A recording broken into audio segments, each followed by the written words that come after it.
Several people ordered the others to bow down, and standing near a statue whose eyes were covered and whose palms were folded together, these people repeated their order, telling the others to bow down before the emperor.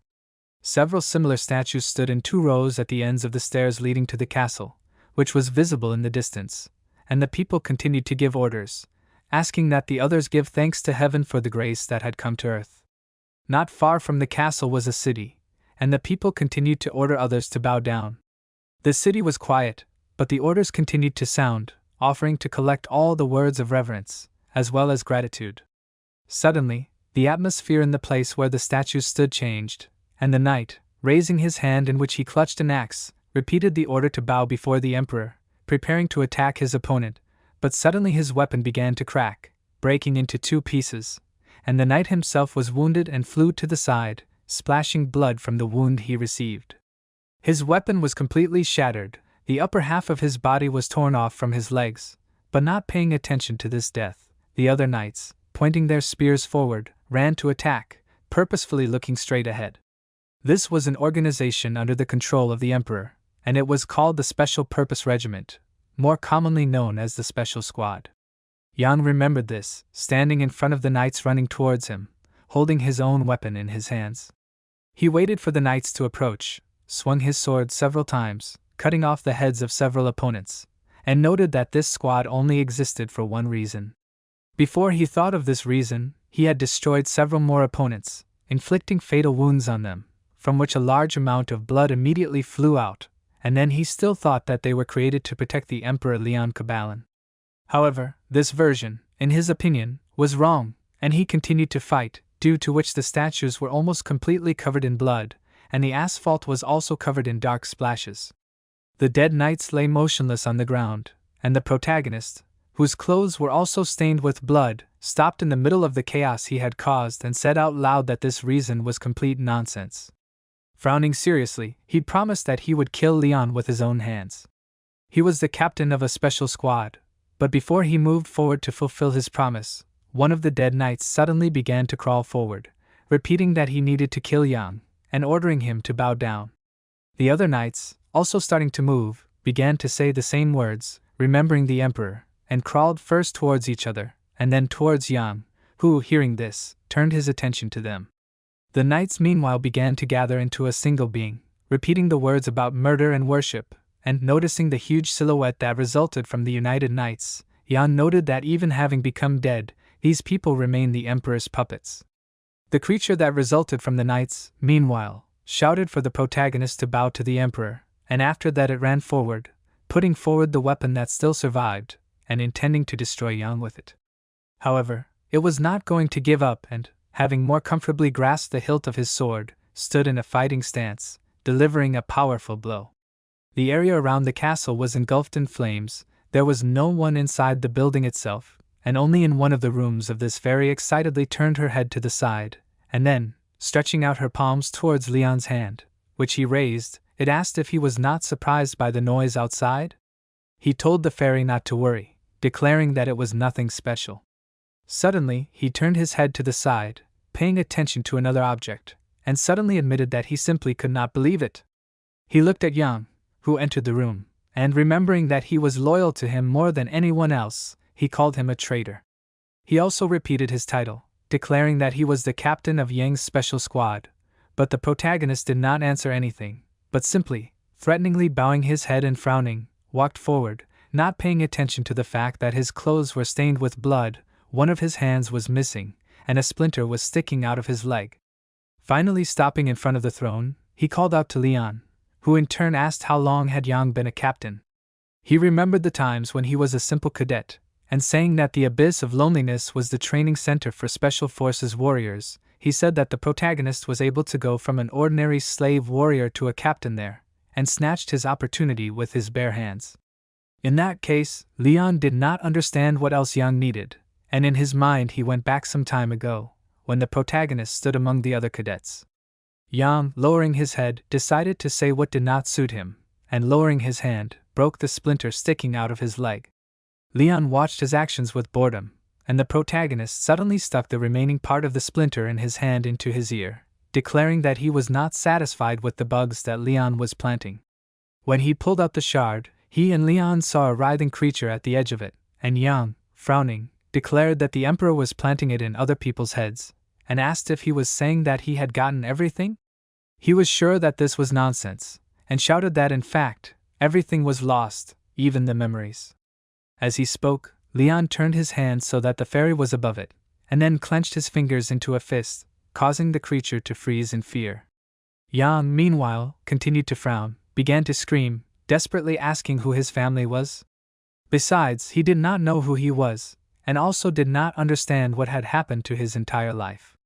Leon suddenly bit the fairy in half, shouting a spell, and the next moment, something sharp flew through the protagonist's body, who froze in shock, frowning. This object turned out to be Leon's sword, which he threw with such force that when it met the obstacle of Yang, it was still flying. The protagonist, with his eyes widened, asked in shock, when did Leon do this? The next moment, blood sprayed into the air from the resulting wound, but Yang was still standing, and Leon, standing up, admitted that he did not know how he noticed the bug, but declared that he was sorry that this happened, and frowning, admitted that Yang was his favorite puppet. Blood flowed down his teeth and chin, and the protagonist, before closing his eyes, looked at him one last time, thinking that everything was in vain.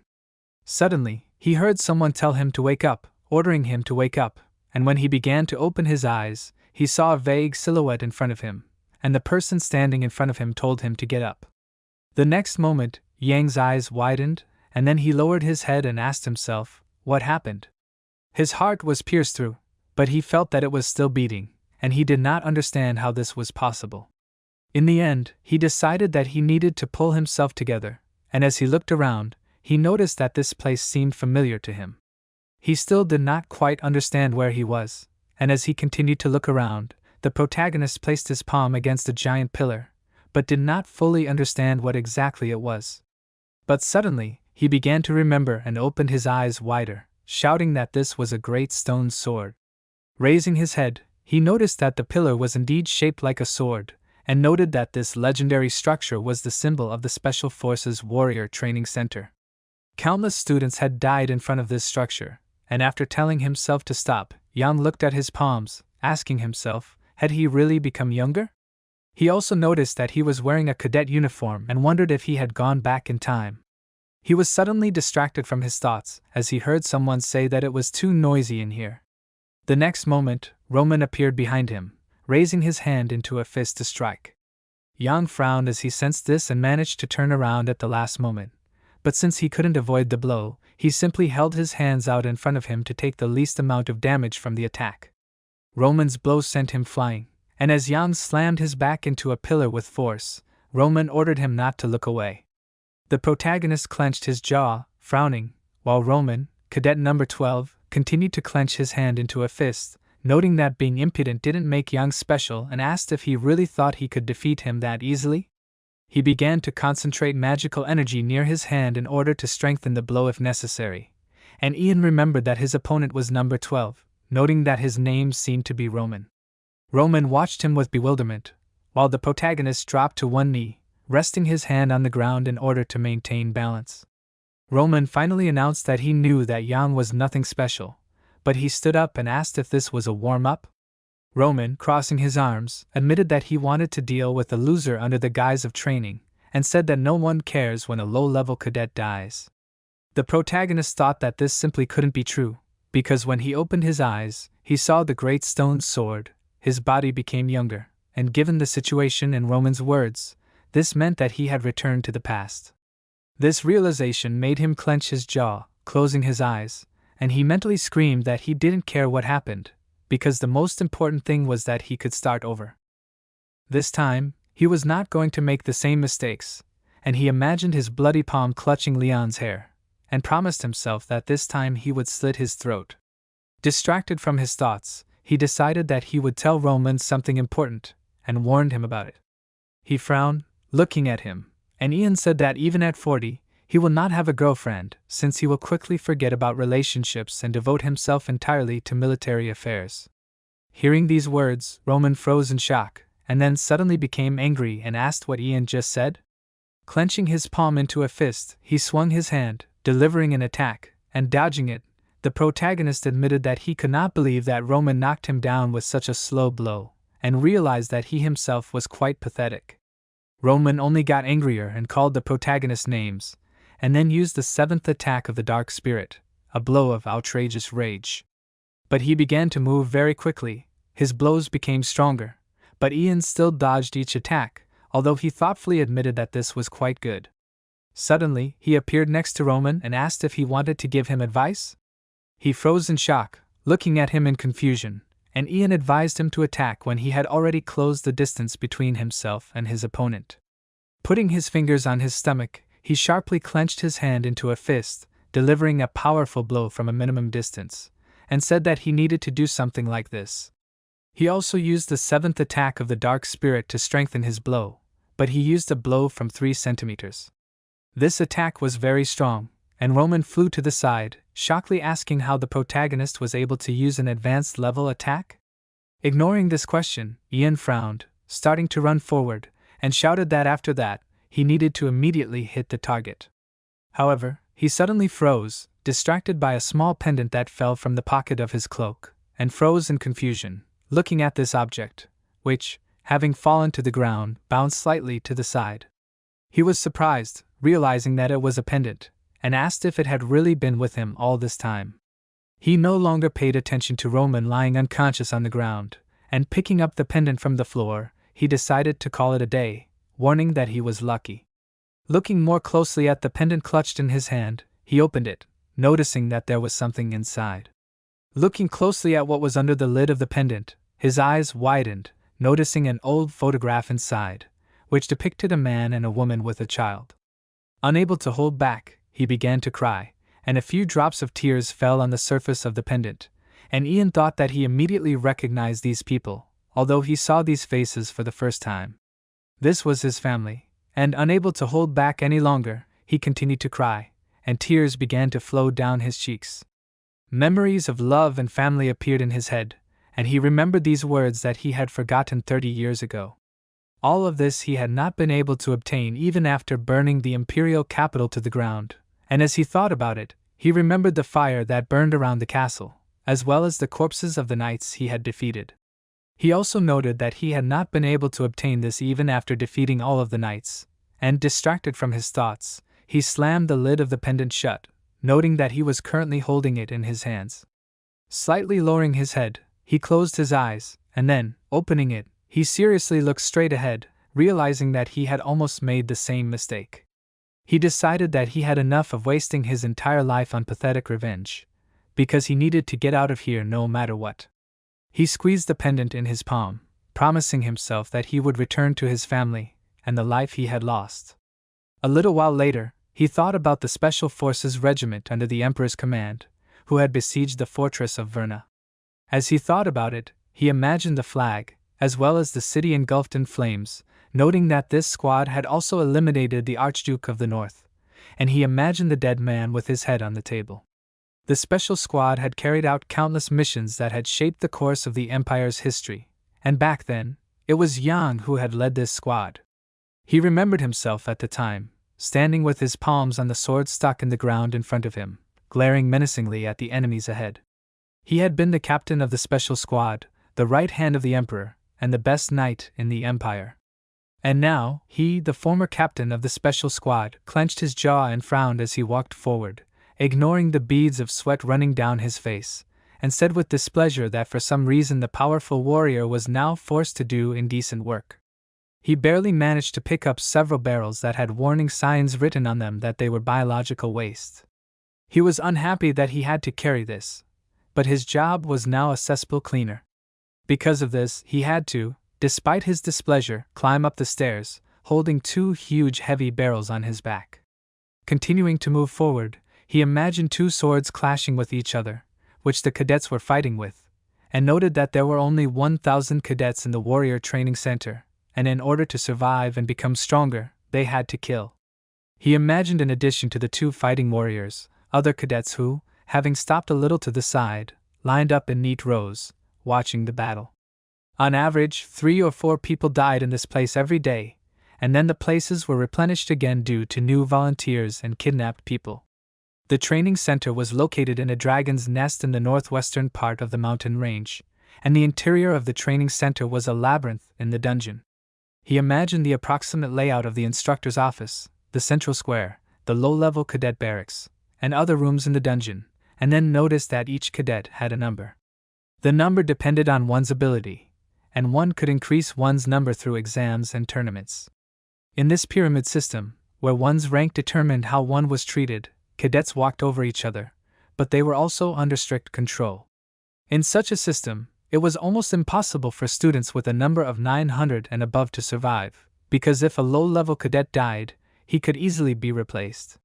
He himself was currently number 974, and after carrying the barrels, he took a few boxes, heading to the right place, and thought that usually low-level cadets were either sent to do dirty work, or they helped high-level fighters train. Now he was lucky because he was only given the dirty work, and he smiled faintly, wanting to tell himself the reason for his joy, but suddenly he cried out, as someone bumped into him, pushing the boxes to the ground. Ian called out to the person who bumped into him in displeasure, and starting to collect the boxes, ordered the person to open his eyes wider. At the same time, he thought that in this pyramid there were students occupying the top, and then, finally focusing on the one who pushed him, he froze, noticing Lorena Wolf, who, looking at him sadly, admitted that she had been careless and asked for forgiveness. She and her two comrades who walked next to her were top-level cadets, heirs of aristocratic families, and maintaining loyalty to the empire, continuing the lineage, and maintaining control over high society were the main reasons why the children of aristocrats were trained in the Special Squad Training Center. The center made the most comfortable living conditions for them, and they were not planted with bugs in their heads because they were already hostages of the privileges of aristocratic society. Thinking about this, the protagonist imagined the silhouette of one of the bugs, and then noted that top-level cadets always rank first in the rankings, and also enjoy all the benefits of their position. Among them were Lorena, Cruel Dwight, and Casa Afrain. They occupied first, second, and third place throughout their stay in the preparatory center, and suddenly Cruel, stepping forward a little, looked at Ian, who stood up, and contemptuously asked why Lorena was apologizing to scum. The protagonist did not say anything out loud, but mentally called Cruel an idiot, and in the meantime he asked if Ian really thought that if they were all cadets, then their status was the same? He didn't understand how such a lowlife even dared to talk to Lauren, and looking closely at the badge on Yang's clothes, he asked if he was number 974. He declared that he was on the lowest level, and asked if he understood it. He assumed that the protagonist had not yet learned the laws of this place, and he, lowering his head in irritation, thought that he really wanted to split Cruel's skull. However, instead of fulfilling his wish, he simply admitted that he had been rude and apologized. Cruel was not going to give in so easily and threw the toothpick he had been clenching between his teeth at Yang's face, but he offered to stand there, tightly pressing his lips together and not reacting to it. Cruel suddenly asked, was that really all the protagonist would say? He explained his question by saying that only worthy people would address him like that, while those like the protagonist would have to beg and plead for mercy, kneeling and slamming their foreheads into the ground. He smirked as he repeated that Ian needed to beg him, and he imagined him cutting his body in two, sending blood flying into the air. He closed his eyes and told himself to be patient, trying to ignore the fact that Cruel, smiling widely, asked if he had ever seen a real aristocrat in real life. Seeing that he was not reacting, he assumed that he was speechless, and exclaimed that it was natural, since he had finally met someone as majestic as Cruel. He also added that a nobody was a nobody, and while he was saying this, Lorena was packing up the boxes, frowning in concentration. Eventually, without any reaction from the protagonist, Cruel and his companions began to leave, and Cruel warned Ian to be more careful in the future. Lorena waved goodbye, saying that she had collected all the boxes, and apologized to Ian once again. He frowned and passed his hand over his mouth, mentally noting that they could enjoy their ranks, because the worse they treated him, the better for him. A little while later, he picked up the boxes again and was walking towards the place he needed, but suddenly stopped, feeling something, and became interested in it. A raging fury was oozing from the opening right in front of him, and Ian realized that someone was hiding there. He assumed that it might be Roman, but realized that it did not look like his energy. In the end, he asked himself, why bother guessing when he could just see who was there? He sighed, noting that it was hard for him to carry the boxes, but he continued walking anyway, and when he reached the doorway, the girl leaning against the wall admitted that she had been waiting for Yang. Recognizing the voice, the protagonist turned around, realizing that it was Lorena. Meanwhile, she, crossing her arms over her chest, called him Cadet 974, and looked at him closely. Yang did not answer her, and then remembered the most dangerous criminal of the state, whom even the Imperial Knights could not catch. It was Blue Iron Guard, and he committed his first murder at the age of 11, and at 20 he already led his own gang. He destroyed 23 villages and 17 guilds, and his hand, capable of withstanding even orichalcum weapons, became a symbol of fear.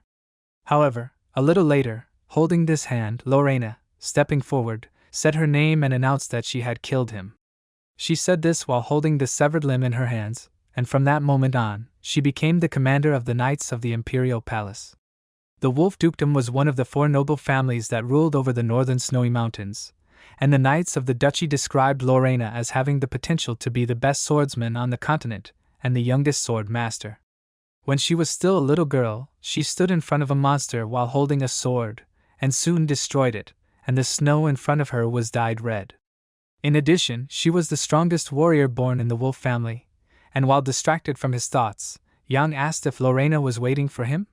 He assumed that she was mistaken, and she decided that she would say otherwise, but before she continued speaking, the protagonist thought that he agreed with the opinions of the rest of the people, since Lorena was the kind of person who was best not to mess with. In the end, she seriously asked what his goal was. Without answering her question, he wondered what would happen if he crossed her path, and Lorena asked why he was hiding his power.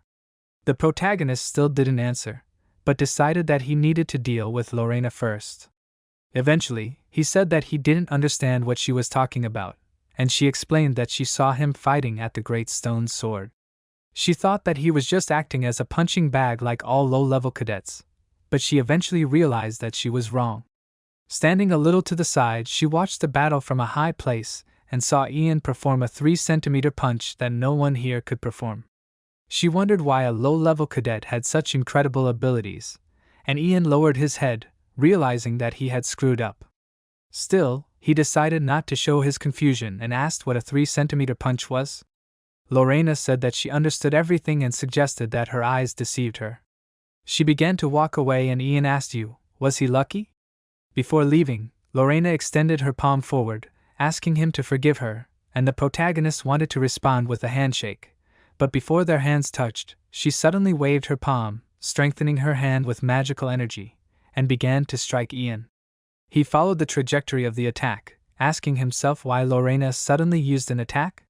He assumed that she wanted to test him, and although it was too emotional an attack, he realized that there was nothing else to do, and did not dodge the blow, while Lorena, changing the trajectory of the attack, hit him with her fist in the jaw, and because of this, he flew to the side, falling to the ground, and pulling his knees to his chest, he screamed, noting that he could have died. He asked what he had done wrong? Lorena looked at him in shock, then lowered her head, certain that he should have parried the blow. She apologized to him, and the protagonist reminded him that he had already said that he had not used that move. Lorena apologized again, as she did not mean for this to happen, and Ian thought that he had made her feel guilty by acting like a commoner who had been unfairly beaten. He knew her character, and therefore assumed that she would believe it, and in the end Lorena asked if it was true that he had carried some things. She decided that she would help him, and asked where they should be delivered. He tried to refuse, noting that Lorena did not need to do this, but she asked him to let her help her carry at least one box. This time, Ian did not argue, and taking one of the boxes in her hands, Lorena followed him, and noting that they were both ordinary cadets, she asked him not to speak to her too respectfully. But the protagonist refused this offer, as he assumed that it was already a little wrong. After they had walked some more distance, Lorena suddenly admitted that she thought it was unfair when higher-level students treated lower-level students like slaves. Ian answered her briefly, simply letting her know that he understood everything, and Lorena added that if she were to lead the duchy, she would speak out in defense of the slaves. The protagonist mentally noted that she was more talkative than he expected, and when they reached the right place, he placed the boxes on the floor, noting that thanks to her, he was able to carry all the cargo. Realizing that this was true, Lorena noted that it was time for her to go, and agreeing, Ian thanked her for her help. She turned her back to him, but before leaving, she decided that she would tell him something just in case, and, looking at her in confusion, he asked himself what she was saying. He asked seriously if it was true that he saw her attack. She noticed that he followed his hand with his eyes, and expressed the hope that her eyes deceived her this time too. In the end, she said goodbye to him until they met again, and left, and the protagonist, lowering his head, frowned, thinking that she really was very smart. He realized that he would not get rid of her so easily, and looking up, he asked himself if he should do something to her in that case. He imagined himself squeezing his hands around her neck, and asked himself if he should kill her right now. He knew he could easily deal with the current Lorena, but he realized that doing so would make the Wolf family his enemy. He eventually walked out of the warehouse and into another room, noting that he would be foolish to make himself a dangerous rival just because Lorena was a nuisance. He finally decided that he needed to focus on escaping first, and realized that the place he was looking for was somewhere around here. He stopped in a toilet stall, remembering when he was a captain of a special squad, there were many deserters, but none of them managed to escape from the training center. He imagined the bloody body of one of those people, and although one of the deserters managed to reach the forest, he was still captured there. Then he politely asked this cadet how he managed to escape, and he answered him politely.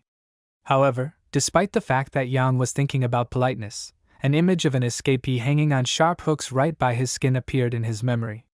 After that, the torture did not end, and a little later, when nails were driven into the cadet's body, he, stuttering in pain, said that he used the closed area and the fifth stall of the toilet. There was a passage behind the wall, and placing his palm on the wall now, the protagonist smiled, announcing that he found it. After breaking down the wall in the fifth booth, throwing the bricks down, he found a passage, and finally found a way out of here. Repeating softly out loud that he had found it, he peered into the hole, realizing that it was too small, but if he moved the stones, he could escape. He grinned enthusiastically, moving the stones, and mentally exclaimed that he would finally be free of the damned squad. A little later, a man, passing along the corridor, called out the number of Cadet 970, and he answered, saying that he was here. Then, going further down the list, the man said that number 971 had died, and called out number 972, waiting for him to answer. The next number, 973, was in place, and happy about this, the man called out number 974 and, hearing nothing, asked why there was no answer. He guessed what exactly could have happened and went to the bar door where Jan was supposed to be sitting, but when the warden was already near the bars, the protagonist said that cadet number 974 was sitting without moving. He leaned against the wall, relaxed, putting his hands behind his head, and the warden ordered him to answer faster, and finally said that the roll call was over, ordering everyone to lie down. He put out the candles, and Jan, not falling asleep, asked himself what he had learned while in this place. He answered this question himself, noting that the quieter a person rides, the further he will get, because he only had one chance to escape. Even if he managed to crawl through the hole, a detachment of guards would be sent after him, and there would be many difficulties on the way. If the plan failed, he knew he would be in trouble, and imagined a crow squeezing his nerves in its beak, as well as an eye that it would pull out of a severed head impaled on a stake. The protagonist mentally said that he would only become an example for the other cadets, and decided that he needed a map in order to make a detailed plan.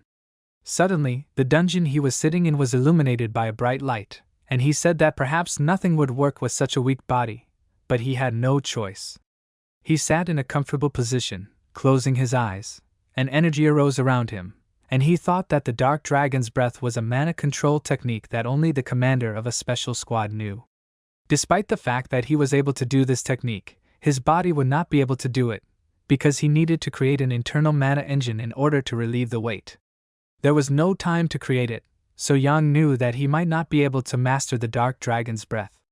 There was nothing else to do, so he sighed and pressed his lips tighter, and then he used the Divine Dragon's Breath, and the magical energy around him increased, and the protagonist felt that the flow of mana became very fast. It was even faster than he expected, and every inch of his skin was oozing energy, as if the dragon itself had entered his body. He remembered that the Divine Dragon's Breath was a secret technique of the first emperor, the founder of the empire, who conquered many countries with a single sword. He recreated the appearance of this man in his mind, and noted that this technique was created by the ruler out of boredom.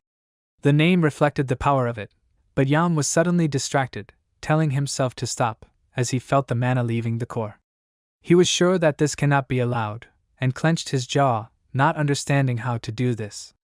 Suddenly he screamed, the veins on his body bulged and he began to breathe heavily, and after a while the magical light went out, and resignedly lowering his head, Yan said that it did not work and cursed. Grabbing his hair with his hand, he supposed that it was impossible to create a concentration of energy with a secret technique, especially with such a body. He remembered that Leon once gave him a training scroll, and he did not know whether it was an attempt to test him or just a passing generosity of the ruler. But still he accepted this scroll, and now he remembered that these writings only contained information on how to inhale mana, but there was nothing about how to retain it in yourself. He knew where the other scrolls were, but now he decided that the main thing for him was to escape before something began. He frowned in concentration, and the next day one of the cadets admitted that he had heard that everyone who had gathered here today would be sent outside. The other cadets asked in bewilderment, was it really true? Someone confirmed that he had heard it too, and listening to these conversations, the protagonist noted with displeasure that they were dreaming, since he knew that this would not happen. The cadets standing closest to him asked if they would really be able to return. Meanwhile, Jan noted that if his memories were correct, the person he was thinking about would arrive today, so he should try not to attract attention. Roman, walking along the rows of cadets, suddenly called out to Jan and asked where he was. Hiding his face under the hood, the protagonist sighed, thinking that Roman had already become boring to him. Suddenly, an instructor appeared on the platform in front of the cadets, and noticing him, they asked if it was true that they would be sent home today. Damien thought, pressing his lips tighter, and then, calling the cadets' names, he ordered them to be quiet, and all the cadets shuddered, opening their eyes wider and covering their ears, and Ian also bowed down, realizing that this was a voice-controlled technique. He did not understand why Damien was trying forbidden techniques on the cadets, and clenching his jaw, he thought that the voice-control technique was performed by concentrating mana in the vocal cords, and unprepared people could receive fatal injuries from hearing such a thing. One of the cadets, trembling, coughed, feeling something unpleasant in his heart. Blood started to flow from his eyes and nose, and Damien, ignoring the reaction his scream had caused, said that the abilities and status of these cadets did not matter at all, and the protagonist, frowning, looked at him, admitting to himself that he did not think that he would see this crazy man again. Damien, meanwhile, looked at the cadets with disdain, asking if they had a reason to live. He was the chief instructor of the Special Forces Training Center. Without waiting for an answer, Damien ordered them to be silent, and while he was shouting at the others, one of his assistants began to pull aside those cadets who were feeling sick. He ordered the rest to immediately fall into line, calling them names and telling them to disperse, and also reminding them that the instructor was looking at them. Ian, frowning, realized that he needed to be more careful, since the low-level cadets were just toys for Damien. Damien actually stood there smiling and enjoying the spectacle, and the protagonist mentally noted that if he noticed him, then he could say goodbye to his escape and even his life. Finally, when everyone calmed down, Damien admitted that he was glad to welcome his dear cadets, and said that everyone who had gathered here were incompetent, low-class nobodies. He honestly admitted that he would gladly kill them all, but with a kind smile, he told them not to worry, shouting that their blessed emperor did all this for people like them, and gave them one last chance. Yang, frowning, listened to all this, and Damien shouted that Leon gave them a chance to be chosen for the Dragon Warrior project. They were going to conduct a thorough selection, and the best cadets were to carry out a noble mission, namely, protecting the Overlord. But in reality, as far as Ian knew, a bug would be planted in the students' heads, thereby brainwashing them, because the real goal of the project was to create puppets of the Emperor who would not even be able to die without an order. He remembered the creature made up of half-dead knights that had attacked him, and then he returned to the present, noticing that Damien, smiling even wider, had his arms outstretched, rejoicing at how brilliant and caring their emperor was. He ordered the cadets to thank the ruler for his endless kindness, and looking at the rows of cadets who, with their heads bowed in submission, began to clap their hands, Damien noted that at least they clapped better than the high-ranking cadets. The protagonist, who had started clapping like the others, thought that he needed to be less noticeable, and suddenly someone, turning to Damien, admitted that he had a question. Hearing someone's voice behind him, Ian turned around, asking himself, who was it? It was Roman, and the protagonist was very surprised to recognize him, and he, meanwhile, frowned, asked, was the dragon warrior really that important? He wanted to say something about what would happen if one of them was chosen for such a great purpose. But he stopped for a moment, not finishing, and Ian asked himself, what did this idiot want to say? Roman suddenly became angry, clenching his jaw, and asked if he would still have the right to hit each of those who joined this squad in the face. Suddenly, a bright flash of magical energy appeared in the air, and this beam, passing through Roman's body, pierced his chest through, and from the resulting wound, blood sprayed into the air, and Ian himself opened his eyes in shock, unable to stand on his feet, and staggered. Ian clenched his jaw, noticing that Roman was shot, and focused on the splashes of blood flying into the air, while Damien, whose hand was stretched out in front of him, asked if Roman was okay. Squinting his eyes, he noted with displeasure that there were too many obsessive thoughts in his head, saying that all cadets are just bugs. Distracted by his words, some of the cadets standing closest to Roman, who fell to the ground, began to look at him with compassion, asking each other, did he really die? The protagonist, without approaching him, simply turned his gaze so that he could see him, and mentally noted that if he stopped the bleeding, he could survive.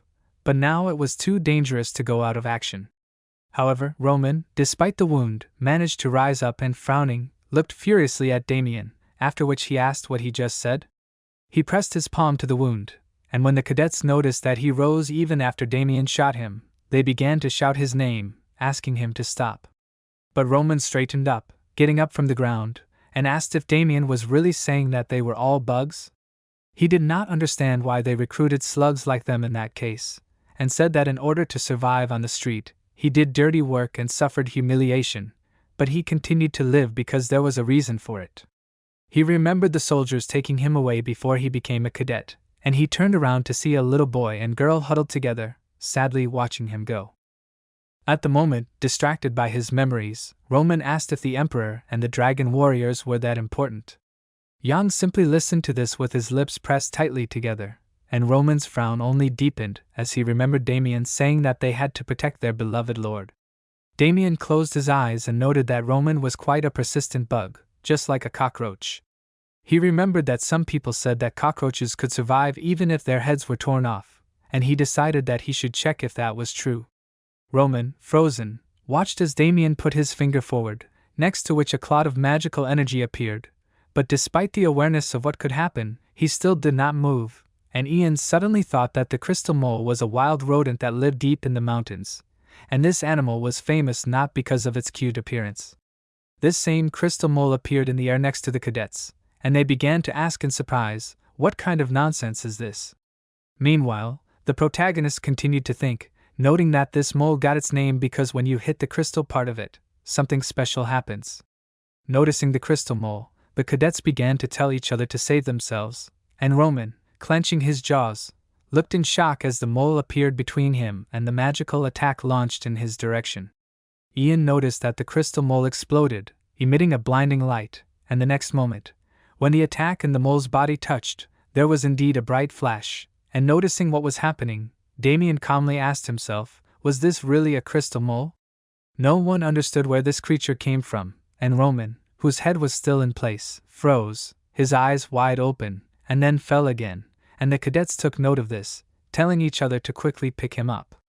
Ian continued to stand a little to the side, thinking that it was a pity for him to blow up the crystal mole. He found it in the restroom and decided to keep it for himself just in case, and he never imagined that he would use it like this. Looking at Damien's calm expression, the protagonist thought that the problem was him, asking himself, was it true that he definitely noticed everything? He understood that if he was noticed, it would be the end for him, and suddenly Damien cleared his throat, and then, turning around, noted that Roman was really stubborn, like a cockroach, and shouted that he even liked it. He said that everyone was free, and Ian, lowering his head, quietly asked himself, was he really lucky? Looking at Roman, who was being taken aside by several cadets, the protagonist called him an idiot, since he was too self-confident. Some time later, in a dark dungeon, to which a spiral staircase led. Damien, walking along a corridor with lattice doors, sighed contentedly, and then grinned, and slightly squinting his eyes, he noted that he found a funny toy, recreating in his thoughts the image of Roman and Ian. Sometime later, in zone number 3, in an abandoned toilet in one of the stalls, Ian was digging a tunnel, quietly noting that he had been careless. 3 days had already passed, and he could not believe that he had forgotten to take a mask with him. He had been making an escape route for 3 days already, and quietly spoke his actions, which consisted of digging a tunnel, securing it with boards, and then repeating it. The 3rd day of work progressed without problems, and because the protagonist concentrated mana in his eyes, the darkness in the tunnel did not bother him at all, so he simply worked, removing the earth with a dagger. No one had entered here for 3 days, because this abandoned room was no longer even indicated on the maps. At this rate, he understood that he would finish earlier than planned, and suddenly he noticed that the knife had crashed into something. Something began to push forward from the hole that appeared, and Ian froze in shock, clenching his jaw, as he realized what it could be. Some time later, the instructor checked the presence of the cadets, calling out their numbers. Numbers 830, 892, 920 were in place, and as the cadets passed him, the instructor told them to move their legs faster. The next to be checked was supposed to be number 974, and as he came closer, the instructor noted that he was in place, but suddenly asked him to stop, as he noticed that he smelled suspiciously. He assumed that Ian was hiding something, and ordered him to take off his hood. The protagonist, taking hold of the edges of the fabric with his hand, admitted that in fact, he accidentally broke the container he was carrying, and it turned out to be garbage. When he took off his hood, everyone noticed that part of his face and hair were stained with unpleasant waste, and the instructor, crying out, noted that he smelled unpleasantly like waste, and since his nose was about to fall off, he ordered that Jan leave. He obeyed, and after a while he shook out his clothes, which he had washed, expressing the hope that this would be enough to get rid of the smell. He was glad that there were no suspicions, and thought that he had not even expected that he would break through the sewer pipe. What burst out of it looked like a dragon, and he asked what the others were eating here, that he had to fight with such horror. In the end he calmed down, noting that there was nothing to worry about, since nothing should interfere with his plan. He managed to get daggers, ropes, and everything else that could be useful during the escape, and besides that, the improvement of his body was also almost complete. To be honest, he was afraid of dying because of too much strain on his muscles, but the result was visible, and Ian wanted to think about what he had left to do, but suddenly got distracted by hearing voices to the side. One of the instructors standing around the corner asked his comrade if he heard what they were talking about. He said that the guy, whose name was Gale, had his tongue cut out for laughing at the instructor. His comrade admitted that he was so scared that he even caught his breath, and the first instructor noted that the main thing is to hold on, confident that these are probably just rumors, especially since the instructor should leave soon. The protagonist asked himself, is Damien really leaving? He smiled, and then, as he put his clothes back on, he realized that this meant Damien wouldn't be there, glad that he knew about it. Starting to move away, he noted that he could not pass up a great chance, and approached the abandoned toilet, deciding that now before he returned, he needed to cover all traces of him. But suddenly he stopped, hearing footsteps, and shuddered slightly, asking himself, who could have needed to come here? He did not understand who it could be, and assumed that it could be Lorena or Damien, and asked himself, did they really know about his escape? But suddenly he frowned, noticing Roman in front of him, and asked, was it really him? Roman asked discontentedly, what's wrong with that? Ian warned that there was no time for showdowns if Roman was following him, but he shouted that he came here for work, not understanding what he meant when he talked about surveillance. The protagonist asked, was Roman really allowed to move after that? He asked discontentedly, who did he take him for? He noted that the scratches healed during the day, like on a dog, and, looking at him suspiciously, Yen noticed that blood was coming out of him. The bandage on Roman's chest was really soaked with blood, splashes of which broke through even through the bandages, and Roman shouted that it was an ordinary pimple, noting that he had recently squeezed it. Yen, passing by him, agreed, and noted that it was good if it was just a pimple. After that, saying that he had a lot of work, he began to go into an abandoned toilet, and Roman suddenly grinned and asked, was he really talking about work? he asked. Was he really ordered to dig a tunnel? The protagonist froze when he heard this, and Roman asked, how did he think the instructor would be happy when he found out about this? Yen frowned, looking at him, and noticing the expression on his face, Roman noticed that he was scared. The next moment, a beam of magical energy appeared in the air, and the protagonist instantly appeared next to Roman, clutching a knife in his hands, and used the 16th dark spirit. Roman did not understand what was happening and simply froze in place, and Ian activated hidden falconry, slashing him with a knife. Blood sprayed into the air, and Roman, clenching his jaw, shouted out Ian's name, still not understanding what he had just done. The protagonist simply clutched the bloody dagger in his hands, looking indifferently ahead, but suddenly he was distracted from the thoughts in which he imagined this, and closing his eyes, lowered his head, thinking that of course it would be easy for him to kill Roman. Roman attracted his attention by calling out to him and asking why he was silent. Ian, opening his eyes, looked at him, frowning seriously, and Roman, crossing his arms over his chest, asked if he was really so scared that he even lost the power of speech. He warned him to just know that the death penalty awaited him for escaping, and still not noticing no reaction from Jan, he continued talking, asking if it was true that he did not expect him to find out. He assumed that the protagonist should beg him to keep quiet, and noted that in that case he might agree to keep his secret. But suddenly Jan asked why he would do that. He was sure that Roman would not tell anyone anyway, and he indignantly asked if he really would not tell anything. He was going to go and do it right now, but the protagonist, calmly interrupting his indignant speech, noted that he would not do it, since he hated the special squad even more than he did.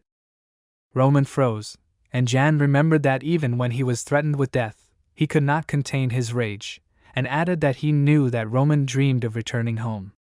He asked if he wanted to tell.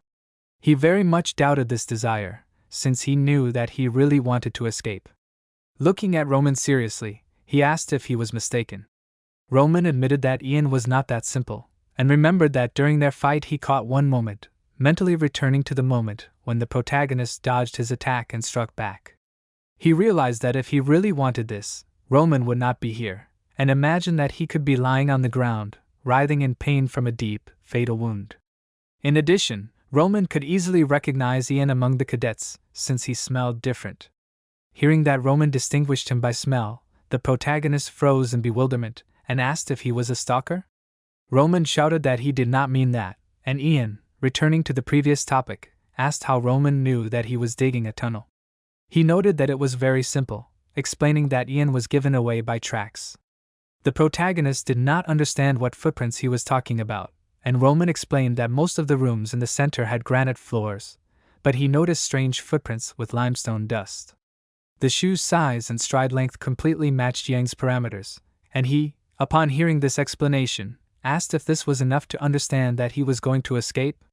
Roman noted that he also looked at his work report, noticing that the protagonist appeared here too often.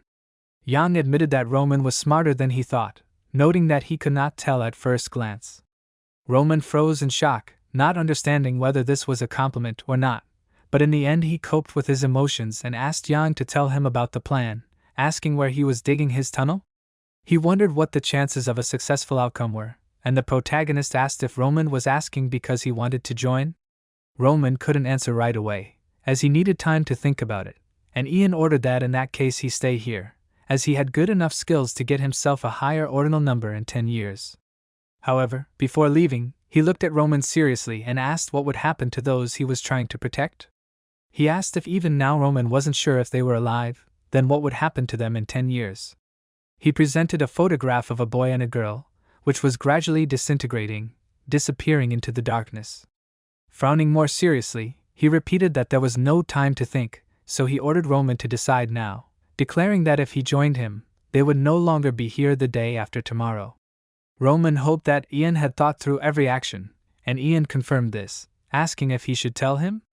He noted that there was a 962-man age difference between him and Yen, so if they both escaped, the instructors would try to catch him first. He said, as Yen had said that the day after tomorrow they would not be here, because Roman himself would be rotting in the grave. He imagined his body riddled with arrows, and Yen, smiling faintly, admitted that it was surprising that Roman had thought about the consequences.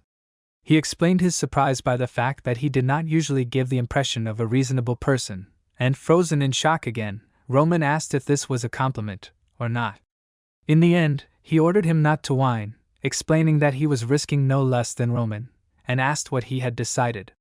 He imagined a float on a fishing rod, and Roman meanwhile closed his eyes, thinking, and then looked resolutely at Yen, saying that there was one more thing left to do, and Yen imagined that the float had gone under because the fish had bitten it.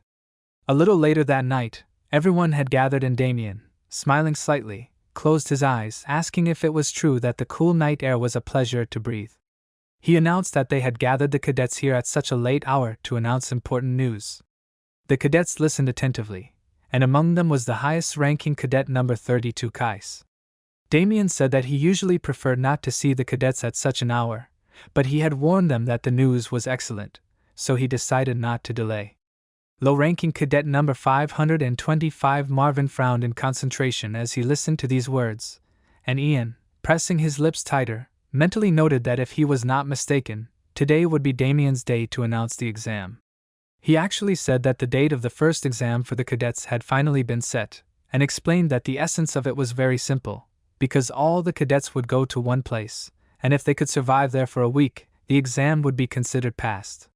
He was about to announce the location of the first test, and Ian looked at it with concentration, and Damien, finally opening his eyes, smiled more deeply, saying that it was the Blade Mountain Range. The protagonist's gaze became more severe, the corners of his lips drooped, and he thought that this was, of course, the Blade Mountain Range. He remembered that many years ago there had been a traveler named Nilf, and he had learned that herbs that could cure his mother's serious illness grew in the Blade Mountains. He asked his mother not to worry, promising that he would definitely find the medicine.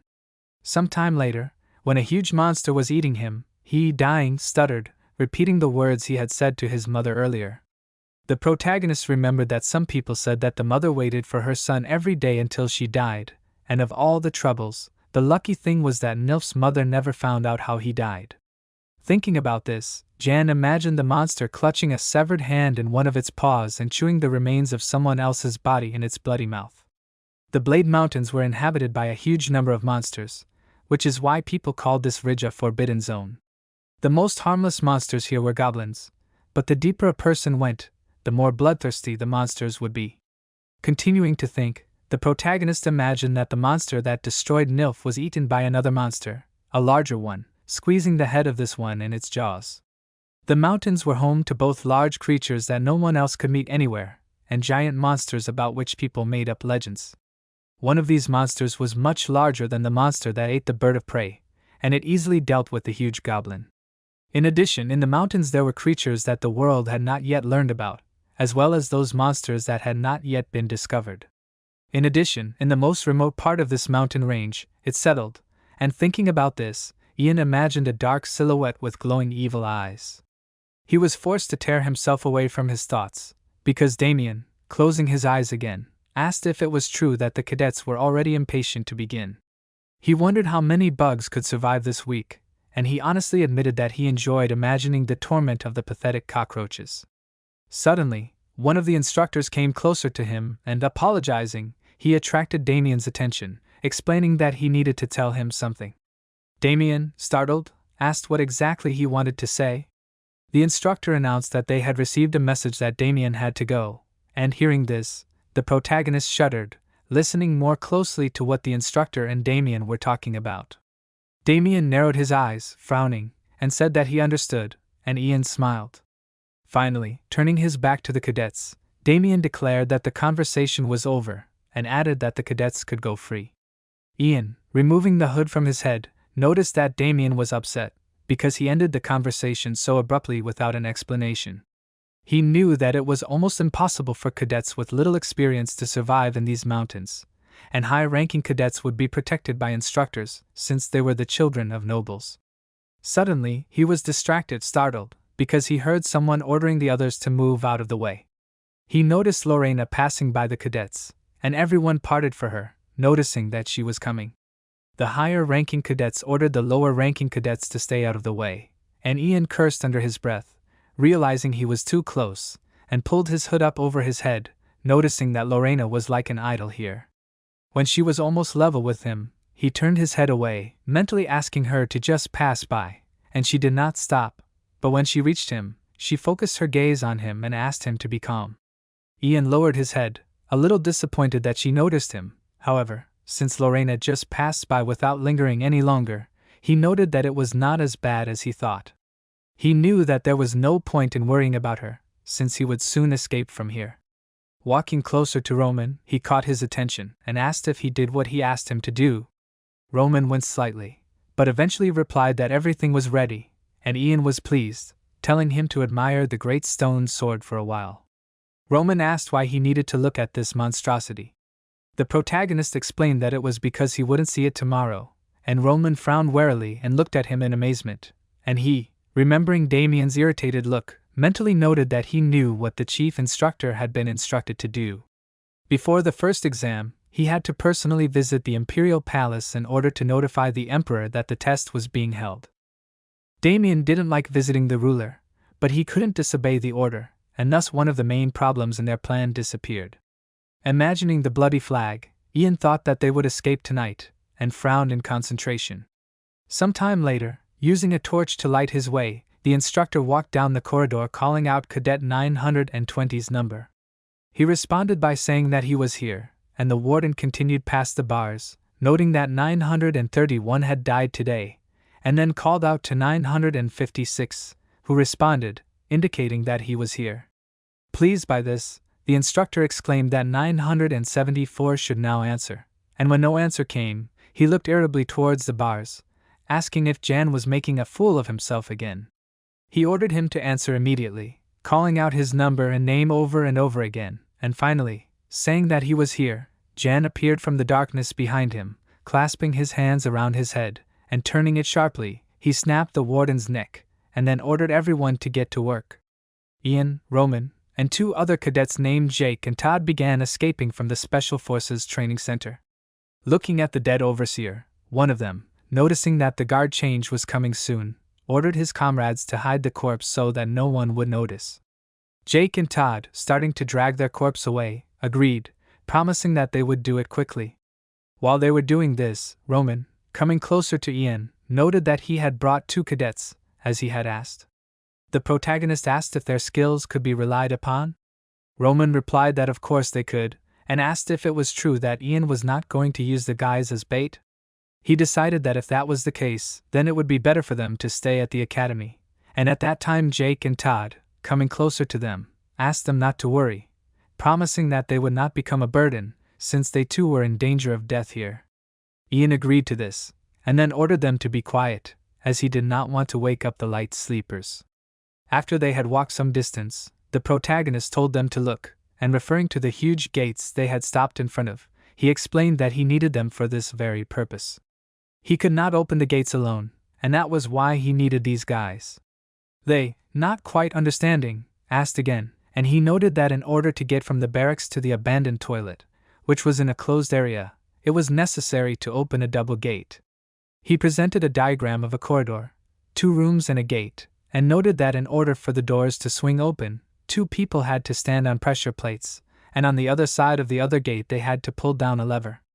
First, 2 of them had to step on the plates to open the gate, then the other 2 had to go through this gate, and after that they were going to press the lever at the other gate to open the first gate first, and after that the remaining 2 of their team would also go forward.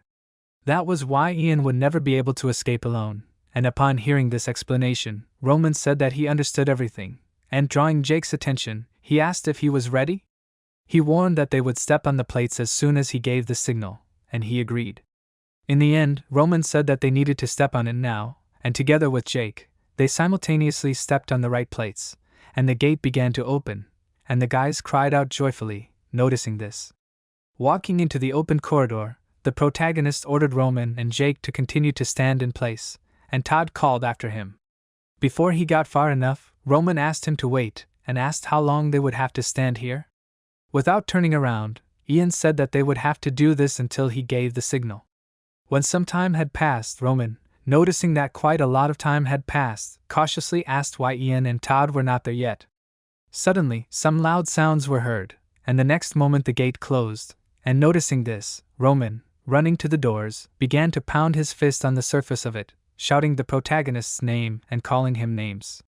He announced that he knew from the beginning that Ian would leave him here, and he called him names, noting that he should have guessed when he said that he would go first. The protagonist, hearing these shouts, smirked and then asked, "Is Roman blind?" He froze when he heard his voice and frowned, wondering if that was Yang's voice. The gates slowly began to open and the protagonist, whose silhouette began to appear in the gap, said that he was more than sure that he had told them to wait for the signal, but Roman couldn't even do that. Wiping the blood from his cheek, he asked with displeasure, who had abandoned whom. But ignoring his question, Roman asked whose blood was it. He was curious about what had happened inside and besides, he didn't understand where Todd was. Yang said that they were both fine, noting that Roman's worries were in vain and explained that they had to wait because of one variable. He explained all this as they walked down the hallway, and noticing his words about the variable, Roman asked again, and the protagonist admitted that he thought he could just drug the bait, but it didn't work. By this time, they had just reached another gate, and Roman, frozen in shock, cried out, noticing the corpse of a giant wolf lying on the ground in a pool of its own blood. Coming closer to the monster, Ian admitted that the beast was crazier than he thought, so it took a long time. Roman was amazed at how big the monster was, and asked if the protagonist had killed it alone. He simply said that they didn't need to linger, but should run as soon as possible. The escape went smoothly after that, and through a tunnel dug by Ian in an abandoned restroom, the 4 cadets managed to leave the walls of the training center, and on a slope towering over the forest, they finally dug to the ground, outside. The protagonist, who got out first, looked around, admitting that he thought they had succeeded. Roman, who was the last one, asked Todd and Jake to pull him out quickly, and Ian, approaching the very edge of the slope, noted that there was no sign of pursuit yet, but the guards had probably already learned of the escape. Soon Roman came closer to him, who admitted that he was even disappointed that they had escaped so easily. But the protagonist, looking straight ahead seriously, said that this was not so, because it had taken a lot of time and effort. He confirmed that it had indeed been a lot, and then suddenly he noted that he had not breathed fresh air for a very long time.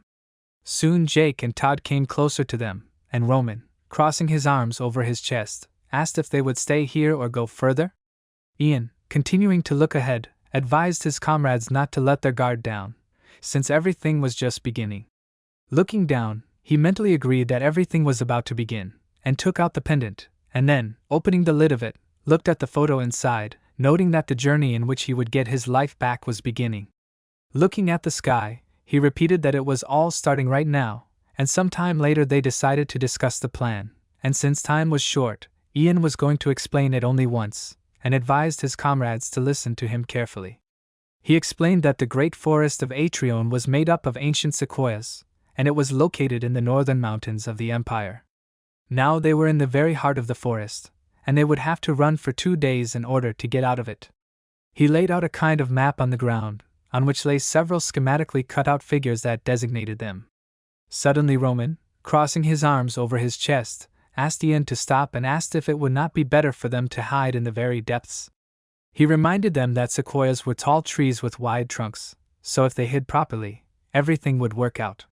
The protagonist explained that where it was easy to hide, there were most monsters, and Roman, distracted from his explanations for a long time, asked when he had even managed to make a map and figures. Ian ignored this question and said that, among other things, they had probably already been pursued, so it was only a matter of time before they were caught.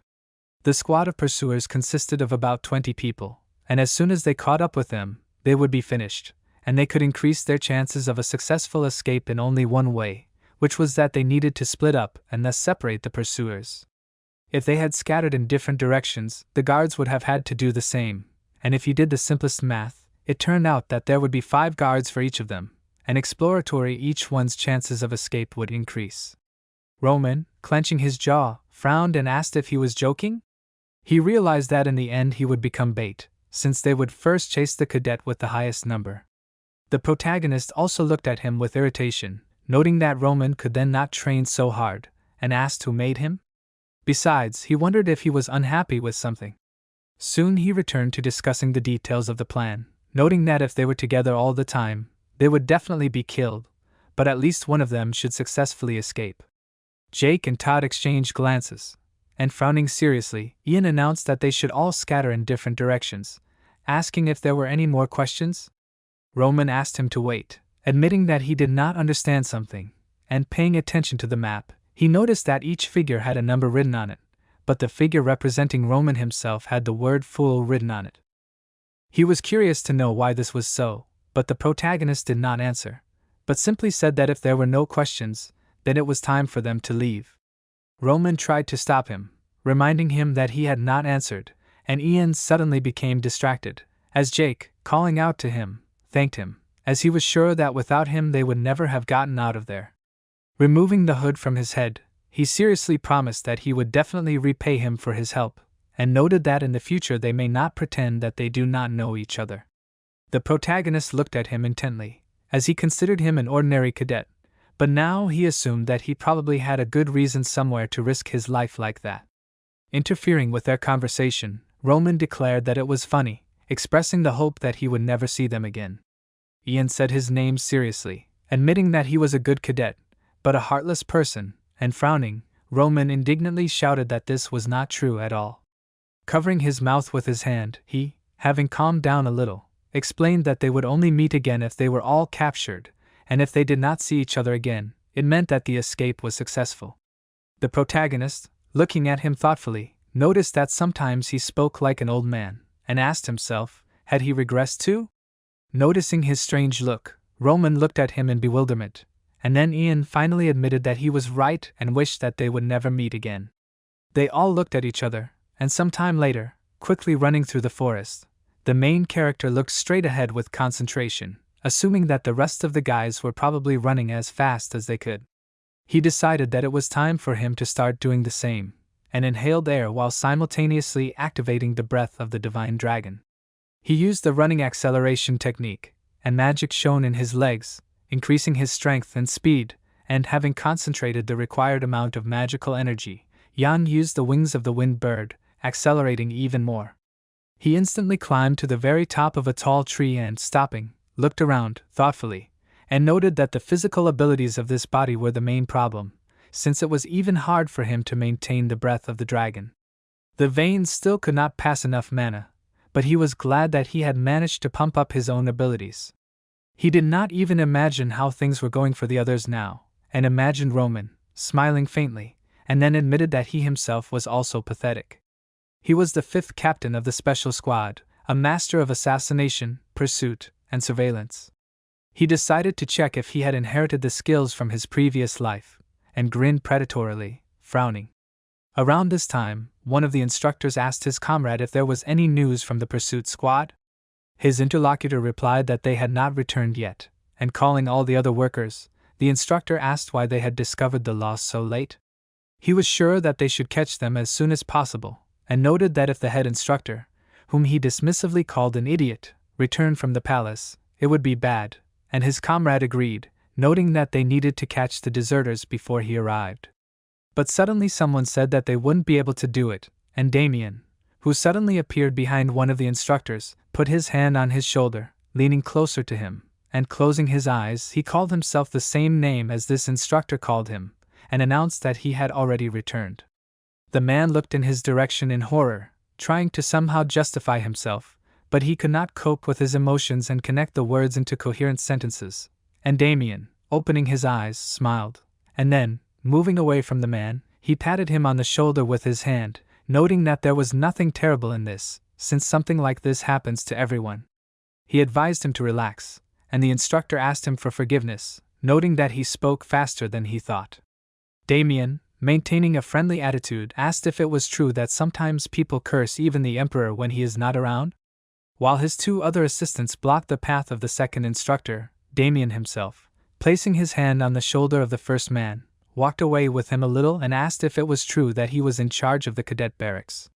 He assumed that he was very tired trying to find the fugitives, but the man, stammering, said that it was not so, and then asked Damien not to worry, exclaiming that the pursuit squad would catch the fugitives without any hitches. Damien, closing his eyes, smiled and asked how they would be able to do this. The man looked at him in bewilderment, asking again, and Damien, frowning furiously, said that there were already hitches.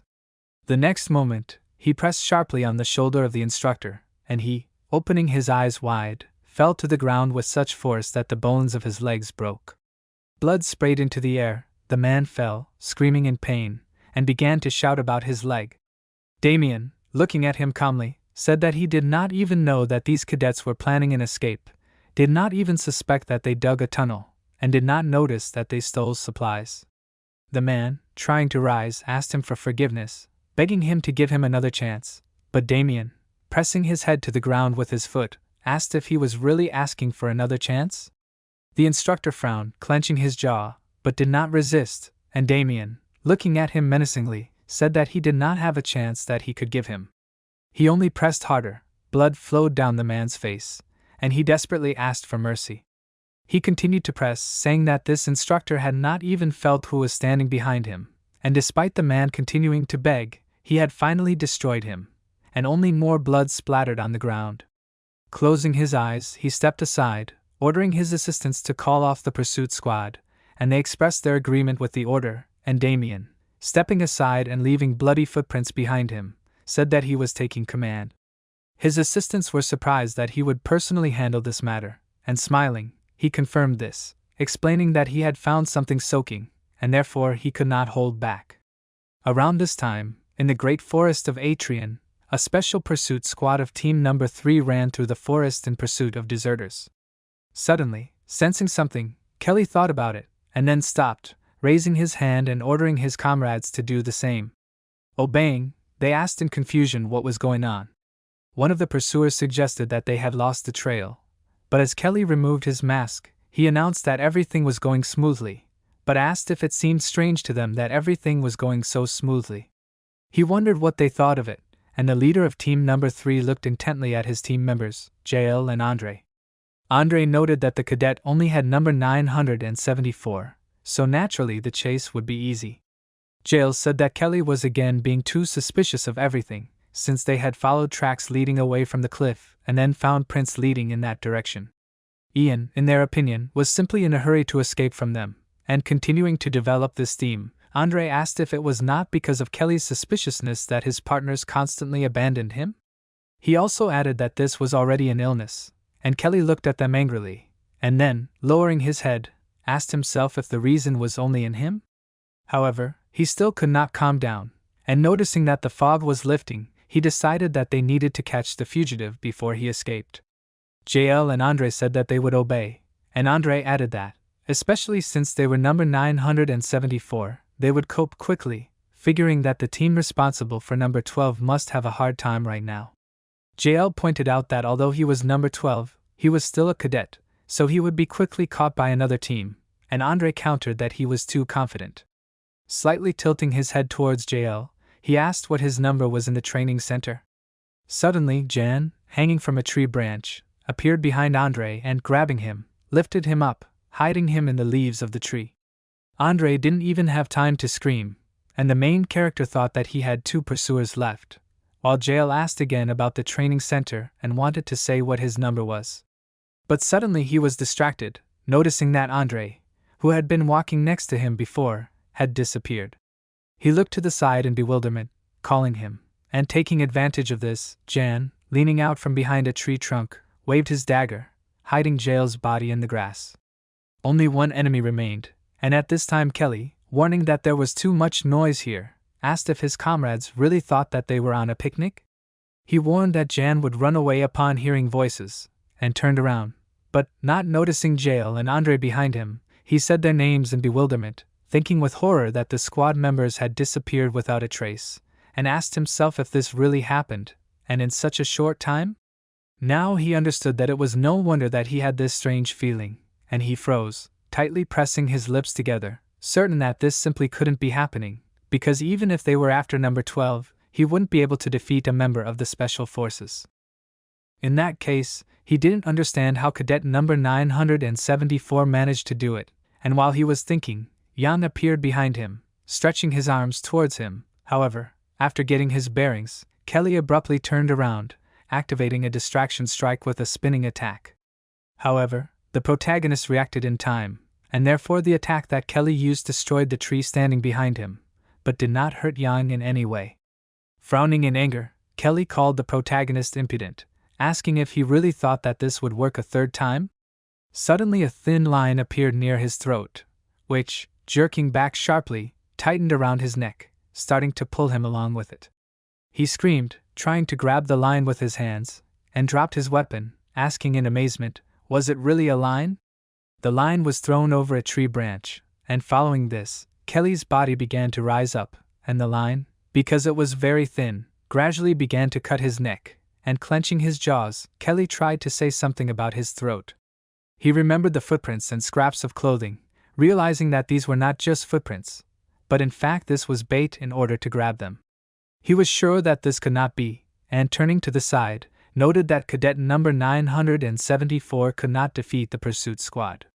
Ian, standing behind the trunk of the same tree that Kelly was currently hanging on, simply frowned in concentration, clutching the fishing line in his hands and holding it, and trying to twitch to free himself. Kelly called out to Andre in jail, but in the end he couldn't do anything and cursed and gave up. His body weakened, trembled one last time, and Ian noted that the number 3 team of the pursuit squad had been eliminated. He picked up the dagger from the ground that one of the pursuit squad members had dropped and assessed it, and said that it was quite good, so it could be used. After all, this weapon could be used for throwing. He climbed up onto the branch of the tree to be relatively safe, and frowned in concentration, noting that pulling off the attack was much easier than he thought. If he used the body strengthening technique, then from what he assumed, such encounters would not be difficult, and as he continued to think, he decided that he needed to get out of the forest before the fog descended. There were traces of blood everywhere, and he knew that the hounds would smell the stench and bring others here. However, if he masked the body odor of the Salame, it would be easier to hide from his pursuers. He picked a few leaves of the grass and began to chew it, thinking discontentedly that it was very bitter. The berries of the Salame grass were poisonous, and the leaves gave off a disgusting stench, and it was necessary to make a paste from the leaves and spread it all over his body. While doing this, the protagonist thought discontentedly that it gave off an unpleasant smell, but it was not in vain, since the dogs could not stand the stench of the Salame, and therefore they would not smell the scent of Yang. Thanks to this, his pursuers would not find him, and he decided that it was time for him to hurry, since time was running out, because even in the farthest corners of the empire he would not be able to hide if snares were spread against him in the sky and nets on the earth. Suddenly his thoughts were distracted by something, and looking more closely into the distance, he noticed that it was smoke. Straightening up on the branch, he noted that the troop would never start a fire, and that the only people in that direction could be Jake or Todd. He called them idiots, asking if they thought they were just going on a hike. He knew what would happen if the fire was not put out, but he closed his eyes and lowered his head, refusing to let those thoughts go, as he knew that now was not the time to worry about others. He had taken the rest of the team anyway, to use them as bait, and if they drew attention to themselves, it would be all the better for the main character himself. He remembered the moment when they had leaned towards each other, exchanging glances, and calling his comrades idiots again. He jumped down from the tree, starting to run away, and frowned, suggesting that maybe it would be useful if they survived. He strengthened his body with magic, noting that he needed to have time to put out the fire before his pursuers noticed.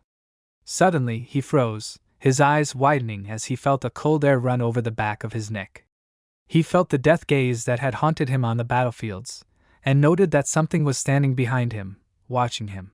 He felt like there was a snake behind him, gradually wrapping its body around him. Imagining a snake body wrapping around him, Ian repeated that he felt someone standing behind him, and it was wrapping around his body like a snake. The imaginary monster behind him opened its mouth, preparing to attack, and suddenly someone admitted that he was glad that the protagonist fell for it. The protagonist turned around, and meanwhile the person continued talking, admitting that he knew at first glance that Ian was an interesting guy. The protagonist thought that the flapping of the wings of a small butterfly created an incredible typhoon, and his interlocutor declared that he knew that Ian would prove himself, and that is exactly what happened. Damien, standing behind him, smiled, closing his eyes, and said that his eyes did not deceive him. Ian wondered what exactly brought Damien here, and meanwhile, he stopped and said that he was pleased to meet you. The protagonist simply frowned, pressing his lips tighter, and looked at him. They were silent for a while, and suddenly a flash of lightning flashed in the sky, and noticing this, Damien assumed that it was about to rain cats and dogs. Ian remained silent, and only thought that this could not be. He did not understand what Damien was doing here, and in the meantime, he raised his hand above his face, thinking, and asked if it would be limited to just one lightning bolt. The protagonist continued to think, remembering that before they escaped, he made sure that the instructor had left for the Imperial Palace. He heard that during the visit he was scolded so much that he was almost sent to prison, and therefore he did not understand why Damien was here. Suddenly, he realized something and asked himself, did the future go the wrong way? He imagined the rails that split, and asked himself, could his actions have influenced the previous events? If that was indeed the case, he was curious about what it was, and he remembered what had happened earlier, when he had fought Roman, when he had faced Lauren, and when he had thrown the crystal mole. He supposed that none of his actions could have affected Damien, but he noted that his antics had created cracks that were not there before his rebirth, and these cracks had destroyed the future that was supposed to be his. Finally, breaking his thoughts, Damien asked what Ian would throw this time. He suggested that it might be the crystal mole or the electric mouse, and the protagonist, frowning even more, wondered if Damien had noticed that too. He wondered meanwhile, did he really think that he would not be caught? Thinking back to when Ian had thrown the crystal mole, he admitted that he was still impressed, as he did not think that he would be able to organize an escape on such short notice. He noted that the protagonist moved surprisingly fast, and admitted that at first he was shocked and did not understand what had happened, but Ian immediately became noticeable to him. He thought that only cockroaches lived here, but remembering how he focused his attention on Ian, standing among the cadets, he said that such an interesting specimen was among them and smiled slightly, and the protagonist, cursing, mentally noted that this was a stupid act. He did not know how much the future had changed, but he understood that it could not be worse than this situation. However, he was no longer sure of even this, because Damien was called the Three Swords of the Continent, but he would receive his second name later. Thinking about this, Ian imagined a bloody flag, as well as other people's swords stuck in the ground, and froze, returning to what was happening now. Damien suddenly chuckled, calling Ian funny, and laughed, starting to clap his hands, as he supposed that it could not be better. The protagonist continued to look at him seriously, and he, continuing to have fun, smiled widely and asked if it was true that Ian was now thinking about how to kill him. He admitted that he had not had such fun for a long time, and suggested that Ian tell him how he planned to kill him. He explained his mirth by the fact that usually people in such situations think about running away, but the protagonist acted completely differently. Damien laughed, admitting that he did not even have words, and covering his face with his hand, he sighed, trying to calm down, apologized to Ian, admitting that he himself did not know how to stop. In the end, he decided that he would give Ian a unique opportunity, and then, suddenly becoming serious, he told him to try to kill him, promising that if he did, he would give him the freedom he so dreamed of. The protagonist shuddered when he heard these words and looked at Damien in amazement, and he laughed in his mind and said that it was funny, because he noticed that as soon as he said this, even Ian began to look at him differently. He had never met such people before, as a low-level cadet was able to kill a hellish monster, and even managed to destroy the pursuit team. He had prudence, courage and endurance, and was on a completely different level from other scum. Thinking about this, Damien imagined the two captured cadets who were sitting on the grass tied up, and noted that Ian seemed to be born to carry out a special mission. He imagined the Bone Man standing behind Ian, and paying attention to his progress, he asked himself, what kind of monster will he become later? He imagined the protagonist wearing the instructor's mask, and Ian suddenly sighed, deciding to begin, and noticing this, Damien mentally asked for him to show him his skills. However, instead of fighting, the protagonist suddenly fell to his knees, drawing the attention of the head instructor, and asked for his help. Damien looked at him in confusion, frozen, and was unable to say anything due to how surprised he was. Meanwhile, Ian, pretending to be in despair, asked if it was true that the head instructor was standing in front of him. He admitted that he had terrible eyesight, and because of this, he did not even know who was in front of him. He shouted that he did not intend to run, explaining that he was captured by other cadets, and told that they would kill him if he did not obey them.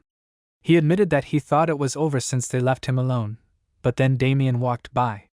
He asked in confusion if Ian really meant to say that he had been forced to escape by the other cadets. He shouted that it was indeed so and continued to say pitifully that the escape had been organized by Cadet number 12, who had been cursing Damien for days on end. He imagined Roman's appearance, distorted to such an extent that he seemed like a terrible villain, and spoke of what he was going to do to Damien, whom he called a crazy, bad person. Damien, closing his eyes, agreed out loud with the words of the protagonist, understanding what it meant, but in his thoughts he asked if he really thought that he would believe in this circus. But Ian did not stop, and stuttering, he turned to Damien, and then burst into tears, no longer holding back. Damien realized that this was a feint, and, sharply waving his hand, he shouted that this was what he expected, catching the thin blade that Ian threw at him.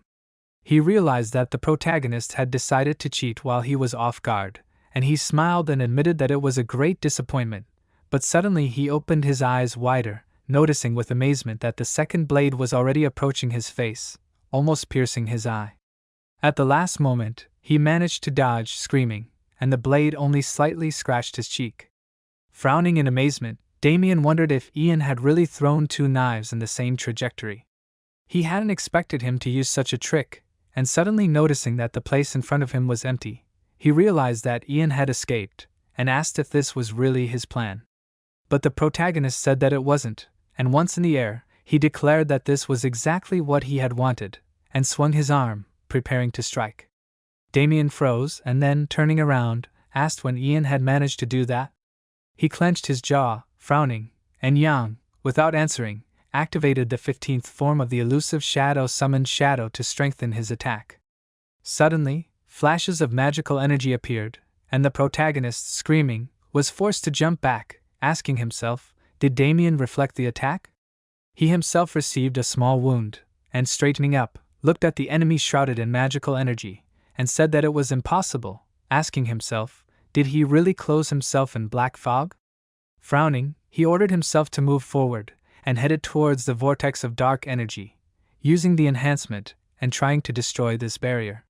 He struck again and again, frowning in concentration, because he understood that if Damien continued to pursue him, he would not be able to escape, and that is why he needed to act more decisively.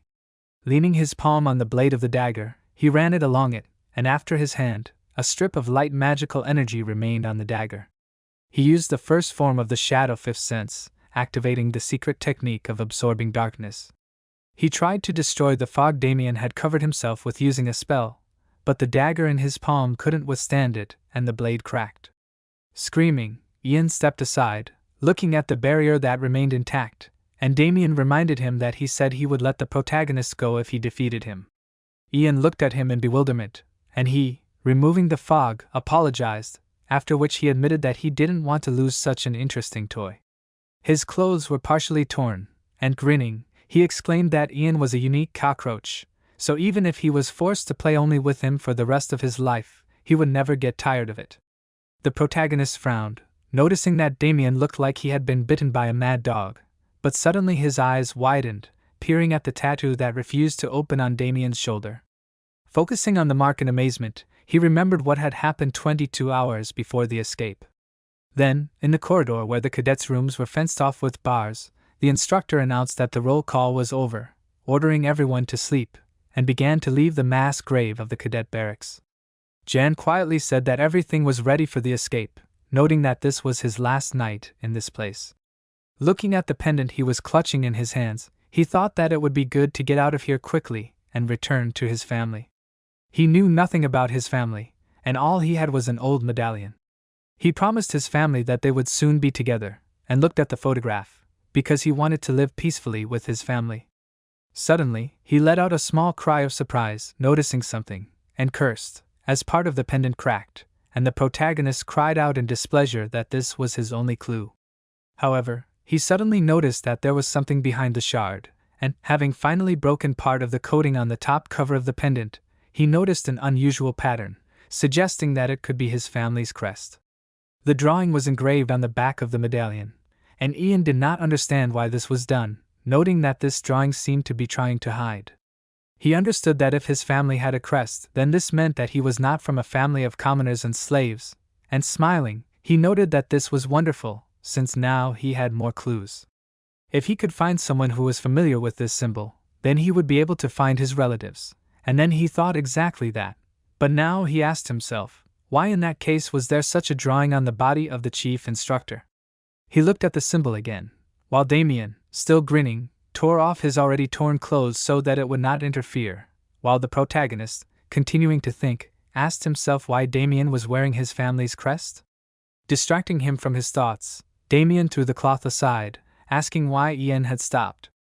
He assumed that he had given up, and he thought that he saw a familiar pattern in the most unexpected place, asking himself if Damien was really a member of his family. Noticing that he was not showing any reaction, Damien said in disappointment that the fun was in full swing, and the protagonist continued to think, noting that this could not be. Suddenly, Damien said that there was no choice, and finding himself next to Ian, who opened her eyes wide, he smiled, declaring that he would die right now. The protagonist flinched and managed to push off the ground at the last moment, launching his own attack before Damien could even act. A bright flash of magical energy appeared in the air, and jumping back, Ian frowned and asked if he had missed.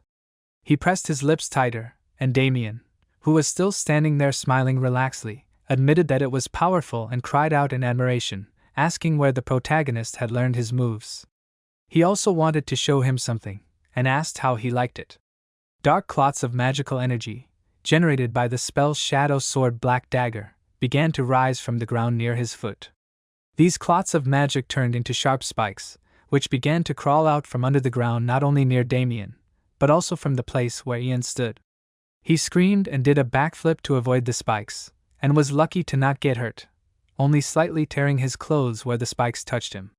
The protagonist noticed that the instructor was just having fun, because he knew that otherwise he would never have been able to withstand the attack of the Black Dagger. Having retreated to a safe distance, he dropped to one knee, assuming that he might be able to slip away when Damien was least alert, but in that case he would not know why he had the Yang family symbol on his body. He decided that he should find out everything he could about his family, and assumed that Damien had some relation to his family. After that, he mentally noted that a powerful uprising was about to begin on the continent, which would be called the Armenian Rebellion and would lead to the destruction of more than 10 kingdoms. Many noble families were destroyed, and the Armenian Rebellion left an indelible mark. The entire imperial family was in great danger, but the ruler suppressed this huge rebellion with his great sword. He executed the instigators of the rebellion and their relatives, then incinerated everyone else, and the fire did not go out for almost a month, so people called this time the sunset of 20 days. The main instigator of the rebellion was the bastard of the previous emperor, and there were many rumors about the reasons for the failed revolution, but no one ever found out the truth. Yang imagined a man who was chained to a pole and stood on a pile of firewood. A torch thrown onto the branches spread the fire, and the protagonist noted that no one knew the reasons for the revolution because all records of those events were destroyed, but everyone who remembered the rebel called him the Three Swords of the Continent, although he was better known as the chief instructor of the Warrior Training Center for a special squad. Suddenly, Damien noticed that Yang was not with him, as if he was deep in thought. The protagonist thought that if his family was somehow connected to Damien and the Armenian Rebellion, it meant that his relatives could die in the coming rebellion. Imagining a symbol made of fire, he decided that he had to stop it, and realized that the escape plan had to be postponed, and he would have to stay in the center and gain the instructor's trust. He assumed that Damien must believe that he needed Ian himself, and he knew exactly what could help him. Looking at Damien's relaxed expression, he admitted that he was amazed by his skill, since he did not expect that he personally would chase after him. Damien admitted that he was quite pleased to hear this, and the protagonist added that the leader of the special squad was probably grateful to Damien for his hard work. He wanted to continue saying that he was sure that he appreciated Damien's efforts very much, but before he finished speaking, he came closer to him, putting his hand on his face, and when Ian cried out in bewilderment, he threw him into the air, running a little to the side, and throwing him into a nearby tree. He shouted furiously that this was a very funny joke. The force of his throw was so great that Ian, breaking the tree, flew a little further to the side, and when he finally stopped, he coughed painfully, and Damien, approaching him, grabbed him by the collar of his clothes, lifting him up, and admitted that he thought he was nice, but noticed that he clearly did not know how to watch his language. Lifting him off the ground, he asked if Ian wanted to part with his life like this. The protagonist noted that even his impudent tongue could sometimes say useful things, and Damien suggested that they see if that was true. Lowering his head, Ian said that, for example, he knew the captain's weakness, which could kill him. Frowning, Damien looked at him in shock, and then called him names and furiously asked how he could know such a thing. Ian smirked, raising his head this time, and said about the 52nd number in Simon's County. He explained that this was the captain's weak spot, and Damien asked if that was really true. A few hours later in the training center in one of the rooms, Damien adjusted his gloves and coat, noting that the clothes were a little small. He did not think that he would have to ruin his own beloved uniform. However, closing his eyes, he decided that there was nothing he could do about it. After that, he began to walk down the corridor, going down the stairs, and his assistant, who was walking behind him, began to talk about the location of the 3 cadets he mentioned, and remembering this, Damien said that he wanted his assistant to just throw them in a mass grave. He did not want to worry about some bugs, and the guy replied that he would listen, and Damien suddenly wanted to say what he asked, but before he finished, the man who appeared in front of him suddenly noted that he was pretending to be the busiest, but advised him to look at himself, since he had too much free time. It was Rodrigo Mayer who called Damien a junior, which made him frown in displeasure but said nothing, and Rodrigo asked if he was just lazy. He ordered him to explain it to him, and Damien obediently closed his eyes and lowered his head, asking what business Rodrigo had come here for without warning. He addressed him, calling him captain, since he was indeed a captain with the special squad of the first rank. Rodrigo narrowed his eyes and looked at him, and then asked him to tell him how the training was going lately. Coming closer to him, Damien said that they were working hard, and Rodrigo was surprised to hear this answer, since he had heard different things from other people. Damien responded by saying that he had heard that their cadets were superior in skill to the squad members, and Rodrigo shouted in displeasure that this was a lie, since the graduates of the center had monstrous abilities. Damien asked if this was the fault of the squad members. He decided that the one under whose control they were should be punished, and Rodrigo thanked him for the advice, promising that he would take this into account. Damien said that there was nothing to thank him for, and his assistant, standing a little to the side, noticed that the mana was vibrating in the air. Even the columns in the room trembled from this, and the assistant was amazed at this, since he understood that unprepared people usually lose consciousness with such concentration. Finally, breaking the silence, Rodrigo admitted that he had heard that Damien had not shown up at the palace by imperial decree. He explained that he had more important things to do and said that he did not want to waste time on pretentious meetings. Rodrigo asked again, paying attention to his words about important matters, and asked what could be more important than fulfilling the decree of His Majesty the Emperor? He assumed what Damien was thinking about, but suddenly fell silent, and he looked at him with interest, and Rodrigo finally continued and asked if he really thought that the blue blood flowing through his veins would help him survive. Damien frowned with displeasure, and Rodrigo assumed that he did not show up for the reception because the cadets in the center escaped, and wanted to say what this meant if he could not even cope with them, but, interrupting his words, Damien told him not to worry, since this time he understood everything wrong. Turning his back to him, he announced that there were no escapees, and Rodrigo asked again in bewilderment, noting that this could not be. He wanted to tell what exactly he heard, but Damien asked if it was possible that he had problems with his hearing because of his age. He explained that the cadets had gone outside with the instructors to prepare for the exam, and suddenly changing the subject, he asked if Rodrigo had noticed that there were a lot of cockroaches. He asked, confused, what he was talking about. Damien noted that if he saw a bug in the center, he would immediately crush it with his boot, and remembered how he had done something similar with one of the instructors. However, he noted that it really irritated him that the cockroaches kept coming, no matter how many he killed. Rodrigo looked at him in bewilderment, and he suddenly said that he thought he had found a cockroach nest, so he would destroy all the larvae. He finally announced that it was time for him to go, and wished Rodrigo safe travels, and then, as he walked away with his assistant, he assumed that he had managed to calm his emotions at the captain's confused look. He decided that it was indeed time for him to start organizing his funeral, and after a short pause, he admitted that everything his assistant had told him was 100% true, asking if it was true. The guy behind him warned him not to worry so much, and taking off his mask, he said that he was not lying to his allies, promising that Damien would soon see for himself. Damien turned around and looked intently at Ian, who had been with them the whole time, and he smiled and said that all the information he had given was true. Thinking about the abandoned street number 592 in Simons County, the protagonist noted that he had once lived there. He imagined the houses that were then on the street, and remembered that in that place where there were almost no people, he called out to someone, asking that this person open the window, so he wanted to show something interesting. He was then still a very small boy, and looking at the closed window, said that he caught a very large rat, asking the interlocutor to look at how cute it was. This street, as far as Jan assumed, was not suitable for children, but still he was there and, never receiving an answer from the person he called, he asked if his interlocutor was really not at home. He ordered her to open the window, but, never receiving an answer in the end, he asked himself if she really was not at home. But suddenly he heard someone calling him a fool, and shuddering, he opened his eyes wider, and at the present time, remembering this, the protagonist thought about what happened exactly on that street. He continued to remember, seeing in his mind how the window opened, and the interlocutor whom Ian called as a child asked who would want to look at a rat. It was a girl who, smiling, looked out the window, noting that it would be better if Ian brought a squirrel. She smiled, and the protagonist at the moment told about it, noting that the captain's daughter lived in this house.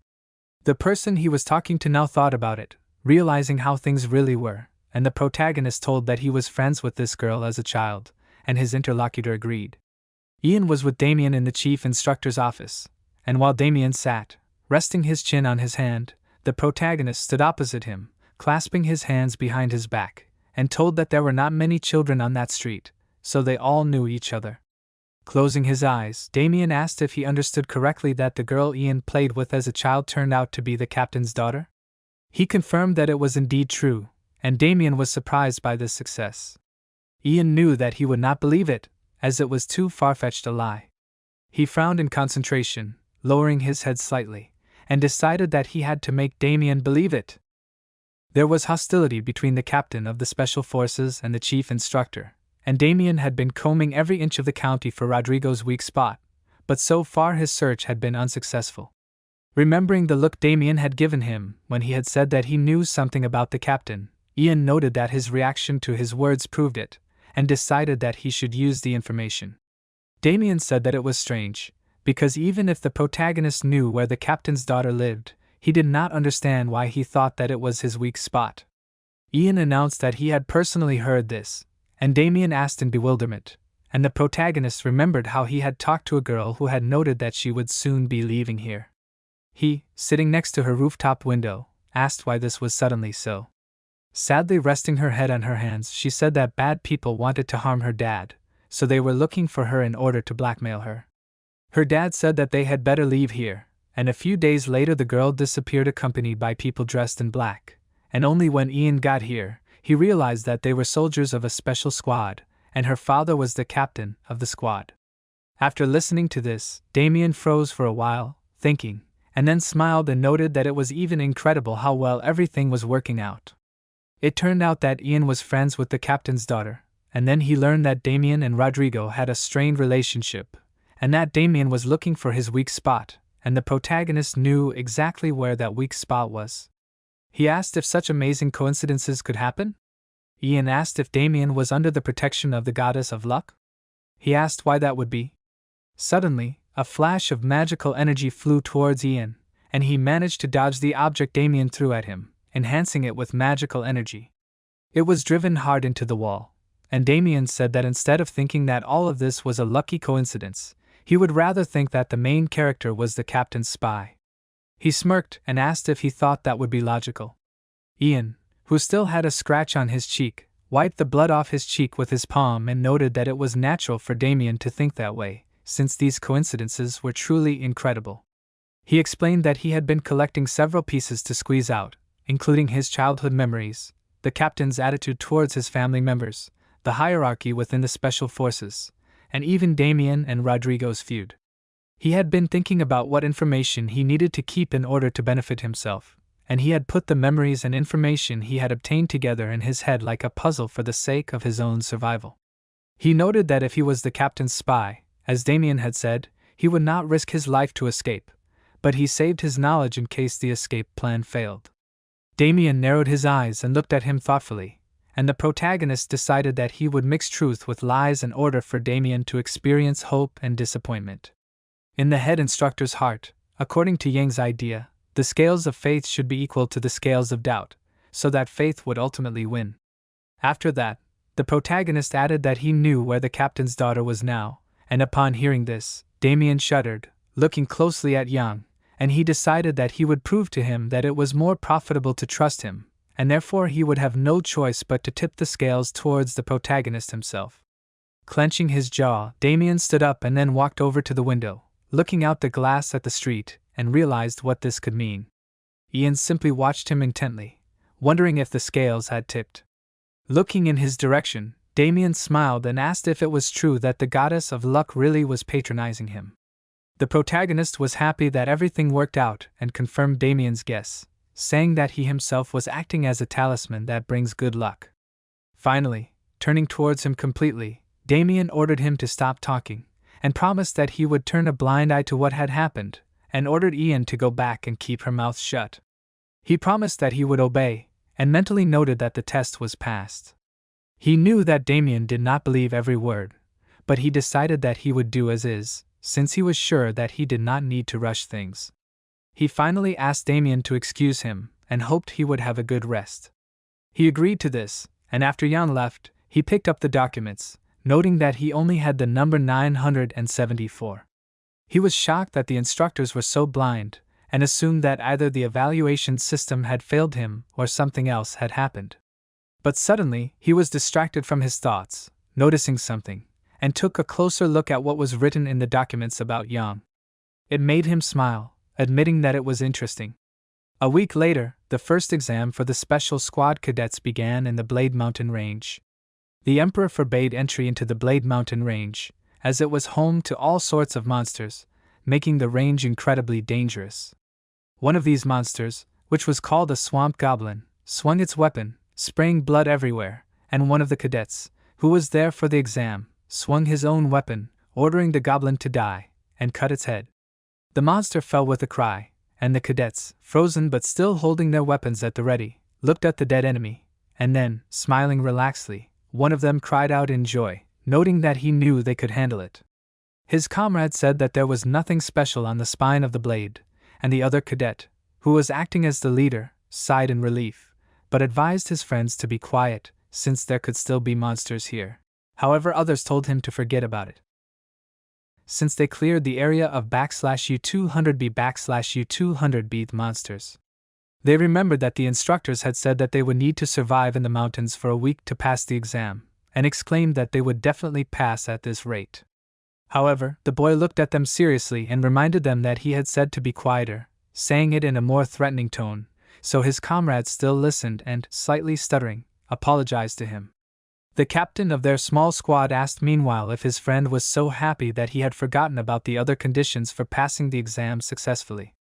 Introducing the 2 crystals, he reminded them that they needed to kill monsters and collect mana stones, and even if they managed to survive, their results would depend on the number of stones they collected, and one of the cadets noted that it could have been if they had more stones than they had now. But suddenly he stopped, and, starting to speak more loudly, he exclaimed that it would be great if they could get past the cadets from the 4 great families. Their squad leader ordered his comrades to slow down again, as he was sure that they needed to remain vigilant, and then their skills would be enough to survive. However, before he could finish speaking, the giant monster's hand suddenly dropped, grabbing his head, and with a scream, it broke his neck. Because of this, cadet number 320 was eliminated, and his comrades, noticing what had happened, froze in horror, their eyes wide open. One of them, holding a shield in front of him, ordered the monster to leave, and the other, holding a spear at the ready, asked in fear, where did this giant monster even come from? The monster, which turned out to be a great golden ogre, simply froze in surprise for a moment, and then, screaming, began waving the body of the cadet it had killed in the air. It was a subspecies of ogre that had invisibility magic, so this monster was able to sneak up on its prey without being noticed. With another cry, it swung harder, destroying the 2 remaining cadets with one blow. number 345 and number 347 were eliminated, and noticing this with the help of a special sphere, Damien laughed, calling them worthless, and looking at the other cadets who were standing in front of them, he said that 30 cadets had already died, and asked the other candidates to be more careful, since they, in his opinion, did not even realize how tired they were of picking up their bodies. Smiling, he closed his eyes, advising them to move, and announced that every 5 minutes they would send 50 cadets to the gate. The cadets obediently declared that they obeyed, and Ian thought that eventually he would get to that damned place, and then, focusing his gaze on Damien's expression, he noticed that he was in a good mood. He supposed that he had probably already ordered his bloodhounds to search the place he had named, but he knew that they would be able to find some traces, but they would not be able to find anything of value. In order to get even closer to the head instructor, he needed to get excellent results on the exam, so he knew that he would have to work on his body. Since he had only half mastered the divine dragon breath, there was a limit to how much he could progress, so being on the ridge was not so bad. After all, it was a chance that Yang supposedly had to take advantage of. He smiled, since he knew that there were 2 treasures in the mountains that no one knew about yet. He imagined the flashes of magical energy, and mentally exclaimed, if he could get these treasures, he would become stronger and faster. Suddenly, he was distracted from his thoughts, as he heard someone ask in amazement, what did that person say? He didn't understand if it was true, and the protagonist frowned in confusion and asked what was wrong. Suddenly, he noticed that Damien seemed confused, and then he and his assistants knelt down, and someone ordered the others to show their respect and greet the only ruler of the Kabbalan Empire, the legitimate heir to the emperor. Leon came forward, and noticing him, Yang froze, his eyes wide open, because if his memory served him correctly, 500 cadets died during the exam, but nothing special happened then. But, looking closely at Leon, who was now younger, the protagonist noted that something unusual had happened. He didn't understand why Leon was here, and since the crown prince had come here, he was sure that he couldn't forget something like that. He remembered how he saw Leon before he died and was reborn, and then was distracted from his thoughts as Leon admitted that he was happy to see all the cadets. After that, Jan began to reflect, noting that Leon was the last person he saw before he died. It was the face of a monster for whom Yang's life was just a toy, and it made him horrified as he looked at Leon, who reminded him that he was the crown prince of the Kabbalan Empire.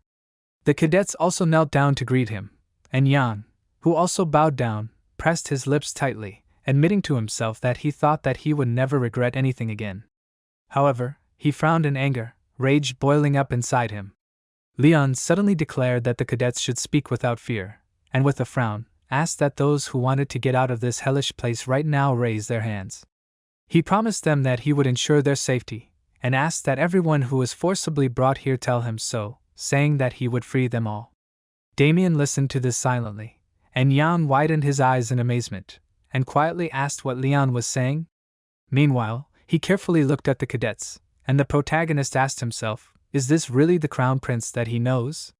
He thought back to a time ago, remembering how he had reported that the 4th Special Squad had just invaded enemy territory. His interlocutor replied that he understood everything. It was Leon, who was standing in front of a high window in the Emperor's residence in the capital Avalon. Leon asked what the outcome was. Yang, who was kneeling behind him, declared that the outcome was a success, as the information that the Mana Stone mine had been burned down was confirmed. Leon agreed with this, noting that it was a good job, and the protagonist, closing his eyes, warned that they would send reinforcements to ensure a successful retreat. Leon asked in confusion, and Jan explained that the invading squad was too small, and that all of them would not be enough for a safe retreat. He explained that it was impossible to guarantee that they would be able to return alive on their own, and Leon ordered that in that case, they should do nothing, deciding that these warriors would sacrifice their lives to destroy even more enemies. The protagonist shuddered in shock, looked at him with confusion, and turned to him, wanting to object since he was sure that they could not abandon their warriors fighting for the future of the empire. Leon, seriously pronouncing his name, said that the world was a chessboard, including slaves, citizens of the empire, knights and aristocrats. All of them, in his opinion, existed only for the sake of the emperor, for the sake of the only ruler for whom hundreds of thousands of people died. He imagined a king chess piece standing on a pile of bloody other pieces, and said that this was how the ideal world was arranged. Grinning, he asked, "In that case, what could be more honorable than dying for your emperor?" Returning to reality, Yang mentally called Leon a name, since he remembered perfectly well what he really was. Meanwhile, he continued talking, noting that some children of aristocrats entered this place in order to gain power. He advised them to go home, unless they wanted to face the consequences when he took the throne. The cadets began to mutter uncertainly, asking if this was true. Some did not believe it, while others still tried to object that these were the words of the Crown Prince himself. Ian asked himself in confusion, was this really the same person? He did not understand how he could have changed so much, and at this time Damien, drawing Leon's attention to himself, said that the cadets were shocked by the words spoken. Turning his attention to him, Leon asked why he was treating the cadets so inhumanely. Damien replied that a special unit existed to ensure the protection of the emperor, and he asked again, ordering him not to talk nonsense. Damien closed his eyes, lowered his head, saying nothing, and Leon declared that the emperor must protect his people himself, since the crown will not last long on the ruler's head if he condemns to death those he was supposed to protect. He did not understand what the point of power was in such a case, and declared that he could not allow lawlessness to flourish. He promised that this disgusting place would be destroyed, but Damien objected, reminding him that it was created by the will of the emperor, and everything here was done in accordance with the law. Noticing Damien's words about the will of the emperor, he indignantly repeated this, and then, waving his hand, he asked if any of the cadets had agreed to take this exam. He promised that he would retreat if at least one such cadet was found, and after waiting a little, he, without waiting for an answer, asked if it was true that there was not a single cadet. He understood what would happen if everything went on at this pace, and in the end he asked if Damien saw that no such cadets were found. Damien narrowed his eyes in displeasure, mentally calling Leon a populist, and suddenly one of the cadets stood up and apologized, drawing Leon's attention to himself. It was Ian, who said his number and said that he wanted to participate in the exam. Repeating his number in his mind, Leon noted that it sounded familiar, and then said, as far as he knew, low-ranking cadets were treated unfairly, and asked if Ian didn't want to get out of this place. While the other cadets looked at the protagonist and called him crazy, and he noted that as Leon said, some treated them badly, but they were equal in some ways, regardless of rank. He added in his mind that he could not allow the exam to be cancelled, and confidently exclaimed out loud that they were equal in the evaluation of their skills, thanks to which they rose in the hierarchy. He wanted to pass the exam because he had something to strive for, and quietly getting Damien's attention, Leon waited for her to respond and said that he did not deserve this cadet, and then, closing his eyes, he promised that he would not go back on his words, so he told them to continue the exam, but warned that he would personally oversee what was happening. Damien announced that he would obey, and then, stepping forward, asked the others to look at how generous the Crown Prince was, and recommended that the cadets do everything to repay him for his kindness. The cadets obeyed, and one of the instructors, standing up, said that in that case they would continue, and the second man added that the cadets listened carefully, intending to explain to them the workings of the warp gate. They were to pass through the gate and were to be teleported to the mountain range, and after that their location would be determined. He also warned that sometimes, due to mistakes, some cadets' bodies would split during the teleportation, but exclaimed that they didn't have to worry about it. The cadets didn't say anything, although they were clearly worried, and eventually the instructor announced Yang's number, ordering him to stand in place. The protagonist stood on the shining circle, and the instructors activated the gate, starting a countdown from 5 to 1. He frowned in concentration, thinking that Leon had never come to the training center in his past life. But this was completely different. He wondered if his actions had affected Leon as well. He wondered what could be the case if this was not the reason, and while he was thinking, the countdown ended and the teleportation began, and Yang's body disappeared into the bright light, and he, without being distracted from his thoughts, asked himself, what happened to Leon?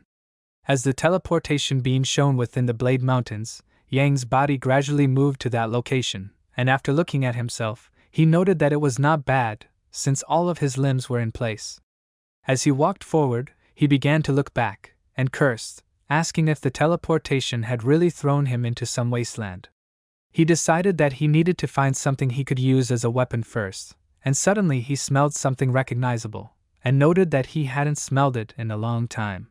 He found himself in the Blade Mountains Wind Valley, and after analyzing the information, he noted that there was a stench of sulfur mixed with the valley's demonic energy.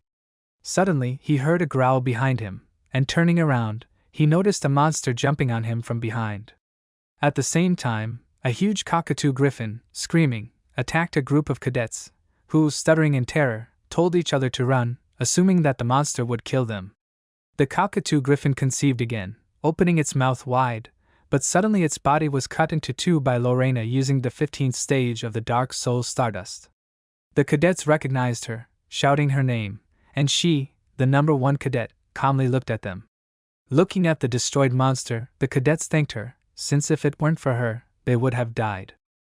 Looking at the state of the squad, Lorena noticed that there were many injured among them, and asked if their squad really only had low-ranking cadets. One of the guys answered that it was indeed so, explaining that they were mostly number 700, and many of them were injured. He added that they were planning to get out of here, but those monsters blocked their way, and with a trembling voice, attracting Lorena's attention, the cadets asked if she would allow them to follow her. They said they would at least walk with her until they left the valley, and Lorena said she didn't care, and the cadets thanked her. Ignoring this, she lowered her head slightly, mentally addressing Yang, and asked where he was. She would not believe that he had already dropped out, as he remained confident even in the presence of the Crown Prince.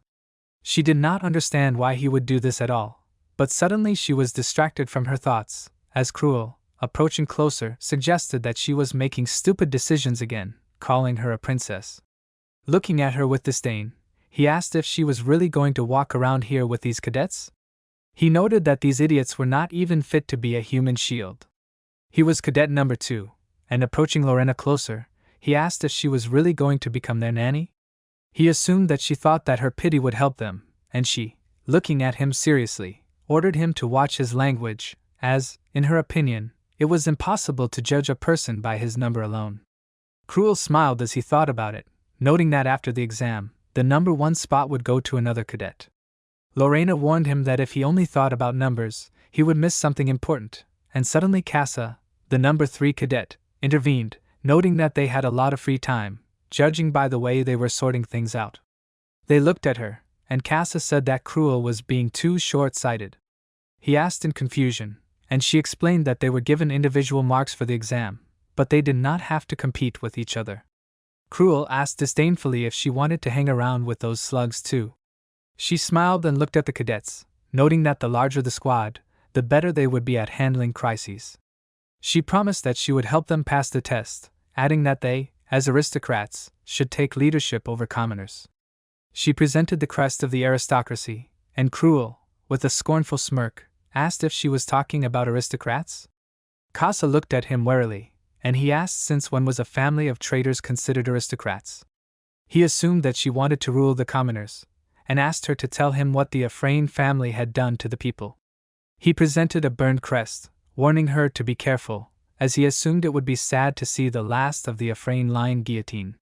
He imagined a guillotine stained with blood, and Casa, despite such words, smiled, and then laughed, thanking Cruel for her concern, assuming that she was too fixated on recreating her family.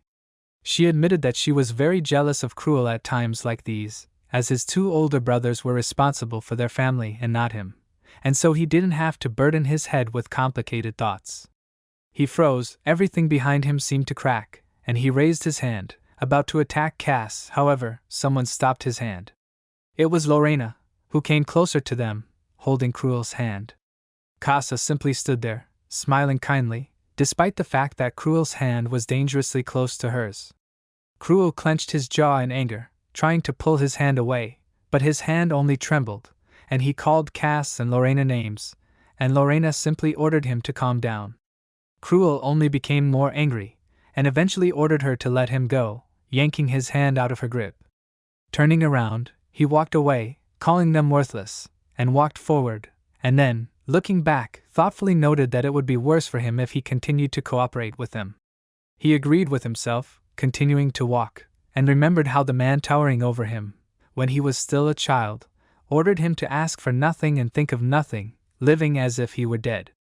Returning to reality, Cruel cursed, since he did not even think that he would ever remember this day again.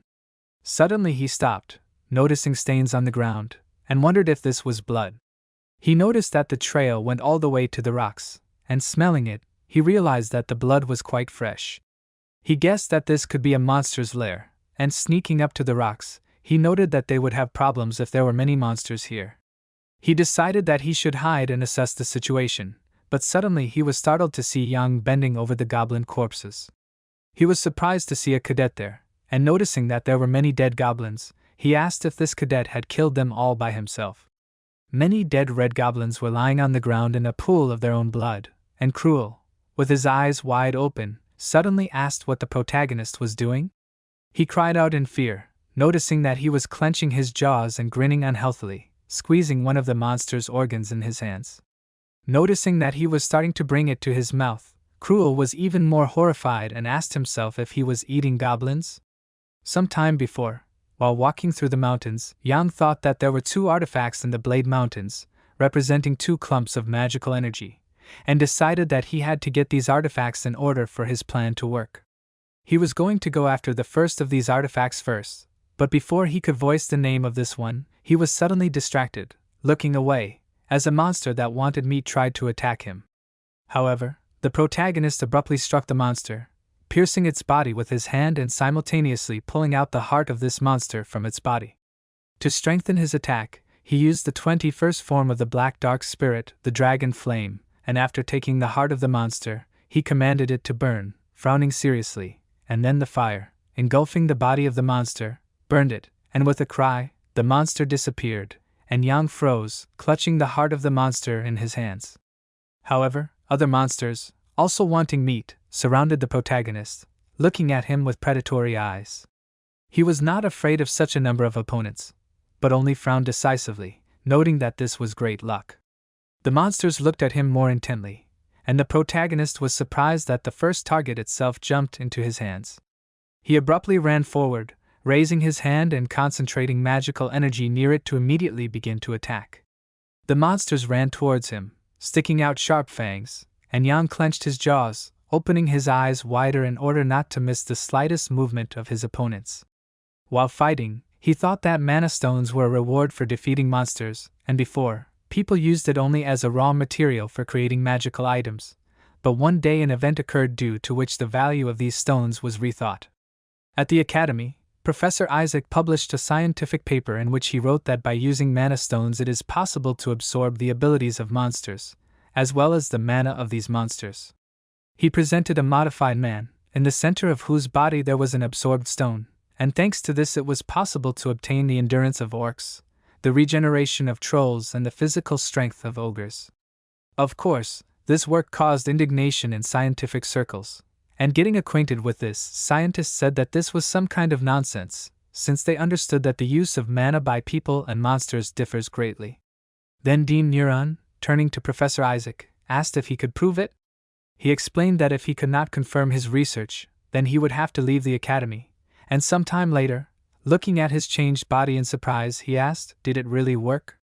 The scientific work was proven, and when Professor Isaac's statement was confirmed, people using mana were alarmed all over the continent. A large number of bloody weapons appeared, so it was now easier to find a monster in a pharmacy than in a dungeon.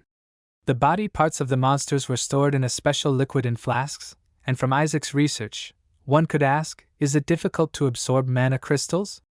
Extracting poison from it was quite difficult, and for this, the juice of moon beetles and lava stones were needed, but normal absorption of mana was very simple, because the stones just needed to be eaten. Remembering all this, Ian bit off a piece of the monster's mana stone, chewing it, and admitted that he did not think that he would have to do this again. Until now, he could not stand the taste, but still, he noted that he needed to absorb the stone, which is related to the heart of the monster as 2 parts to 1. He pictured it in a diagram, and also noted that in that case, he would have to absorb the monster's poison in order to absorb the mana from the stone. He suddenly jerked, covering his mouth with his hand as he felt like he was going to vomit. He knew he had to be prepared to die, and as he felt the poison eating away at him from the inside, he noted that he could neutralize it with the divine dragon breathing technique. After using the magic, he felt relieved and noted that it wasn't that bad, guessing it would take longer than he thought. He knew that there was no time to rush, but suddenly, Cruel jumped out from his hiding place and attacked him, using magical energy to strengthen his attack. He smirked while frowning, and when he struck, cracks appeared on the ground and a bright flash of light formed in the air. As the magic gradually began to dissipate, he chuckled, admitting that he did not think that he would meet a cadet with such a low level here. However, he warned that Ian would not be able to defeat him, noting that he would take the mana for himself. But suddenly he was surprised, noticing that there was no one under his foot, and starting to look around, he asked where the protagonist went. Ian, calmly standing a little to the side, relaxedly leaned his back against the rock sticking out of the ground, shaking off his clothes, and said that in the Blade Mountains there are some things more dangerous than monsters, explaining that he was talking about bastards like Cruel himself. He turned towards him, noting that the fact that he managed to dodge was due to his luck. He continued to speak, saying that he had heard of the existence of savages who devoured monsters, but he admitted that it looked more vile than he imagined. He called Ian worthless, admitting that he would beat him to death, but he promised that he would spare him if he sincerely asked for it. So when he heard nothing in response, he asked when the protagonist would start begging. He extended his palm and suggested that Ian could give him all the mana stones he had obtained, and in that case he would show how merciful nobles could be. Ian, looking at him in confusion, asked about the stones again, saying that he did not have it, since he ate it. Cruel ordered him not to lie to him, and noted that he was going to take pity, but the protagonist, whom he called a savage, was too stupid. He noticed that no one was there, shouted that no one would even know that he had killed such a small nonentity. He ordered him to give the crystals if he wanted to live, and Ian suddenly agreed with Cruel's words, smirked and exclaimed that no one was there. Cruel misunderstood his mood and agreed, noting that he respected his choice, and ordered him not to even think about making a peep. But suddenly the protagonist appeared very close to him, and, swinging his sword, dealt him a strong blow. Long before that, in the Dwight mansion, Cruel, who was still a small boy at the time, thought that he should be the next owner of the mansion. Already at the age of 12, he understood that most of the Mere was inhabited by nobodies, and that he was the heir was a fact of course, but above him stood two bad people, in his opinion, who were afraid that he would become the head of their lineage. Under their pressure, he sat with his head down and hid his face, and now he remembered that under the guise of caring for his education, they sent him to a special warrior training center and threw him into a stinking garbage dump. He would never forgive them for this, and so he frowned, and there was an ominous aura around his body. He was sure that he was the true heir of the Dwight lineage and rose above the rest of the scum. As soon as he got out of there, he was going to burn the rest of the wretches to ashes, and while he was thinking about it, Jan realized that there was no one there and struck him. Not expecting such a blow, Cruel coughed, and from his open mouth flew out a spray of blood. Some time later, in the Snake Gorge, which was the only way under the cliffs and which people called the Snake Gorge because of how much it resembled a snake, someone sobbed and asked how he dared to do this.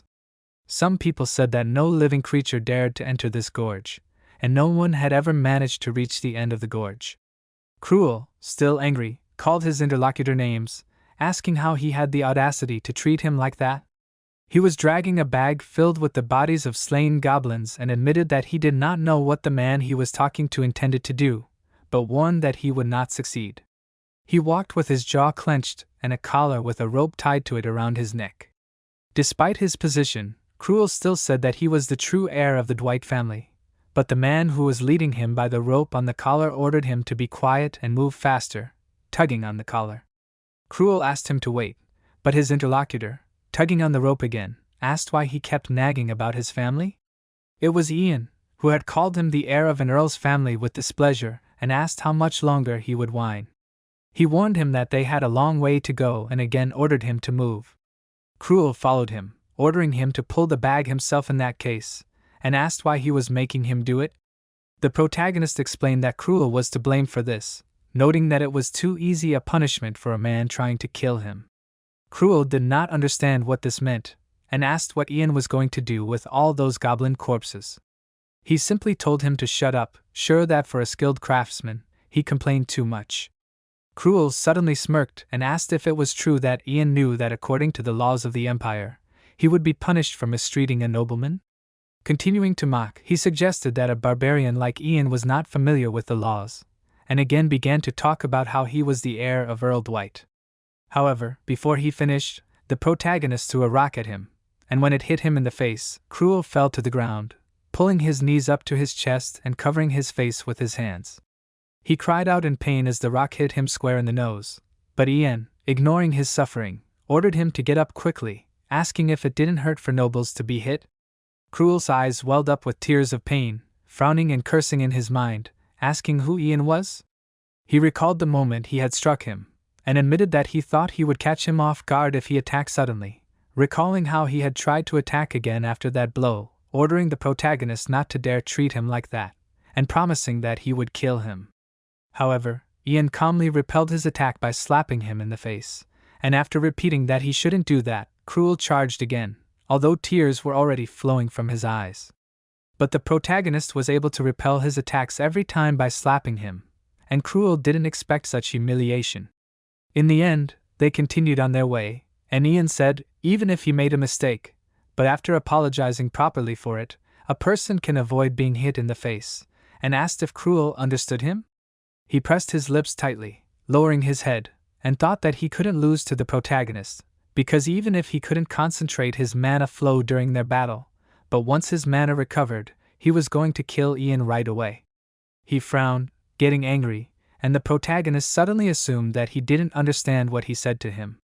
He turned around, looking menacingly at Cruel, his eyes turning red, and asked if he really had to say it again. Cruel, who had a menacing aura in the air, frowned, wanting to say something like a threat, but in the end, suddenly calming down, he said that he respected Yang and wanted to be friends with him in the future. The protagonist asked if he thought he couldn't see the thoughts in his stupid head. He ordered him to shut up if he didn't want to crawl around like a cockroach, and Cruel agreed with that. As Yang continued on his way, he turned around at him one last time, thinking that he was an amazing man. Although he had a thirst for life, the energy was radiating out of him in an irregular manner, and only one thing could emit such energy, namely, demonic knowledge. The protagonist imagined a silhouette of a man standing in front of a magic circle, and noted that if there were sorcerers who used black magic and the power of darkness, then there were also warriors who used darkness in sword fights. They achieved success faster, but those who used black magic would gradually have their minds and bodies destroyed until the darkness completely consumed them, and then these people would go crazy. Ian imagined such a man, in whose eyes, instead of pupils, the outline of a magic circle appeared.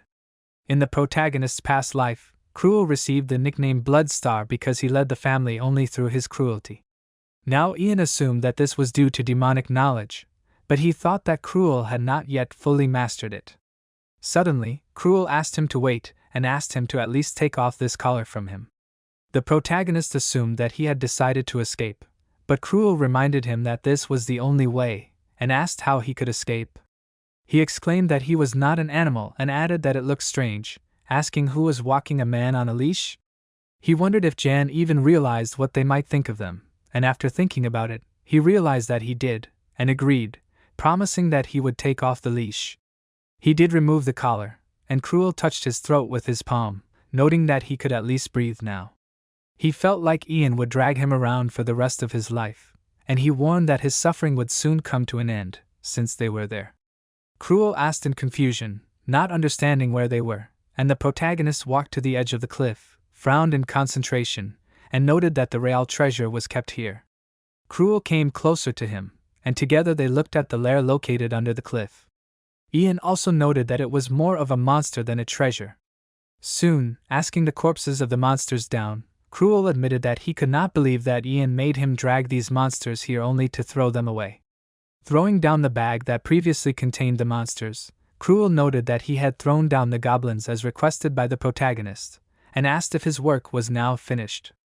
Ian said his name seriously, drawing his attention to himself, and decided that as thanks for his hard work, he would give him advice. Cruel asked in confusion, flinching, and the protagonist suddenly smiled and ordered him to run away from there and not look back, noting that it needed to be done now. The next moment, magical energy particles suddenly appeared in the ravine, and the eyes of a monster glowed below the shelter. Due to the goblins' bodies being thrown down, magical energy was activated in the shelter, and the blood that splashed from the fallen bodies began to spread, connecting into lines that eventually formed a magic circle. When all the lines of the magic circle were drawn, it was filled with magical energy, and Maman, who appeared from this circle, furiously asked who dared to wake him up. He roared loudly, and Cruel, who was watching in amazement at what was happening, cursed and asked what Yen was doing. The protagonist refused this question and asked in return what Cruel himself was doing.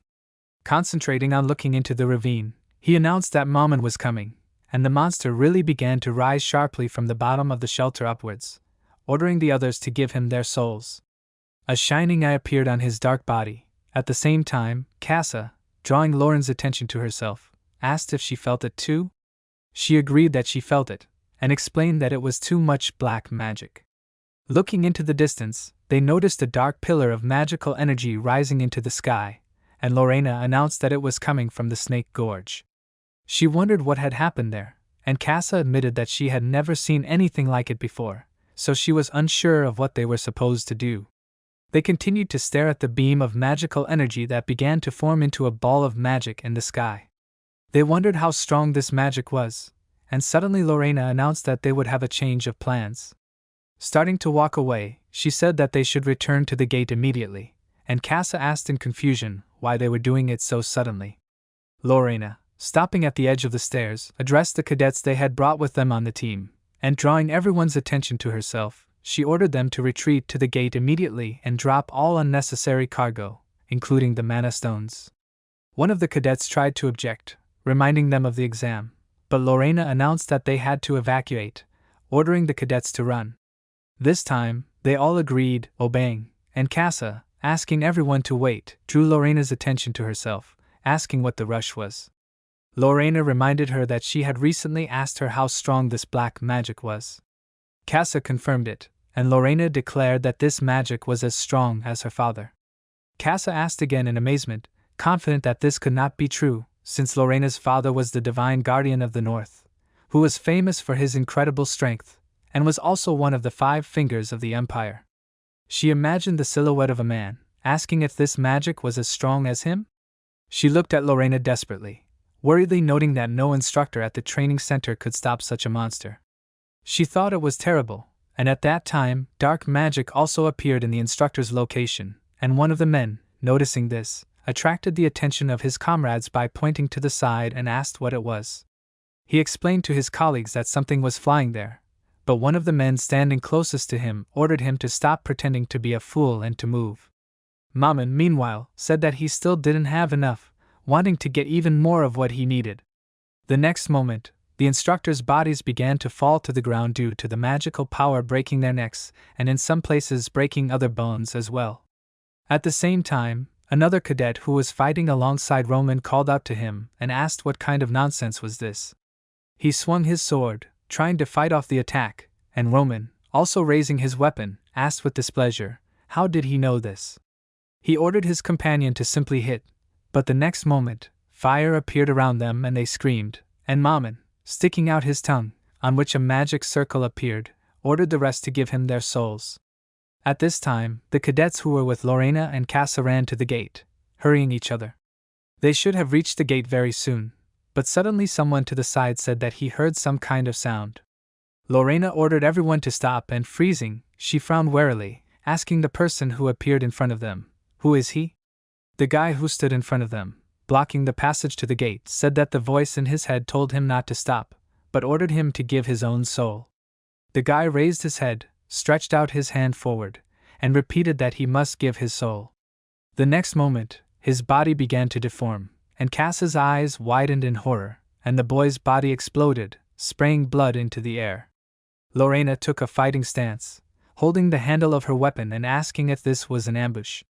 But Cassa shouted that it was not, and pointed her finger forward, telling Lorena to look there.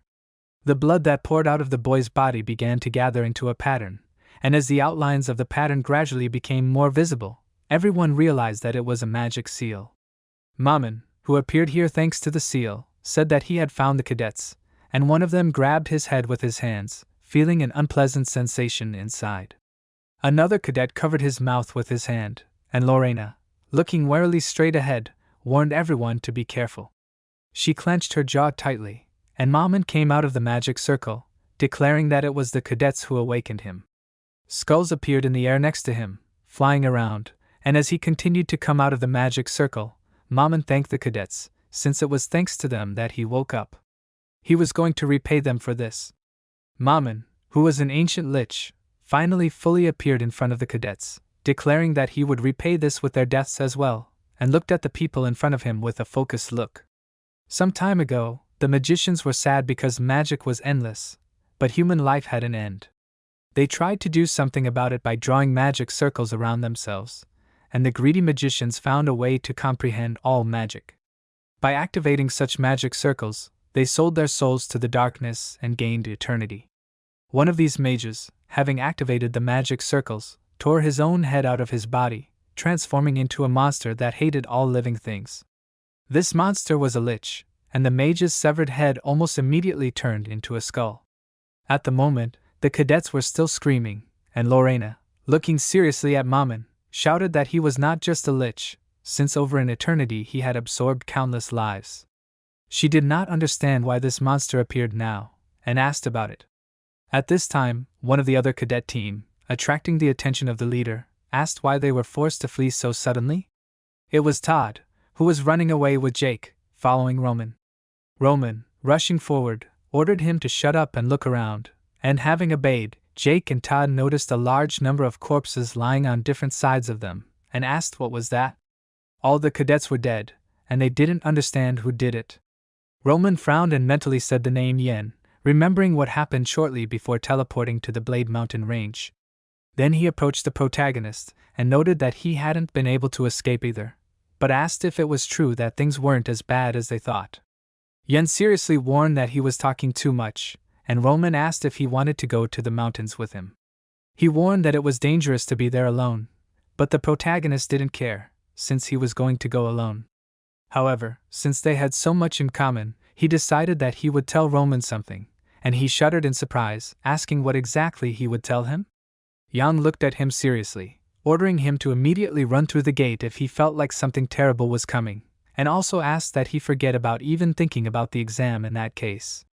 Now Roman realized that Yang had planned this, and clenched his jaw, not understanding what exactly he had done. At this time Maman, stepping forward, called the cadets in front of him pathetic mortals who had awakened his sleep. Lorena ordered all the cadets to forget about this gate, and run to the other gate number 3, since it was the closest. Frowning, she repeated that everyone should leave here, and Casa, calling out to her, noted that she should run too. But Lorena, draw your sword, refused, deciding that she would stay here and hold off Maman. She took a fighting stance while activating her magic and held her sword forward, asking Casa to help the cadets escape. She objected, exclaiming that Lorena couldn't do it alone and wanted to say that she would stay too, but Lorena cut her off, declaring that she had to survive for the sake of her family. Casa became silent after hearing this, and she paused for a while, thinking, and eventually agreed, starting to run away, and promised that she would do as Lorena said. She clenched her jaw and, while addressing Lorena in her mind, apologized to her, as she couldn't die here. Maman, meanwhile, called Lorena stupid, asking if she thought she could stop him alone. He dismissively called her mortal, and Lorena, without saying anything out loud, thought that she should try, because she had 2 advantages. First, her sword was made of mithril, which killed the undead, and she wanted to think about her second advantage, but she was distracted from thinking, because Maman began to chant a spell, and frowning, Lorena looked more closely at her opponent. The skulls that were just hovering in the air behind Maman multiplied, gathering in a circle, and Maman activated the spell Magic Skull Projectile, shouting for Lorena to die. A small magic circle appeared in front of his mouth, and the skulls flew forward, developing high speed. Lorena headed towards the skulls, using the jump of opposition of the Dark Ceremony. She managed to dodge the attacks of the skulls also because she used the spell Wings of the Wind Bird. However, there were quite a few skulls, and noticing several more attacks flying towards her, she took the sword, throwing it forward, and a flash of magical energy appeared in the air due to the skulls being destroyed. The Lich just stood there, watching this, and Lorena, who took advantage of the flash that appeared, moved behind Maman, shouting that secondly she had something else, and activated magic in order to strengthen the blows she dealt, jumping closer to the monster. Magical energy shone near its body, and Lorena exclaimed that magicians cannot cast attack spells and defense spells at the same time. She was confident that she would be able to win the battle by using this, but suddenly she froze, her eyes widening in horror as she heard Maman cast another spell. When the flash of energy that appeared after her strike dissipated, she noticed that a magic circle created by the spell Wall of Protection had appeared in front of Maman. It was a seal of protection, and Lorena did not understand how Maman was able to cast two spells at the same time. Suddenly, she noticed the magic circles in front of the skulls and asked in amazement, could the skulls also cast magic? She was sure that it was impossible, asking how many spells could these skeletons cast in that case? One of the skulls, taking advantage of her distraction, appeared behind her, activating magical energy, and a magical attack flew towards Lorena's back. She was unable to dodge it, and with a cry, she dropped her weapon. The next moment, one of the skulls, taking advantage of her vulnerability, wrapped a tentacle around her neck, and she was unable to get to her sword. The skulls also wrapped around her arms and legs, preventing her from moving, and realizing her situation, Lorena cursed.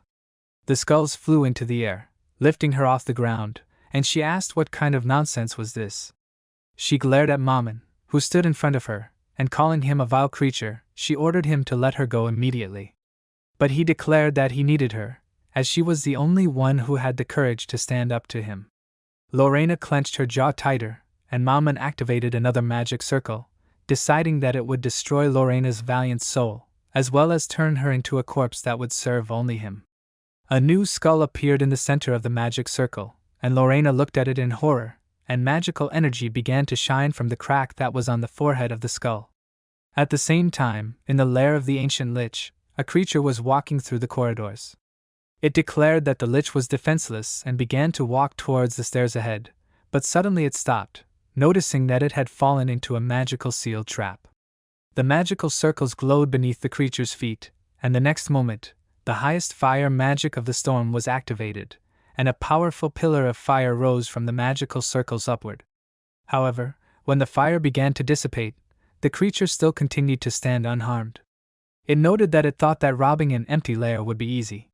Suddenly, Yang, who was actually hiding under the skin of this creature, took off his skull and part of the skin of this one, smiled and noted that everyone was meeting him fully armed from the very threshold.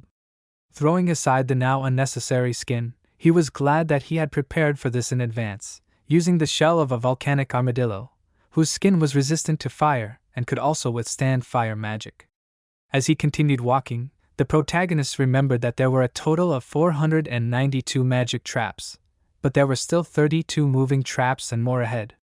He imagined the 12th floor of the lair and the 36th floor, and noted that he had used the goblins to lure Maman out of the lair, and now he needed to get the treasure. This was his original plan, but he knew that it would not be easy to carry out, and continued walking through the lair, thinking that what he had planned was quite possible to do with enough knowledge of the lair's structure. He had learned about the lich when he was a captain, and remembered that after he returned from the mission, his assistants had given him a report on it. It was case number A58215667, which was called the Ancient Lich. The participants were the first training group of the special squad located on the spine of the blade. The monster they encountered was a high-ranking species, and the total number of cadets was 1,000, of which there were 0 wounded, 100 survivors, and 900 dead.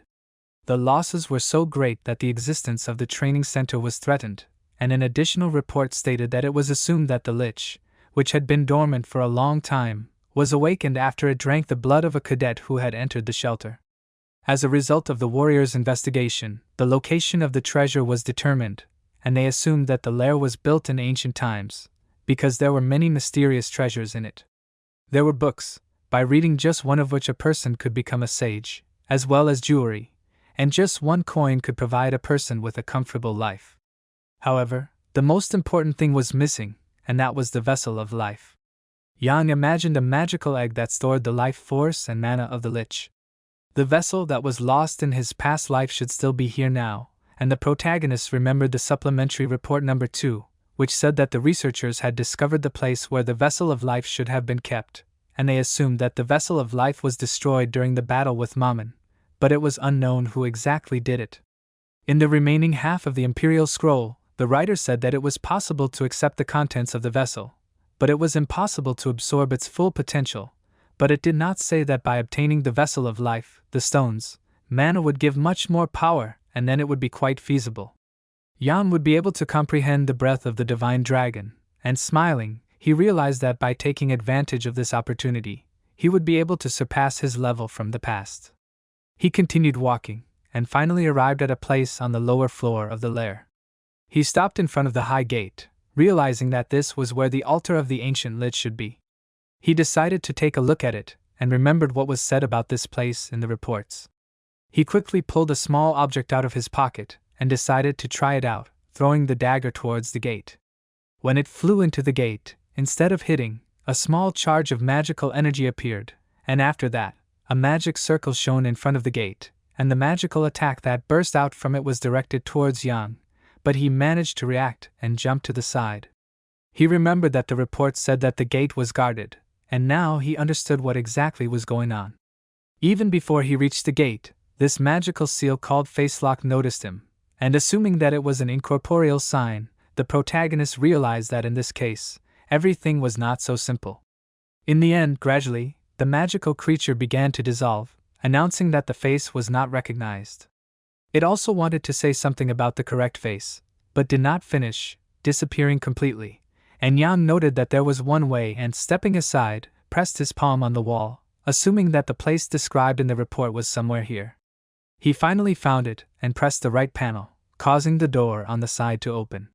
It was a secret passage created for the transfer of slaves, and the protagonist remembered that in the second point of the supplementary report number 2, the person wrote that they assumed that in the past there were many slaves in the lair, and they discovered a passage for them. Presenting the layout of the shelter, Ian noted that this labyrinth was filled with primitive traps, and it would take him time to overcome it.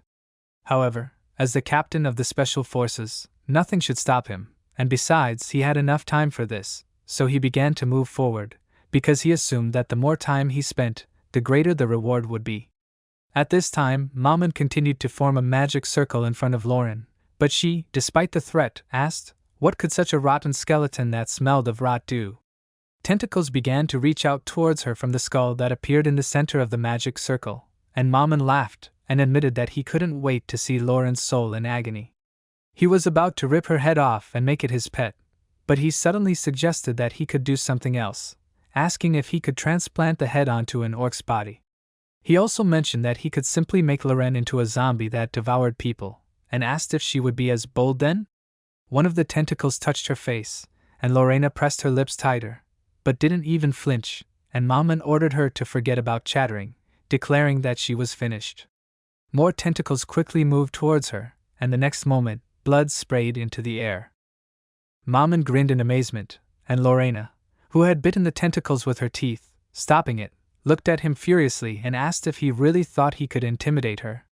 She shouted that he hadn't been able to do anything yet, and as he was about to cast a new spell, the lich called Lorena impudent, promising that he would not leave a single piece of her flesh and turn her into dust. He activated the dark destruction magic called Dark Fracture, and his eyes shone, but suddenly the lich froze, and Lorena looked at him in confusion, not understanding why the monster had stopped attacking. Maman looked away, noting that he felt a strange feeling, and asked if what he thought had happened was really what had happened. He shouted that the barrier on the altar had been destroyed, feeling that the gate blocking the way to it had been broken, and asked who had broken into his lair? Not only that, but the top of the gate had also been partially destroyed, and Maman realized that Lorena was just bait. He pulled on the tentacles, pulling her closer, and she screamed, and the lich leaned over to her, declaring that this was planned, realizing that while he was distracted, some thief had broken into his lair. Lorena did not understand what Maman meant by bait, and he, enraged, called her names, telling her to shut up, and used a gravity wave, pushing her back. She screamed, hitting the wall, and the force of the impact caused a dent in the stone. Falling down, Lorena froze, unable to move, and Maman, turning around, ordered his skulls to return to the shelter and open the gate. The skulls began to spin, creating a magic circle and opening gate number 127 to 5. Entering it, the lich announced that he was heading to the altar, and disappeared. A little later, gathering her strength, Lorena raised herself, screaming painfully, and looking in confusion in the direction where Maman disappeared. She asked where he went. She assumed that he escaped, and at this time, in the center of the altar, the lich appeared a magic circle, and before appearing on this, Maman asked what kind of idiot appeared here? Moving to his abode, he furiously asked who dared to open his altar? Looking around, the monster asked himself, how was this person able to get through all the traps? He was especially shocked that the thief had broken through the barrier that Maman had spent 1,000 years creating, and besides that, no one knew the location of the altar except Maman himself. This made him even less sure who it could be, and he cursed, assuming that it could be someone from the Wizards Guild or the Emperor's Knights. Stepping aside a little, he froze in shock, noticing the empty vials on the ground, and asked if someone had really drunk his elixir. The extra elixirs that were previously in these vials were the ones that Maman had spent 1,000 years perfecting in order to restore his mana levels and physical strength. He even trembled in rage, the veins on his arms became more visible, and he declared that he had spent 1,000 years in order to be reborn as a human, but now all his work had gone down the drain. Suddenly Yang, who was sitting to the side, asked if Maman was talking about extra elixirs. He noted that it tasted quite good, and upon hearing his voice, Maman turned around abruptly, asking indignantly if he was the one who broke through the protective barrier. Holding up the bottle that still had some elixir left, the protagonist told Maman to calm down first, and then invited him to come closer and drink with him. His cheeks slightly blushed. He himself was in an elevated mood and asked if Maman wanted him to save this wonderful drink for him. He acted like this because he was in a state of excessive consumption of magic power. When using a lot of magic power, a person entered a state similar to alcohol intoxication, but Yang still continued to consume the elixir and asked if Maman didn't know that saving something good for later is not the best decision. Maman paused, pondering the situation, and was surprised to see that it was not the Wizards Guild or the Emperor's Knights who had broken into his altar, but a drunk boy. He was shocked that his barrier had been broken by Yang, and the protagonist, distracting him from his thoughts, noted that Maman was in a hurry to get back, and he had distracted him from his fun. He admitted that it was great to walk straight through the front door, and Maman ordered him to shut up, promising that he would kill him first, and then everyone outside. He asked if he thought he didn't know that a thief had broken in.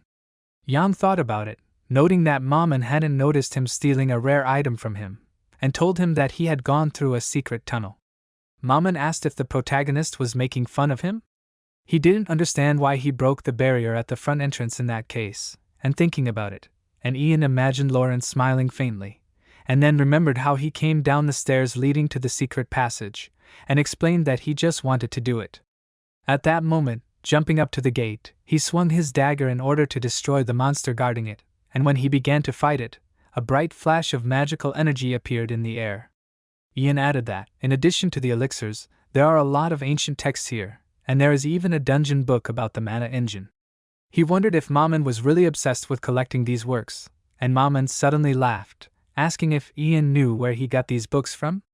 The protagonist frowned slightly, looking at him carefully, and Maman said his name, telling that he turned into an undead for 1,000 years for the sake of revenge and prepared for this for 10 centuries. He was outraged that a worthless person like Yang would change all of his plans, and because he was so angry, he was unable to fully control his magical energy, and his eyes began to shine with magic, and Maman continued his story, declaring that in order to take revenge on the one who betrayed him and took everything he had, he cursed himself to exist as an undead, but because of the protagonist, all of his grandiose plans went down the drain. Yang, calmly taking a few more sips of the elixir, apologized to Maman, telling him to continue, and he froze, watching him in bewilderment, and Yang, sighing, realized that he was too drunk. Maman suddenly extended his palm forward, activating magic, and remarked that a bastard like Yang had too much self-importance. He activated the Great Flame Crow's Breath spell, intending to burn away all of Yang's arrogant blood from the inside. The protagonist closed his eyes while still standing there calmly, and when Maman was approaching, he opened his eyes, looked at him seriously, and simply told him to stop. He actually froze, stopping at a minimum distance from Yang, and asked in shock, "What is this?" It was because Maman felt the energy of his own mana, and with a chuckle, the protagonist said that he was quick-witted, slightly pulling the collar of his clothes. As Maman called him names, he realized that this was his life vessel, and focused on the small shining magic circle that appeared on Yang's body. The protagonist smiled, showing it off, and Maman asked indignantly, did he really eat it? He suddenly realized something else, and with a surprised cry asked, is it true that this is the heart of mana? He was shocked that Yang had created a new heart from his life vessel, and asked how he knew how to do that. For a while, nothing happened in the altar, but the next moment, Yang suddenly ran across one of the bridges at high speed, and a wide-range fire magic called a fire shower rushed after him. The fire blasts crashed into the bridge, exploding, and the lich that was chasing Yang called him a loser, asking if he could escape his own death. The protagonist continued to run, asking dissatisfiedly if Maman were in his place, he would just stand there. He reminded him that he had absorbed his life vessel, and asked if he would not die too if he killed him. But Maman said that he would not kill him, and Yang turned around, frowning warily, and the lich said that he would be reborn in Yang's body. The protagonist asked again, and Maman declared that if he destroyed what he had waited for 1,000 years, then he would take away Yang's appearance, as he assumed it was a fair exchange.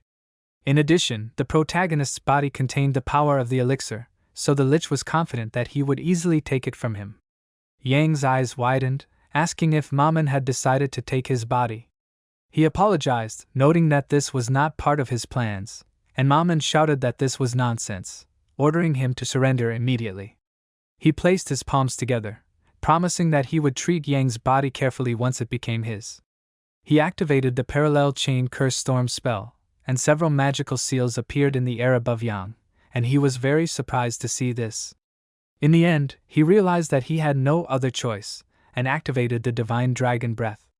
The next moment, beams of magical energy began to fly out from the magic circles, and the protagonist activated the mana heart in response. As soon as he did this, the beams of magical energy that broke through the circles pierced the floor, destroying it, and for some time the magic continued to act, and when it dissipated, Maman noted that he had not used his power for a long time, asking if Yang was still alive. The protagonist, instantly appearing behind him, asked if he was worried about him.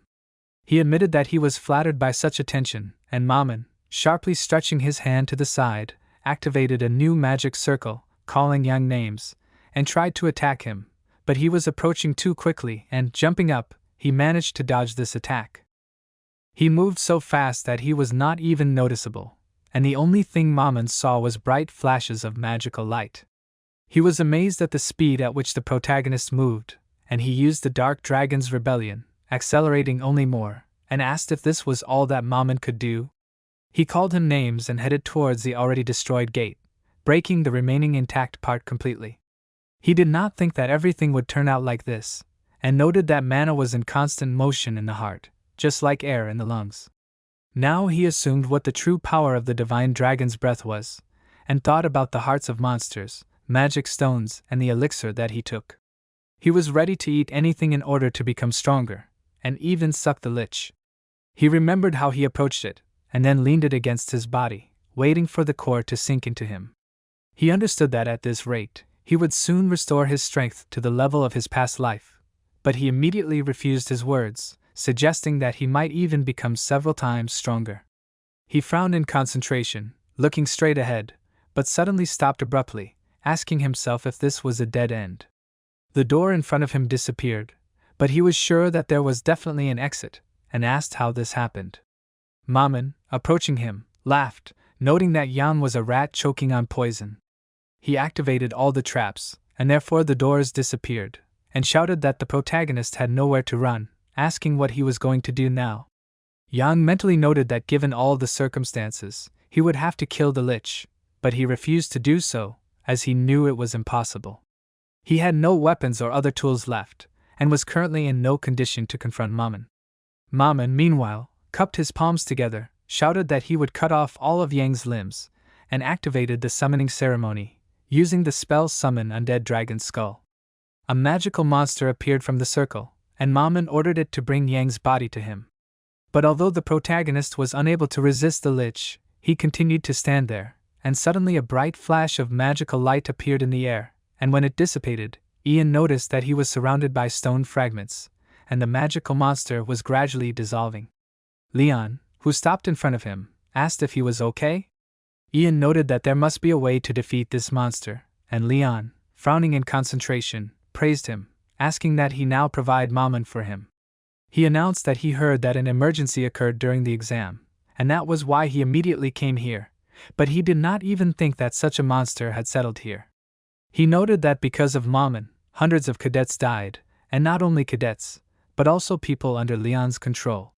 He was annoyed that so many flowers withered before they even had time to descend, and he exclaimed that he would never forgive Maman. Maman froze without saying anything, and Yang closed his eyes and bowed, greeting Leon.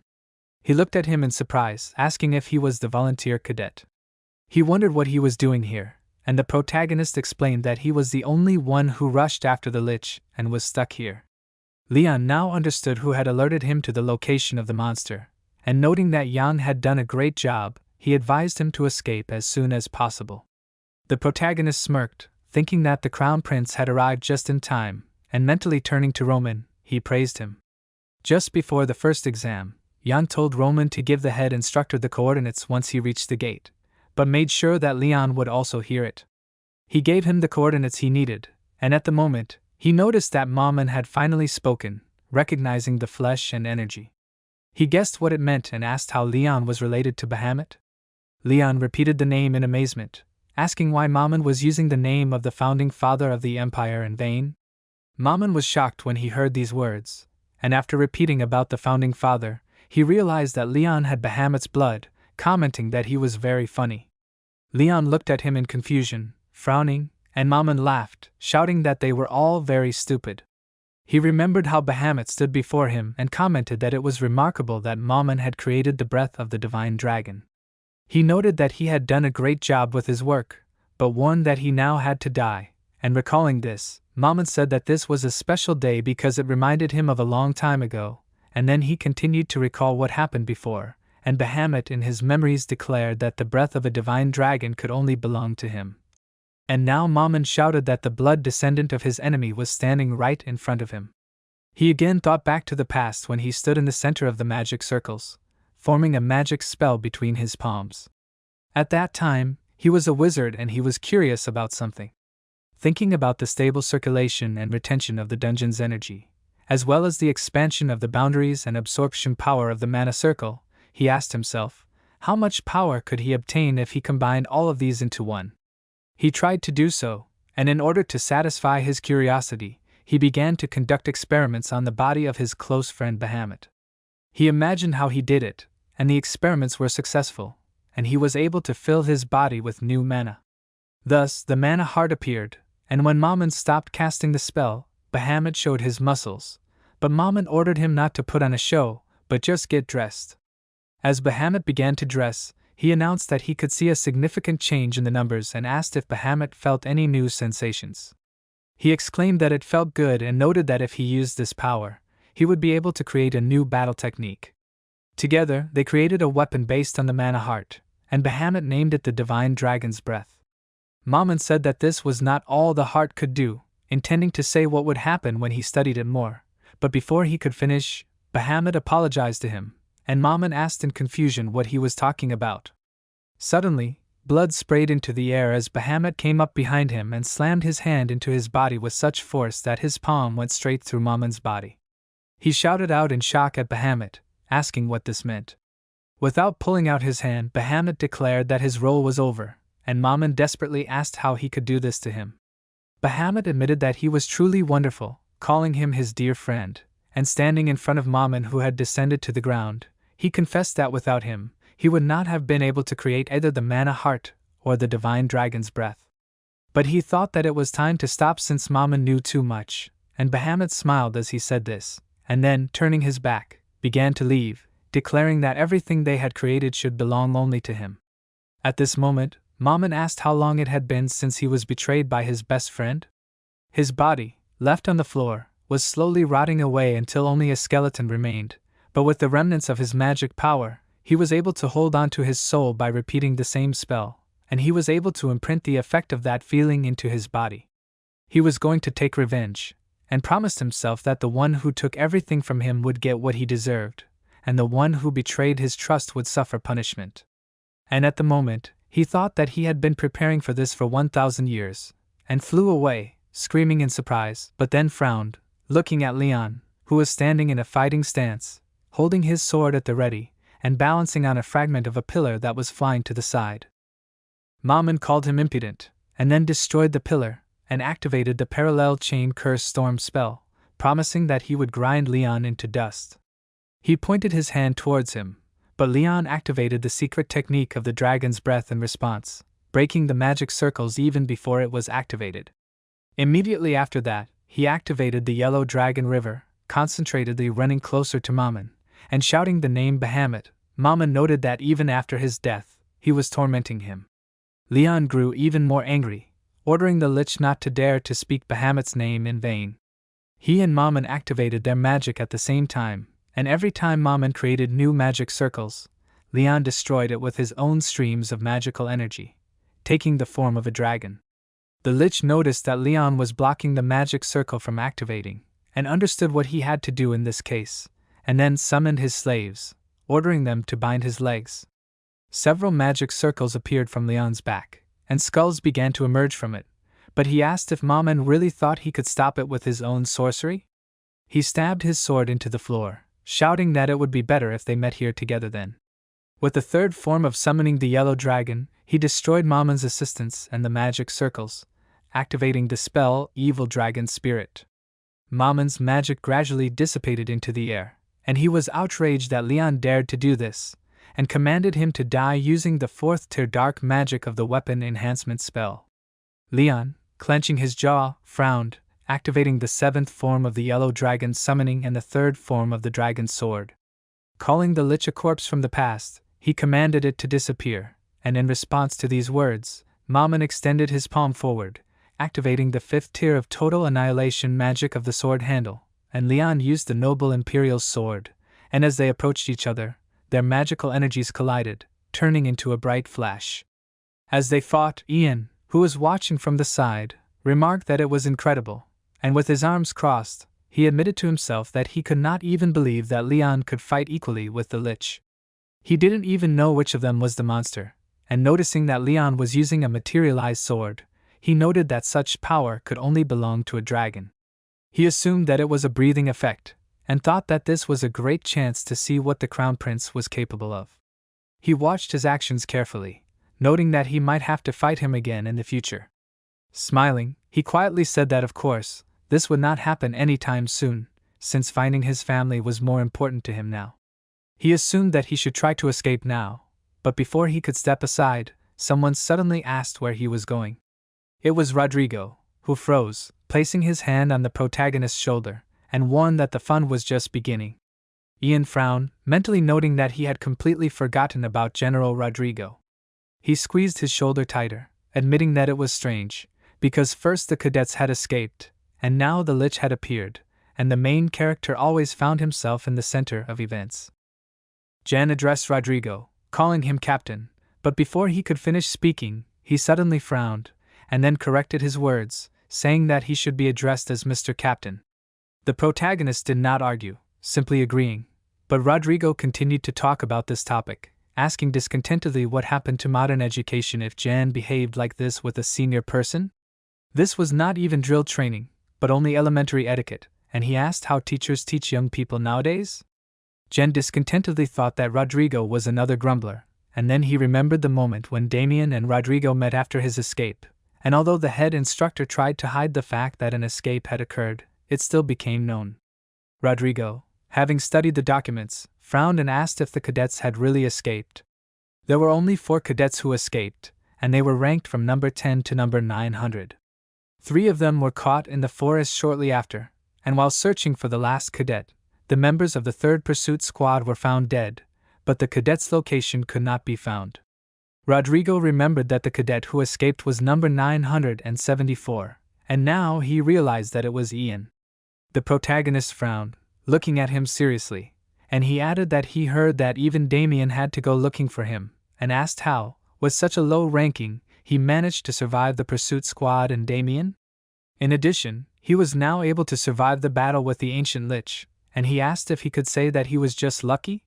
He didn't think so, and Ian smiled and said that it was bad luck, and Rodrigo looked at him with interest, and the protagonist smiled even more and said that it was super luck, suggesting that he had done a lot of good things in his past life. Rodrigo noticed that Ian was joking like an old man, and he explained that he had no chance of escaping, and if a little more time had passed, he would have become a victim of the lich, but Leon suddenly appeared and saved him. Rodrigo still asked incredulously, was all this just luck? He asked, did the protagonist really think that he would believe that? Ian said that he was really very lucky, and asked, was Rodrigo going to punish him for just being lucky? He smiled, and Rodrigo asked again, mentally calling him shameless, because he didn't understand how he dared to behave like that to him. He only had the number 974, but he still had the audacity to act like that, and Rodrigo assumed that Ian might be the bastard of some important noble, but he gave up on that assumption. He was suddenly distracted from his thoughts, as he heard the protagonist ask if he could help Leon. He repeated the question, noting that it was stupid, as he was sure that if Ian joined the battle, he would only hinder Leon. Leon and Maman continued to fight, and the protagonist initially wanted to object, but eventually resigned himself and assumed that there was no room for anyone else. Frowning in concentration, he thought that the lich had lost the life vessel, but he still had not died, and asked himself, hadn't he completely absorbed the vessel? If he were to activate the mana heart by using up the remaining power of the vessel of life, he assumed that it might help, and while he was thinking about it, Leon declared that it was the end and swung his sword to strike Maman, but he dodged and the attack did not deal any damage to him. As he continued to attack, Leon mockingly asked what happened. He wondered why Maman was running away, and while continuing to dodge, the lich simply ordered him to shut up, and suddenly he noticed that the mana output was decreasing, and it felt like someone was sucking out his magic power. Maman suddenly guessed something and was shocked by it, and then turned towards Yang, who, noticing his attention, smiled, showing an approving gesture, and Maman realized that this was all because of him. He noticed that the protagonist was treating him with disdain, and decided that he would not understand anything. Leon frowned as he watched him, and the lich shouted that he was going to take this body for himself, and began to tear his body apart. Noticing this, Leon asked in shock, is this what he thinks it is? Maman said that he no longer needed this body, and promised that he would kill all of them. A magic circle appeared in the torn part of his body, and after looking closely at it, Leon cried out in shock, realizing that it was domain expansion. Domain expansion was a state in which the caster's hidden wish was realized in the real world. Domain expansion could only be used by the 4 heads of the strongest families in the empire, excluding the emperor himself, and besides Leon, Yang and Rodrigo also learned this technique. Maman meanwhile said that the descendant of Bahamut should die, and Leon realized in horror that the lich had decided to kill them all along with himself.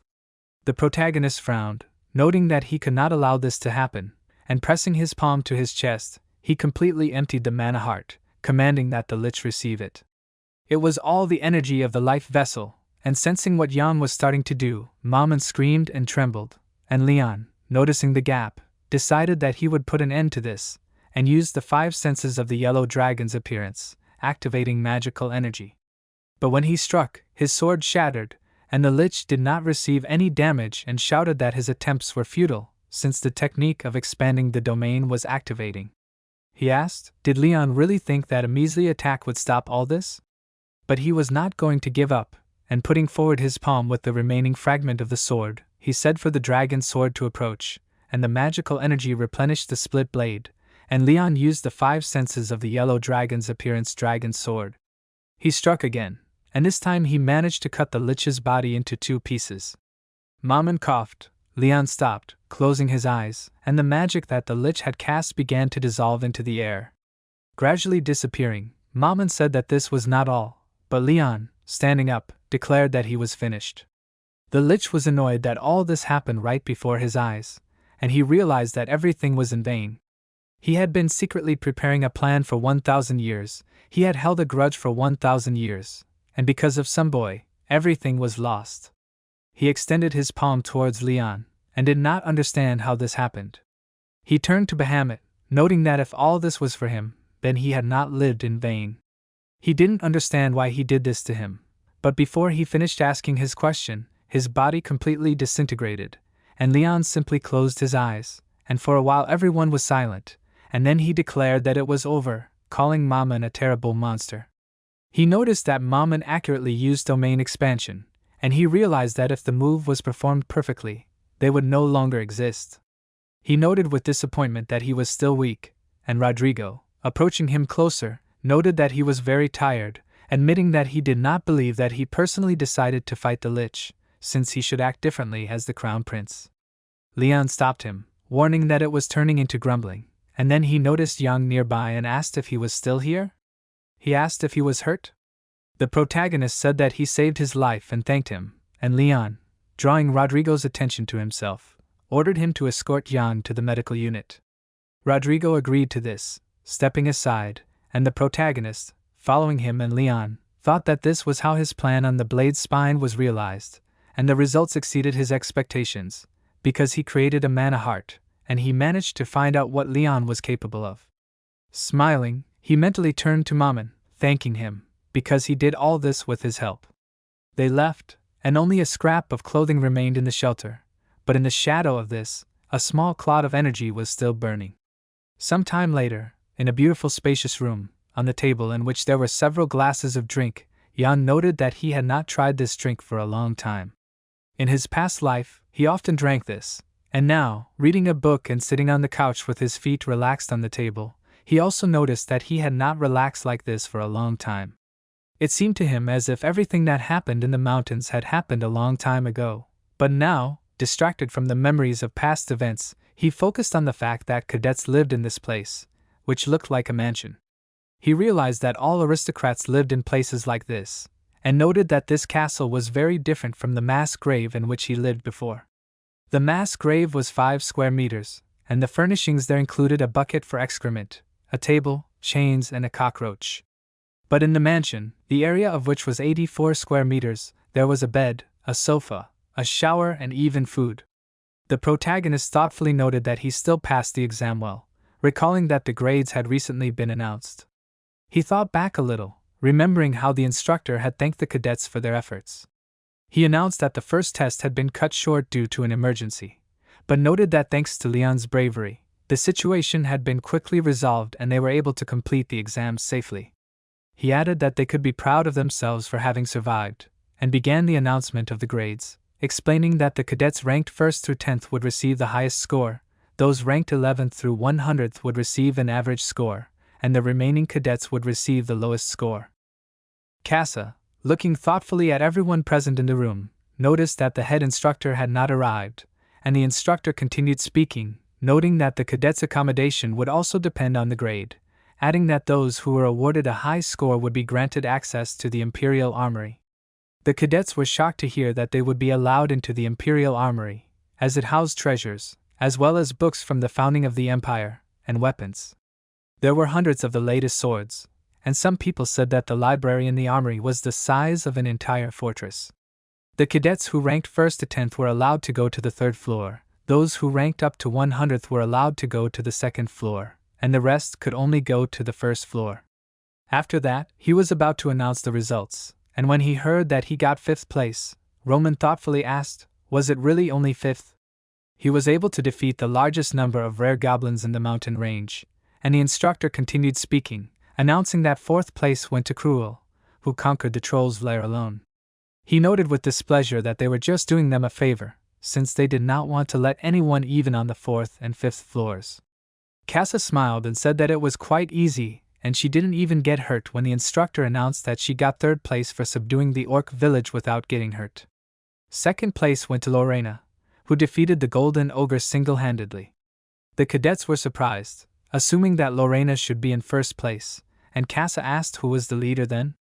The cadets were sure that there was no one better than Lorena, but she wasn't upset about 2nd place, as she was sure that there was no point in this ranking. Her 1st place was just an illusion, as she couldn't handle the real monster that was the ancient lich. She was sure that she needed to become stronger, but suddenly she was distracted from her thoughts, as Cruel, who was standing a little to the side, smirked mockingly, noting that Lorena, whom he dismissively called a princess, looked very funny right now. She glared at him after saying his name, but Cruel ignored the warning and said that she was so cocky, as if she could save everyone, but she couldn't keep her place in the rankings.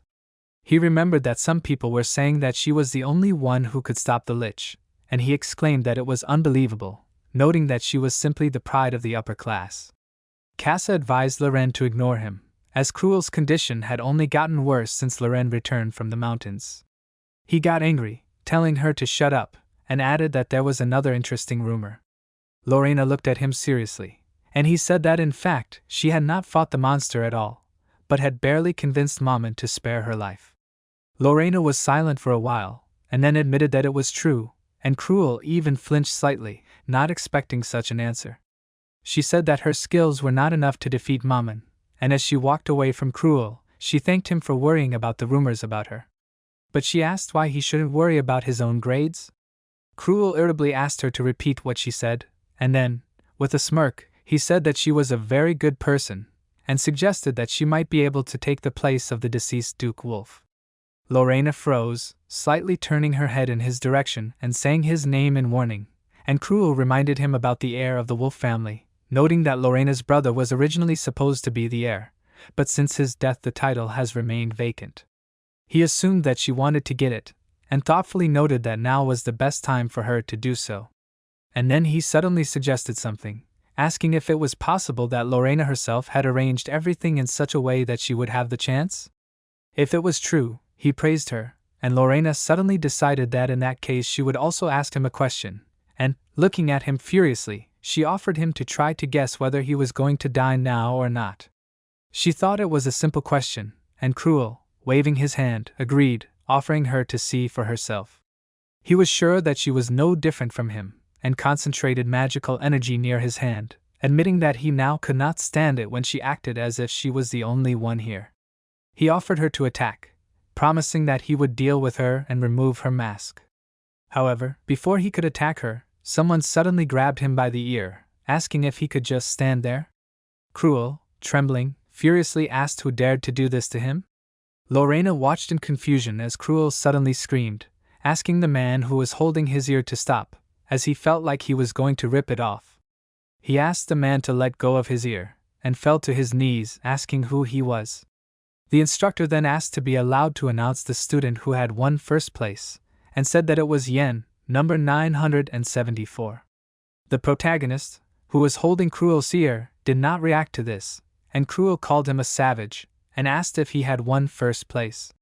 The other cadets were also shocked that such a low-ranking cadet had won first place, and they began asking each other if number 974 had seriously risen so high. Someone recalled hearing about him before, and Lorena, drawing his attention, asked if he had really become the leader. Cruel asked how someone like Ian could do that. He wanted to say what would happen if he didn't let him go immediately, and interrupting his words, the protagonist looked at him menacingly and asked what would happen. Calming down, Cruel simply looked down, saying that nothing would happen, and admitted that he was just in pain. Suddenly, approaching closer, Lorena noted that they hadn't seen each other for a long time, and Ian addressed her with respect, but she refused, asking him not to call her that. He agreed, and she asked how he and Cruel met. The protagonist said that they crossed paths during the exam, and admitted that he was glad that Lorena was left without serious injuries. Meanwhile, the instructor finished announcing the results, and Lorena thanked Ian for her concern. She said his name in her mind, as she knew that he was an unusual person, but she could not believe that Ian made Cruel afraid of him. Besides, she felt a power in him that was ready to explode at any moment, and she asked what had happened to the protagonist. She wanted to ask him several questions, but now she could only say one thing, and announcing his name, she said that Cruel had been insulting him for a long time. Ian looked at Cruel indignantly, who tried to refuse this, shouting that it was a lie. But the next moment, he already cried out in pain. Distracted from the memory of this, the protagonist thought that he had received his chambers as a reward for first place. Sitting still with nothing to do turned out to be more difficult for him than he thought, and he took a book from the Imperial Armory, and then thought for a while, distracted from reading, but soon, raising his gaze, he told the person standing behind the doors to come in. After a short pause, a sigh was heard, and opening the doors, the visitor asked how Ian knew that he was standing outside. He assumed that he had made too much noise. It was Damien who, as he walked into the room, closed his eyes and asked if it was true that Ian had not forgotten that there were some unresolved issues between them.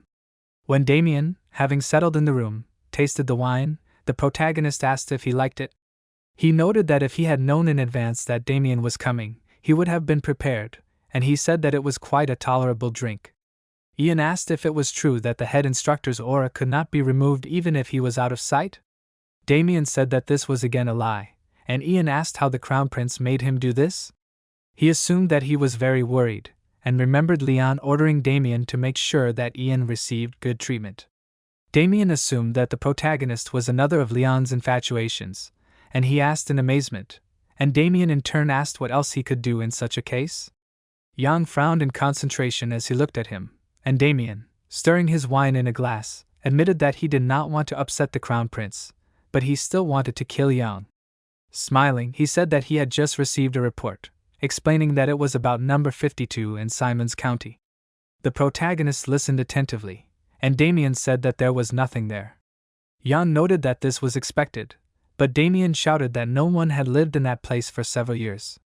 The protagonist assumed that Rodrigo, whom he called an old fox, had a hand in this, saying that he realized that he was being followed and covered his tracks. He wanted to say something about what he could do if Damien did not believe him, but he declared that he would not accuse him of lying, since it no longer mattered to him whether he was telling the truth or not. It was all about something else, and with a light kick to the floor, Damien activated the Dark Spirit Sword, shouting that now Ian was completely useless. Sharp beams of magical energy, bursting out of the floor, headed towards the protagonist, also destroying the table that stood nearby. The table split into pieces and flew into the air, and Ian decided that if this was so, then he could do something else. Hearing his voice, Damien froze in surprise, peering into the cloud of dust that rose after the blow. The protagonist announced that he did not think Damien needed to kill him, and showed the book, but he did not immediately pay attention to this, wondering to himself in surprise, did Ian really reflect this attack? The protagonist meanwhile said that he found a very important piece of the puzzle, and finally paying attention to the book, Damien asked what it was. He read the title of the book, which was called A Study on Energy Interruption. This book was taken by Yang from the Imperial Armory, and although he was granted access to the third floor where the main armory was located, he decided to go to the first floor where the special library was located. It contained books and scientific research that had been collected by the rulers of the past, and while using the stairs to climb up to the upper shelves, Yang studied the titles of the books.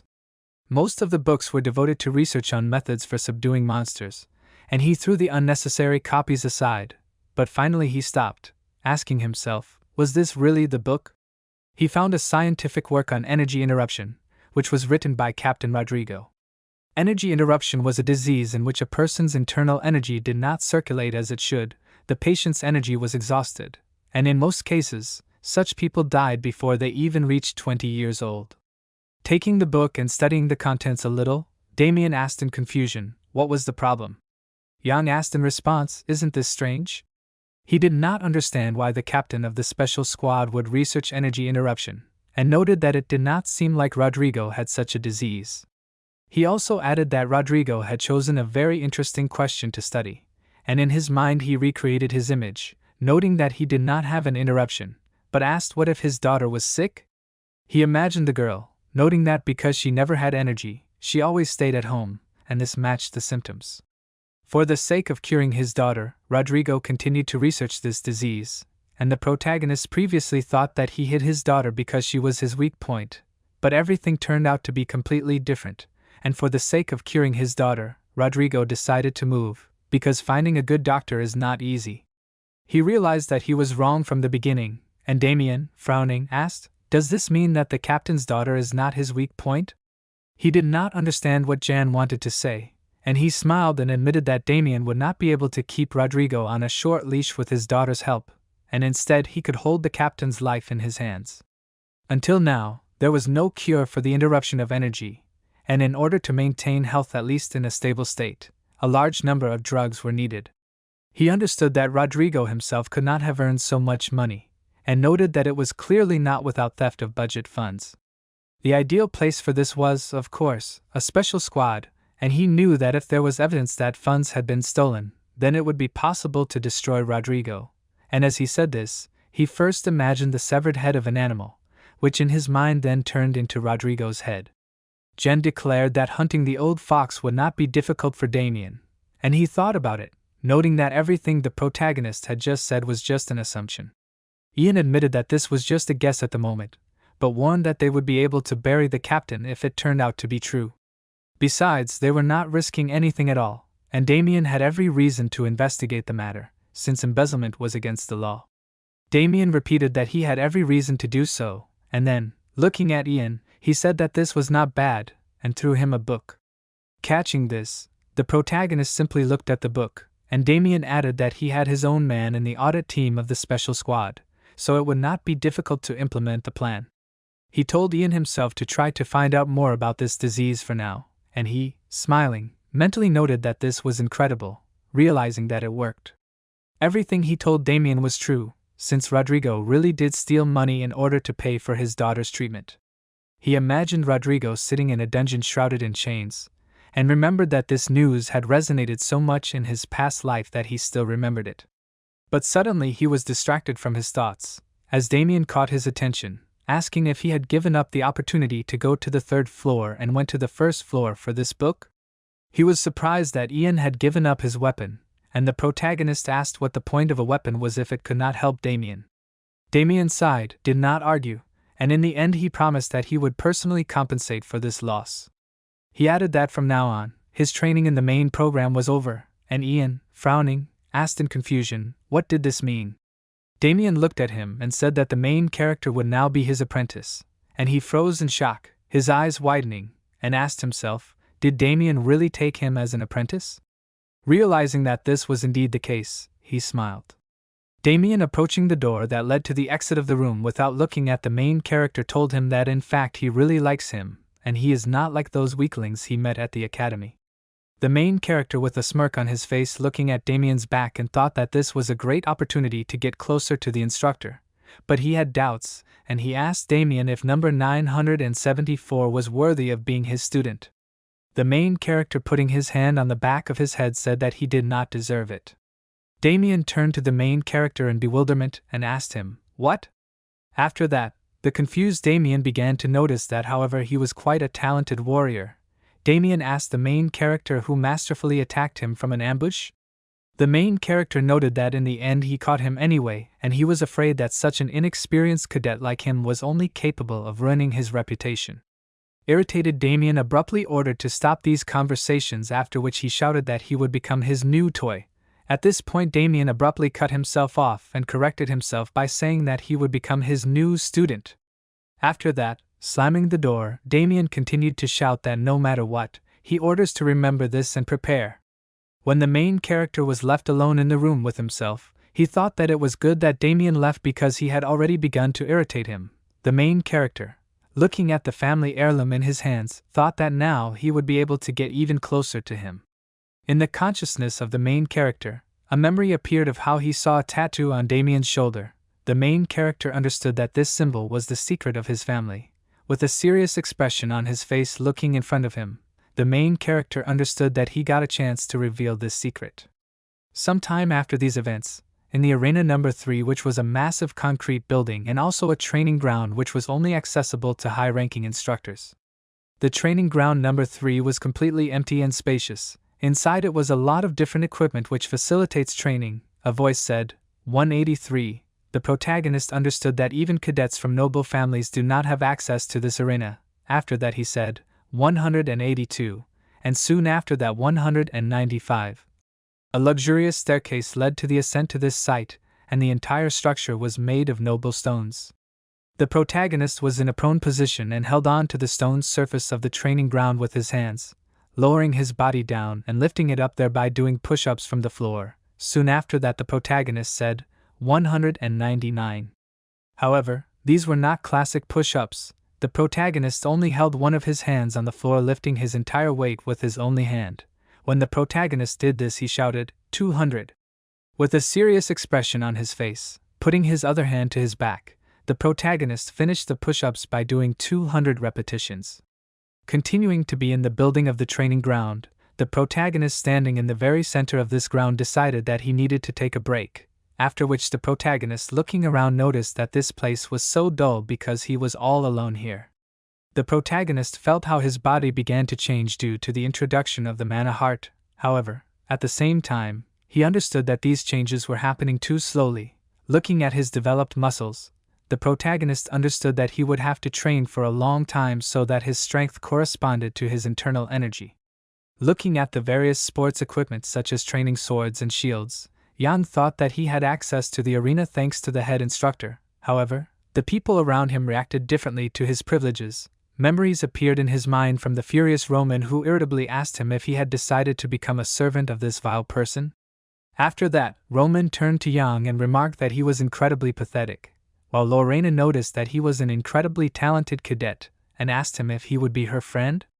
At that moment, Yang did not react to her question in any way. Looking ahead with a confused expression, the protagonist realized that Lorena began to follow him even more, and it seemed to him that the instructor was impressed by the fact that he chose the first floor of the treasury. However, the book to which the protagonist extended his hand was just a trick since he was pursuing a completely different goal.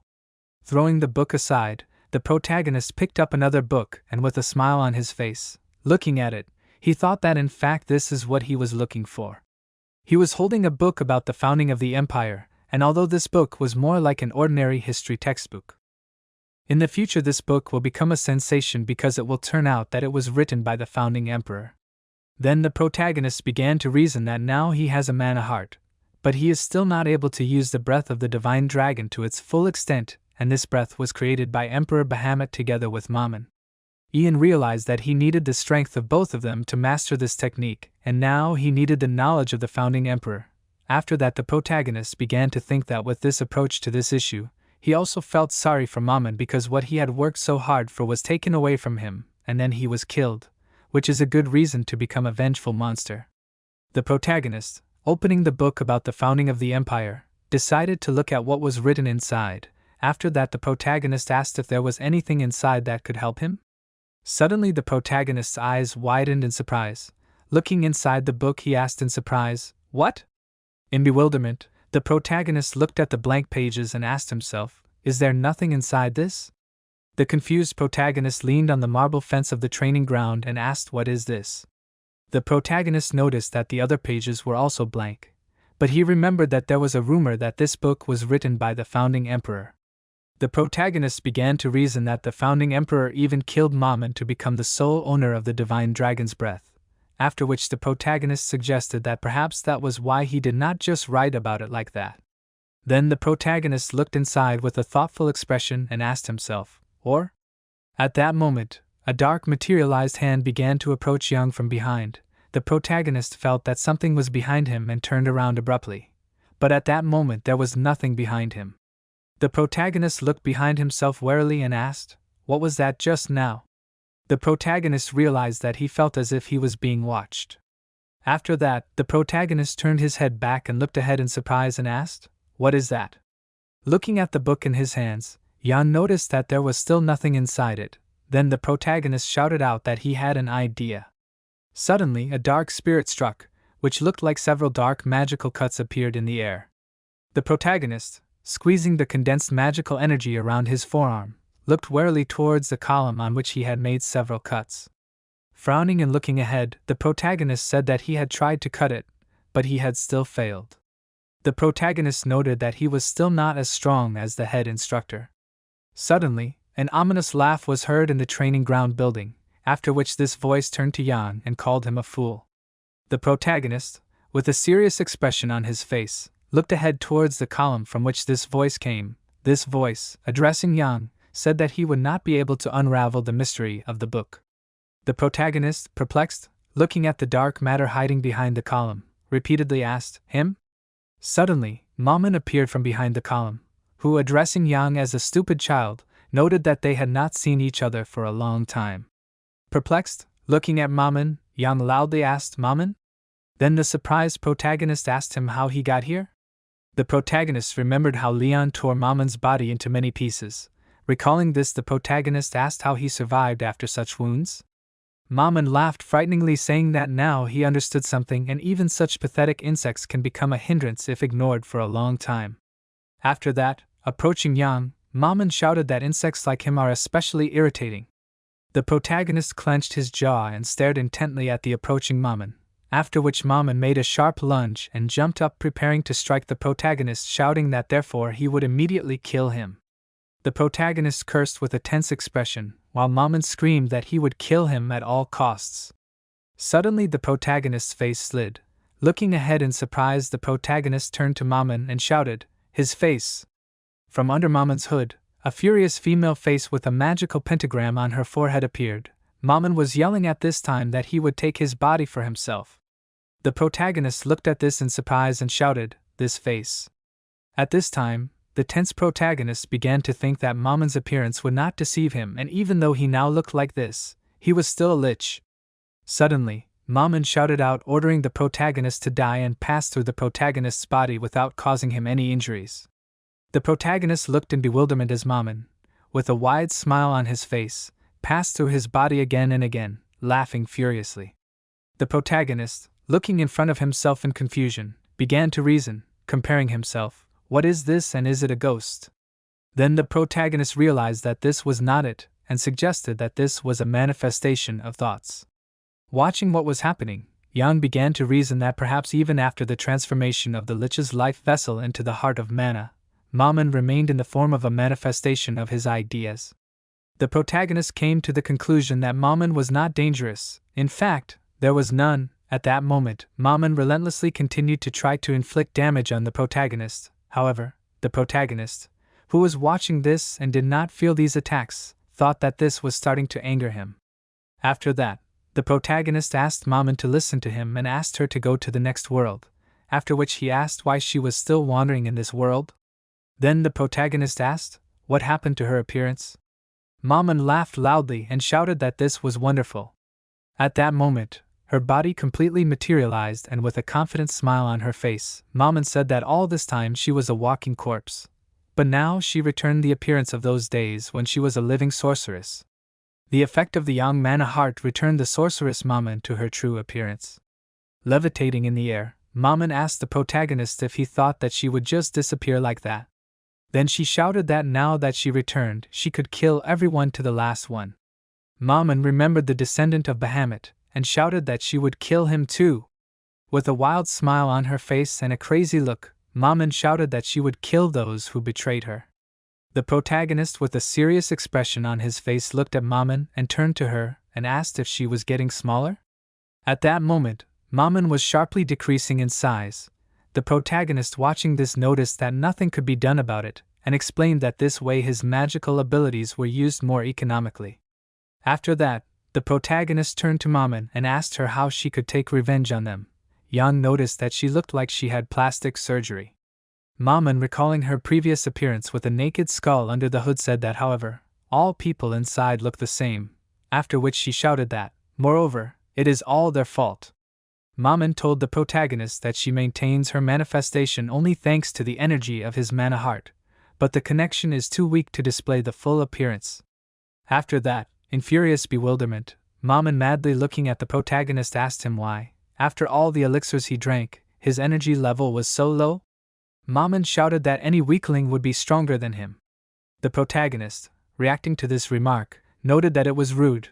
After that, the protagonist, with a thoughtful expression on his face, looking ahead and putting his hand to his chin, thought that at the present time this does not threaten him directly, but he understood that even he feels a weak flow of mana that is transmitted to Maman.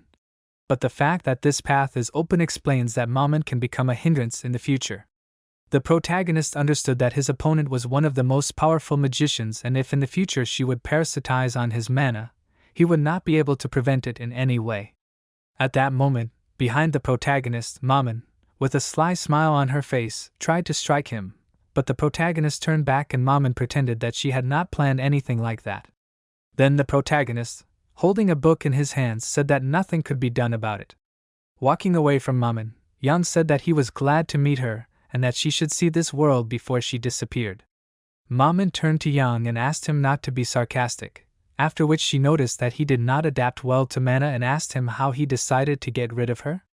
After this question, the protagonist answered her that she was no different from a person and he just needed to break the connection with her. After Yang said this, Maman began to look ahead with a tense expression on her face. The protagonist explained to her that she was simply parasitizing on his mana heart, and if he reduced the flow of mana, the protagonist asked her if she would be able to continue to maintain her manifestation. Then the protagonist, with a serious expression on his face, looked at Maman and ordered her to disappear and said that her age had long since ended.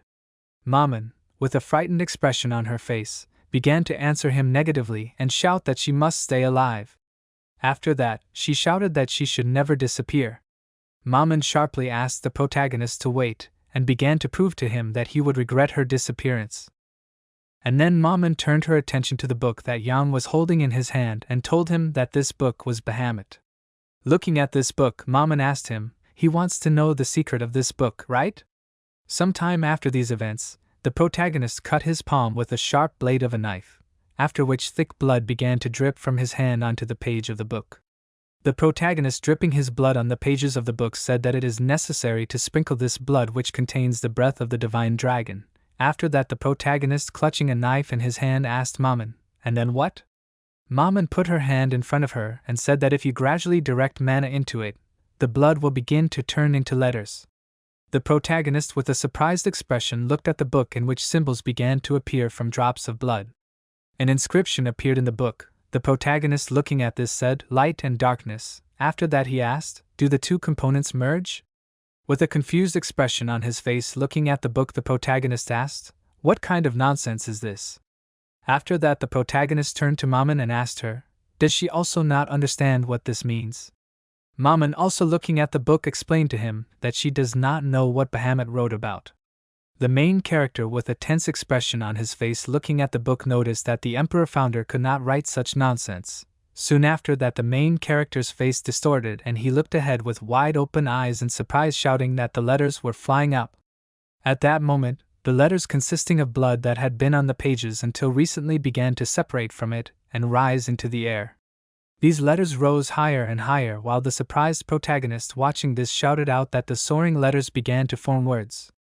Soon after, the formed word combinations that were hovering in the air began to approach Yang and envelop his body with these words. The protagonist, with a tense body, asked, and sentences from these words appear on his body? After that, the protagonist, covered in these words, shouted out that these are gathering in a place in the mana heart. At that moment, the energy inside his body began to concentrate in his torso, glowing brightly. After that, the protagonist loudly shouted out, no! He was perplexed by the situation that was happening, asked, are these heading past this heart and forming new ones? Suddenly, Maman turned to Yang, who, with a surprised expression on his face, looked ahead and dropped the book from his hands. Maman, looking at the protagonist, asked him, why did he suddenly drop it? The protagonist, with a confused expression on his face, looking ahead and asked, did he imagine all this? Then the protagonist, looking at his palm, said that the letters that are reassembled into other words and a new mana heart. The protagonist noticed that this could not be just an illusion. After that, the protagonist, looking at the book that was lying on the floor, mentally turned to Bahamut, thinking about what a great secret he hid here. The protagonist understood that he needed to reveal the secret even though it was very dangerous. After that, the protagonist went forward. At the same time, he turned to Maman and asked her to follow him. He told her that in the future he would find a way. Maman, who followed the protagonist, asked him again, a way? Then she asked him in bewilderment, what was he talking about? The protagonist turned to Maman and explained to her that he would look for a way to find her a new body. Then the protagonist noticed that she could not parasitize on him forever. He began to talk about how they would study this issue together.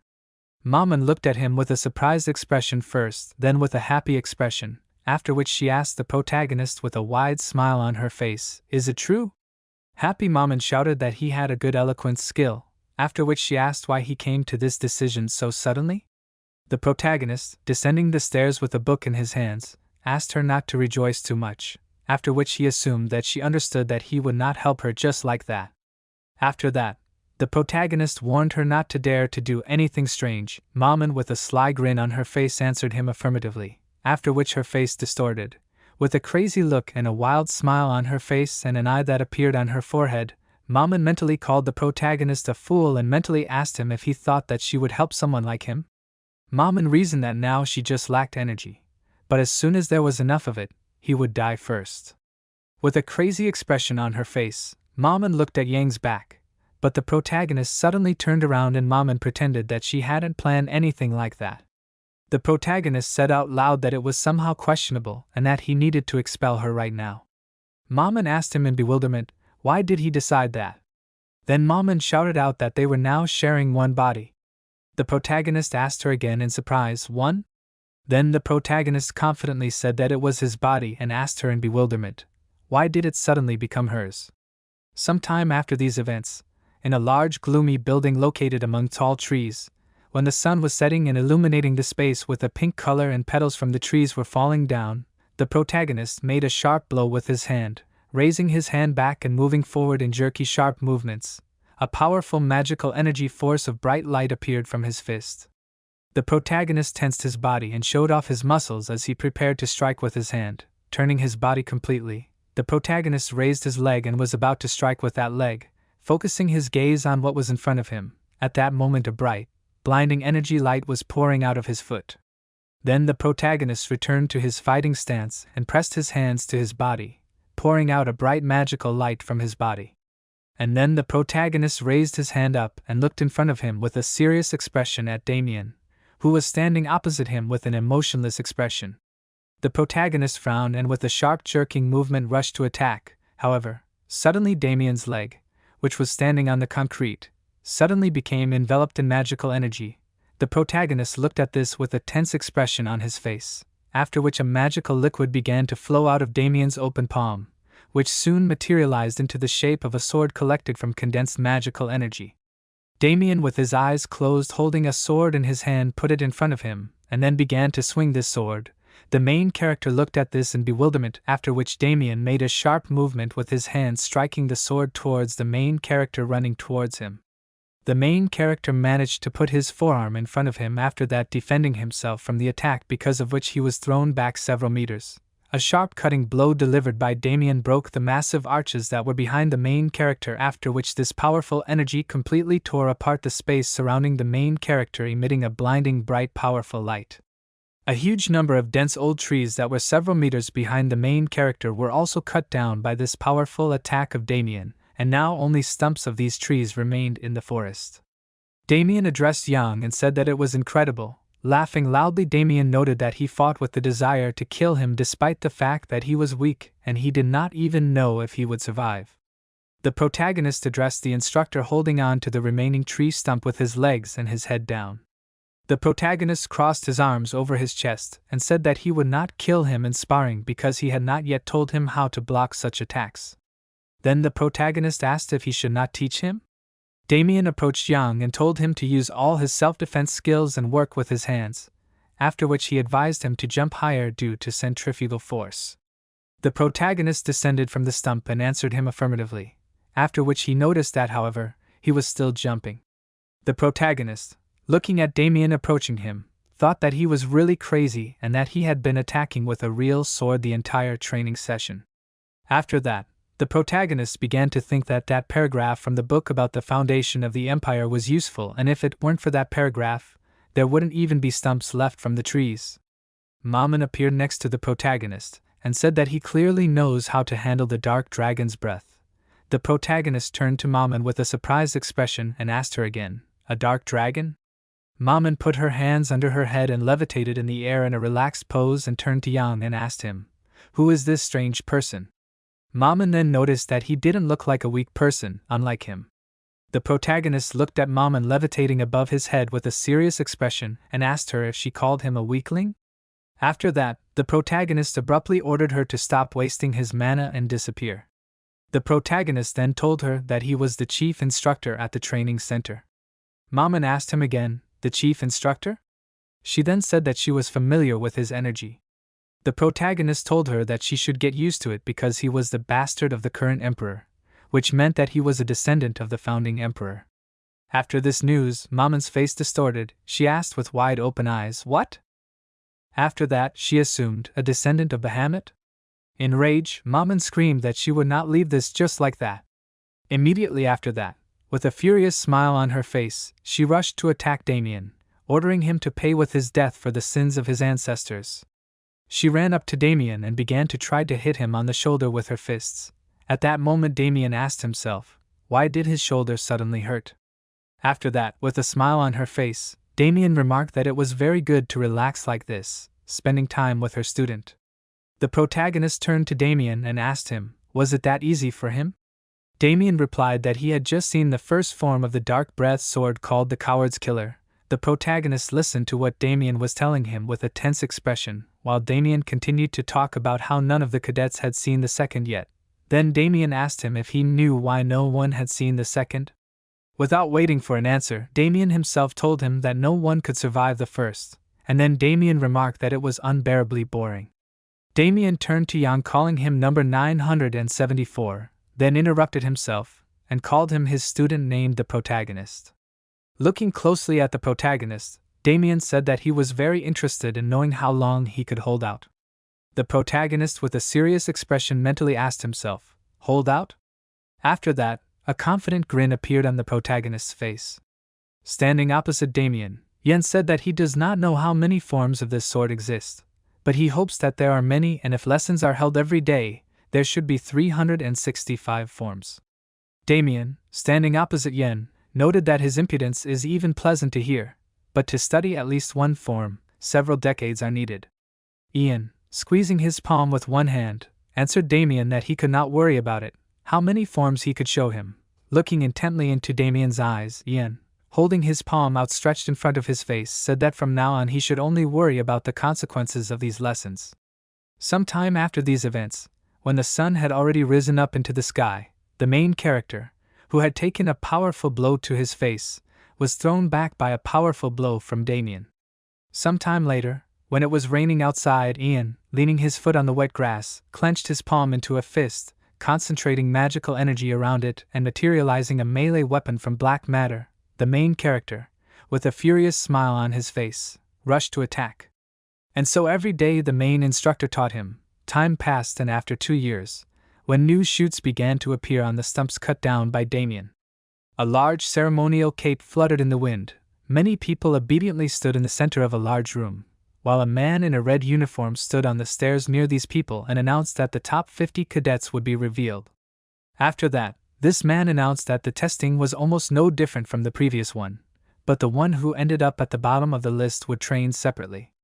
The people watching the list that was in front of their faces noticed that, naturally, the main character had overtaken Lorena again. At that moment, the winners were written on the ceremonial cape. In first place was the main character, in second place was Lorena Wolf, and in third place was Cruel Dwight. Lorena, with a serious expression on her face, looked ahead with her hands behind her back and thought that she could not understand because recently Ian disappeared and stopped coming to training, but he always took first place. Mentally turning to Ian, Lorena asked him, how is he training? Then she tightly clenched her fist and again mentally turning to Ian, cursing, asked him, where is he? The massive cat loudly made the characteristic sounds. However, it was not an ordinary cat, but a deformed cat with an incredibly long neck that grew into a huge awkward body with many anthropomorphic arms. It was a long cat that was a dragon worm monster of the A rank.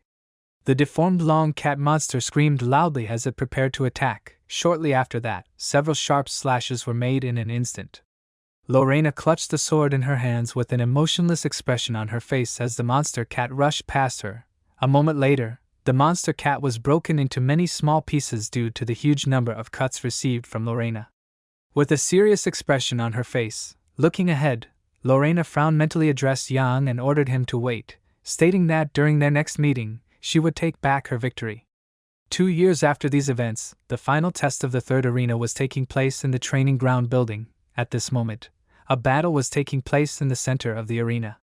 The point of the test was to spar with the assistant instructors, and the results of this test would determine who would be part of the special squad. However, Casa, who was watching this, asked when would this end.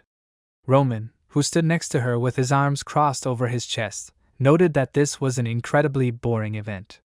Lorena, who was staring in front of her, understood that this grand event was just a formality. Lorena, with her arms crossed over her chest at this point, was a top-class cadet, and ranked second in the overall ranking. It was clear that most top-class cadets were already easily superior to assistant instructors in combat, and a year ago there was no one who could defeat them. However, Lorena understood that if she did not take part in this test, she could not get into a special squad, and thus the cadets had no choice but to be at this event. After that, Lorena began to think about Ian and that he had no choice and would have to come to this test. Lorena decided that she would personally check what he was capable of, after which she mentally addressed him and asked him to come here quickly. Suddenly her thoughts were interrupted by a loud scream, "Stop!" Lorena looked to the side with an interested expression and saw that it was the instructor shouting, who addressed the man he was fighting and said that the test was over. Then the instructor, clutching a sword in his hands, said that the trainee had received his grade, after which the instructor asked him to return to his seat. Suddenly, a powerful energy blow was directed at the instructor's head, which caused the instructor, with a painful expression on his face, to shout loudly. Cruel began to laugh loudly and madly, ordering the instructor standing in front of him to fight for real. At that moment, magical energy began to thicken around Cruel's hand with huge claws. With a sly smile on his face, Cruel turned to the instructor and asked him if he thought that if he said stop in real life, the fight would stop. Cruel Dwight was by this time a top-class cadet, and ranked 3rd in the overall ranking. With a wild expression on his face, Cruel shouted that in real life, a fight only ends with the death of the enemy. After that, frowning his brows and looking at the instructor, Cruel asked him if he was having fun all this time. Then Cruel asked him if he thought that the form of an assistant instructor allows him to treat an aristocrat so rudely. When Cruel asked the instructor about this, he was preparing to strike with his hand. The frightened instructor asked Cruel to stop, but this did not affect Cruel in any way, and he began to cut the flesh of the instructor with his sharp claws, who screamed loudly in pain. Lorena, watching this, thought that for him this was just a game, and this was disgusting. Roman, who was behind her, called Cruel crazy and then noted that even now he was acting like a loser. Casa laughed and noted that this was incredibly rude, but she agreed. Roman stared ahead with his arms crossed over his chest and talked about this Cruel. After that, Roman said that when the head instructor stopped coming to training, Cruel began to act as if the whole world belonged to him. By that time Roman was a top-class cadet and ranked 4th in the overall ranking. Casa said that she also felt sorry for this assistant because he got Cruel. Then Casa turned to Roman and asked him to help the assistant because she felt very sorry for him. By that time Casa was a top-class cadet and ranked 5th in the overall ranking.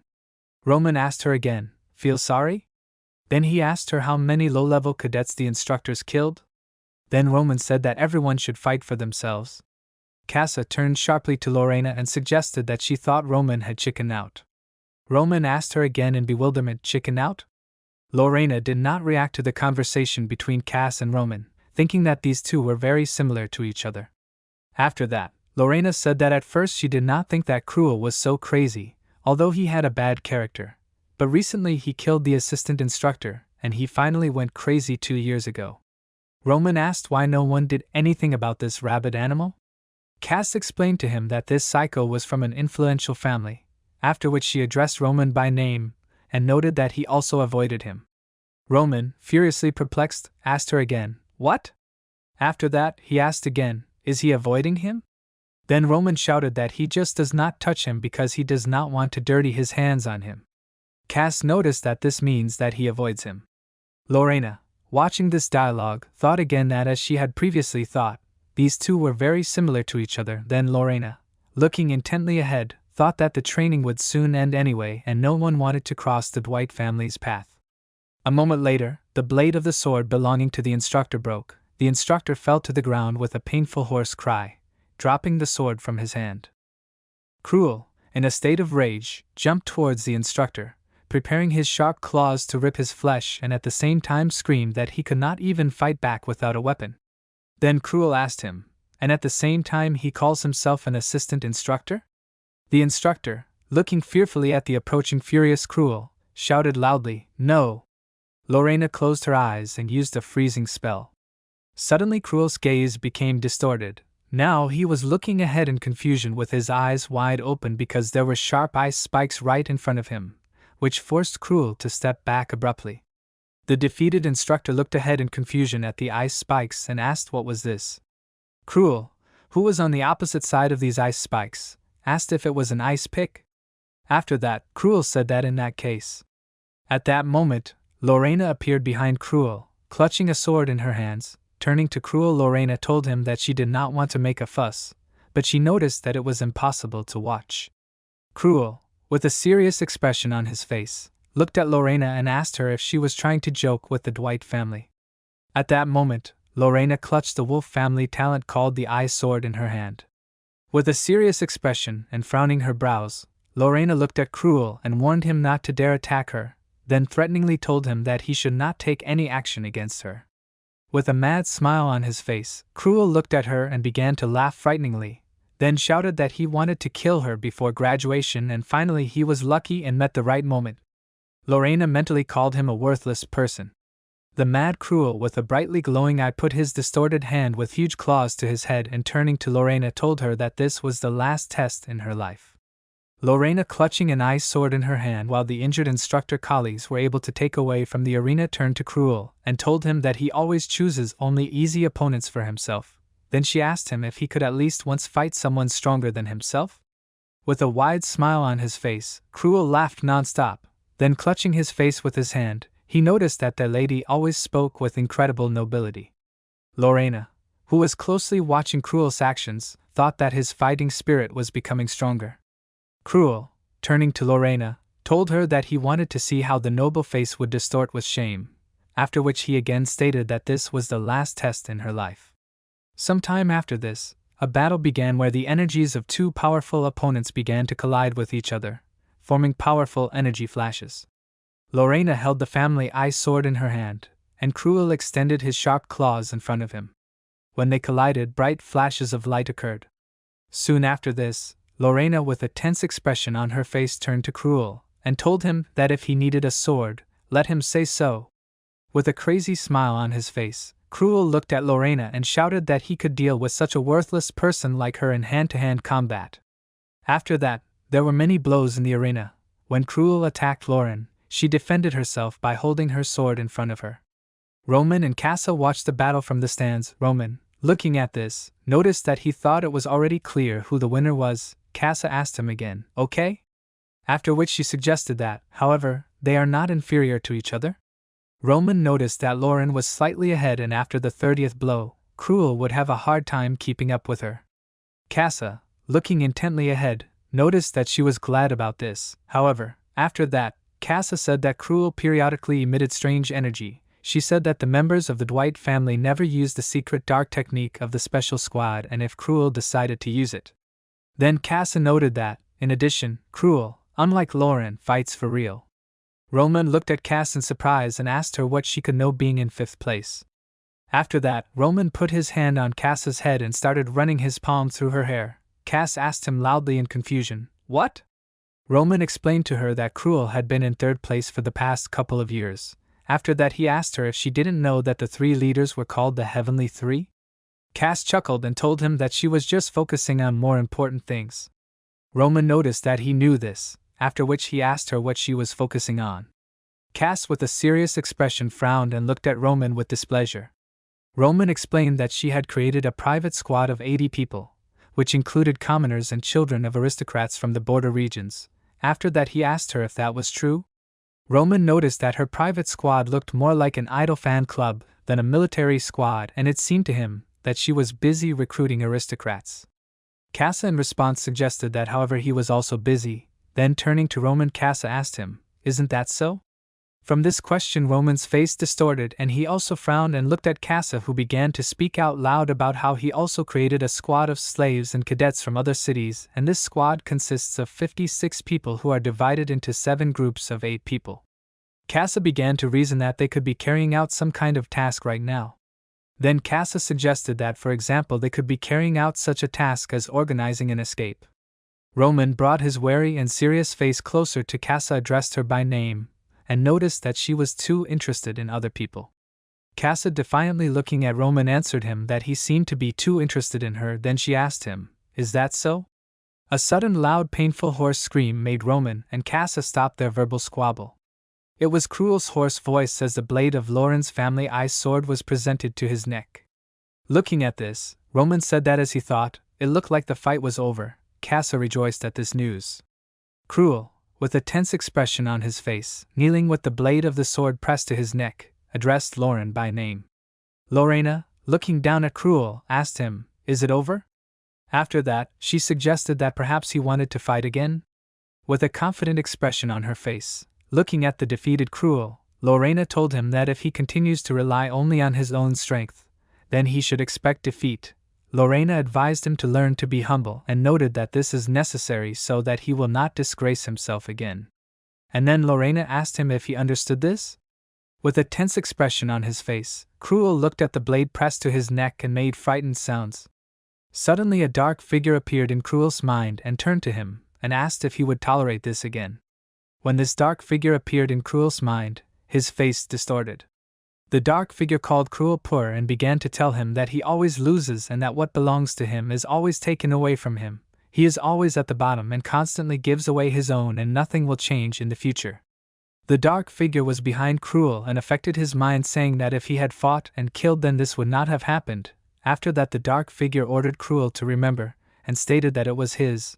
Then it began to list the mansion, the place of the heir, the love of the father. The dark figure affecting Cruel's mind said that he is incredibly pathetic, and if he fights and kills, then he will have everything, and the mansion, and the place of the heir, and the love of the father. Then the dark figure shouted that all this could be his. With bloodshot eyes, Cruel looked ahead and said that it was true, and if he killed, then all of this. His gaze finally changed and his pupils became completely red. The crazy Cruel said that all of this could be his. With a crazy smile on his face, Cruel looked at Lorena standing in front of him and asked her if she was so self-confident. Lorena asked him what he was talking about. Cruel answered her by explaining that he was talking about. After that, Cruel looked closely at the blade of the sword and began to bring his neck closer to this blade, screaming that she could kill him. When the blade of the sword began to enter the soft skin of the neck, abundant bloody splashes began to fly in different directions. Lorena looked at this in bewilderment and loudly asked Cruel. Then she cursed and asked him what he was doing. With a wild smile on his face, Cruel impaled his neck on the sword deeper and deeper, at the same time saying that he would rather die than lose. In genuine bewilderment, Lorena stepped back and pulled the blade of her sword out of Cruel's neck, loudly calling him crazy. She then asked him what he was doing and whether he had decided to commit suicide. After that, she sharply ordered him to stop. A moment after that, a dark figure rushed to attack Lorena, saying that he thought so. After that, Cruel in the form of a dark figure screamed that she was not ready.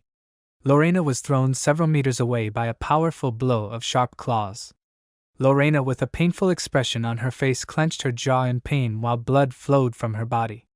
In a state of rage, Cruel rushed to attack, putting sharp claws in front of him, ordering Lorena to die.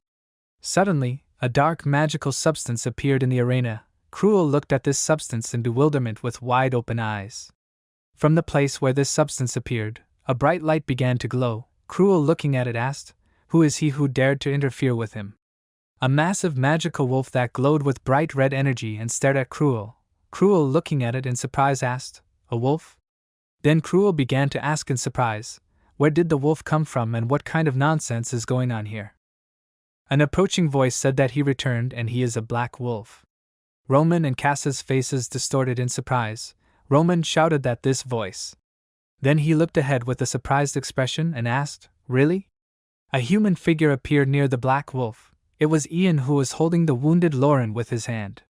The voices shouted loudly in surprise, looking at the main character, that it was him. The protagonist, who had grown up over the past 2 years and had grown his hair, turned intently towards where the voice was coming from. Roman, Cassa and Cruel were looking at the protagonist with wide eyes in bewilderment, while the wolf was in the center of the arena. Lorena opened her eyes with a painful expression on her face. The protagonist held her hand behind her back, after which Ian turned to Cruel. Cruel cheerfully shouted that today was his very lucky day, and he would be able to deal with him just like he did with Lorena. The protagonist put Lorena down on the ground near the black wolf and asked her to rest a little. With a wide smile on his face, Cruel looked at the protagonist and asked him if he had adopted a yard dog. Then Cruel asked him if he had been taming a wolf for the circus for the 2nd year already. The protagonist, with a calm expression on his face, looked at Cruel and turned to him and noted that 2 years had passed and he had not changed. Maman appeared in front of Yang and asked if someone interesting had appeared. Then Maman addressed Yang and told him that she was being eaten away by this guy's energy. The protagonist answered Maman and said that he knew it. Maman asked him if he could see it too.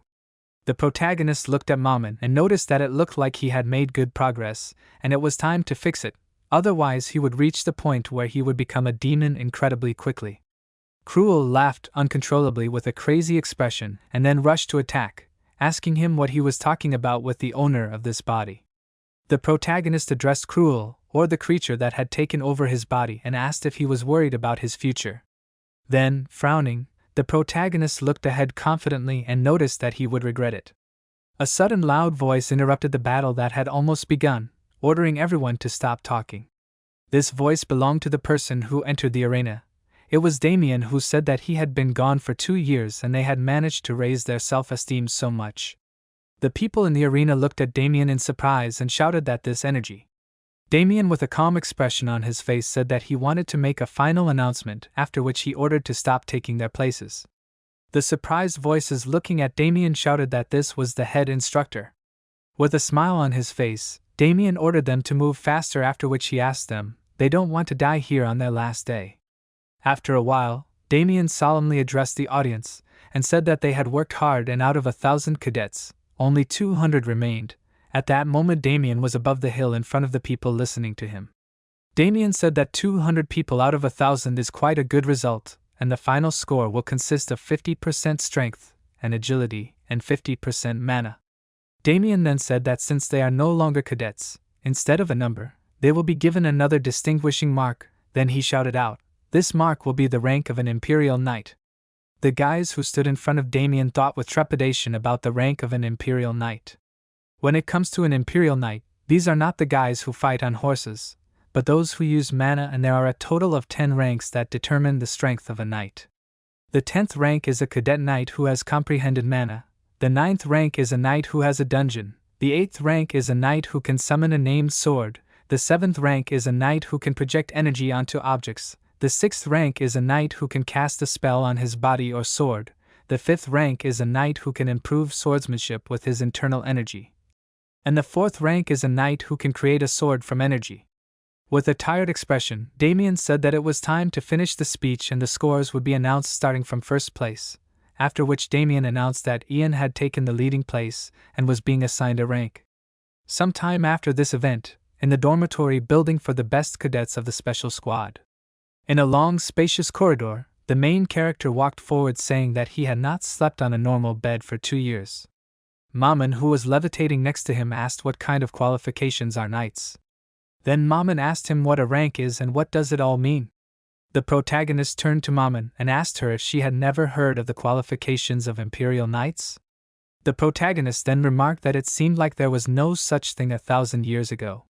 After that, he began to explain to Maman, telling her that in simple terms, knights are divided into categories that are similar to magic circles. The protagonist told Maman that most knights receive rank 7 or 8, and it may seem low, but it is enough to single-handedly deal with most types of monsters, and the Elite 4 receive rank 6, and no one among the cadets could defeat these 4. The protagonist then remarked that having rank 6 at their age and possessing such abilities makes them the highest elites. Lorena, who approached Yang from behind and noticed that he had changed a lot in 2 years. Approaching him, she said with a serious expression that they had not seen each other for a long time, after which she noticed that his hair had grown a lot. The main character addressed Lorena by name, after which he said that she looked like she had grown a little. With a gloomy expression, Lorena said what happened to Cruel. The main character immediately asked her not to worry about it, after which he asked her if she had gotten better already. Then the main character told her that he had an ointment. Lorena began to ask Yang why he did something that no one asked for, and did he think that she would lose to him?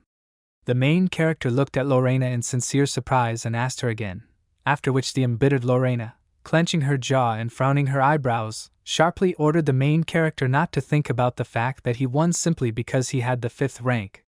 Then the angry Lorena shouted that it was just a number. The protagonist understood that a 5th rank Imperial Knight was something that many knights could only dream of, because 5th rank knights had the highest level of mastery of internal energy. But there were other 5th rank representatives in the Empire. But the Crown Prince was the only one who had achieved this level at the age of 17. As Lorena was leaving, she told the protagonist that this hairstyle did not suit him. As Lorena was leaving, she realized that she had done a shameless act, however. A memory of being laughed at and asked to look at this appeared in her mind. It was a young guy who said that he was also a 5th-rank knight, and because of the prince, he did not become the youngest knight of the entire category. Then this guy remarked that he was sorry. Lorena looked ahead with a serious expression and thought that she did not want to admit that he had surpassed her older brother. Then she thought that this was very childish behavior. Maman, levitating near the protagonist, said that she did not think that the 5th rank was so outstanding.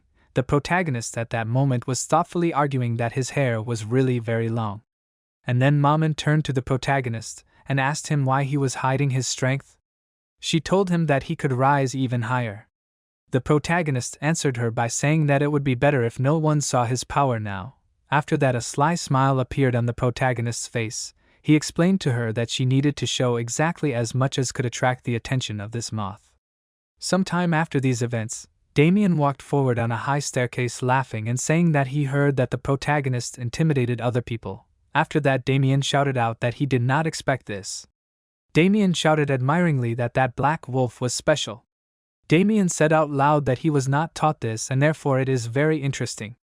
Then Damien asked out loud, did the protagonist use the dark dragon sword technique?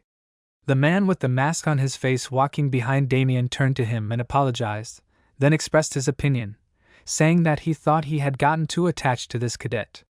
Then the man remarked that allowing such a technique to be used was a violation of the training center's rules. Damien stopped and turned around, addressing the man as Senior Instructor Jacques. Jacques also stopped and asked Damien again. Damien looked at Jacques with a serious expression, and remarked that he thought he had completely lost his fear. Then he asked him how long ago he had been promoted to Senior Instructor. Damien then asked since when he was allowed to express his opinion. Confused, Jacques immediately apologized. Damien said that it was time for him to go, then he ordered him to clean up the place. Jacques followed this order in confusion. When Damien left, Jacques exhaled heavily from his lungs and said that everything happened as he thought. Many other instructors had already appeared behind him, after which Jacques said that the head instructor's judgment could no longer be relied upon. A group of instructors behind him supported his statement, saying that it seemed to be true. Jacques, looking intently ahead, said the name of the protagonist and made an assumption that he thought they should get rid of him right now. After these events, at night, inside the luxurious room that belonged to the protagonist, he was sleeping on his large bed. Suddenly a shadow appeared over his face. It was Maman, who laughed evilly while staring at the protagonist. Looking at him, Maman said that the body now belonged to her. She said out loud that for the past 2 years they had taken advantage of every opportunity and gradually gained strength. Turning to the sleeping protagonist, she asked him if he thought that she had given up. Then, with eyes brightly glowing with a magical color, Maman said that she would hint to him. She put an open palm in front of her with a pentagram in the air next to it, symbolizing the process of hacking the mind. When she tried to hack Yang's mind, she said that she was in no hurry and little by little she would gain control of his body.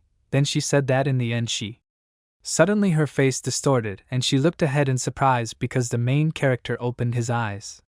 The main character stared at her and ordered her to let him go.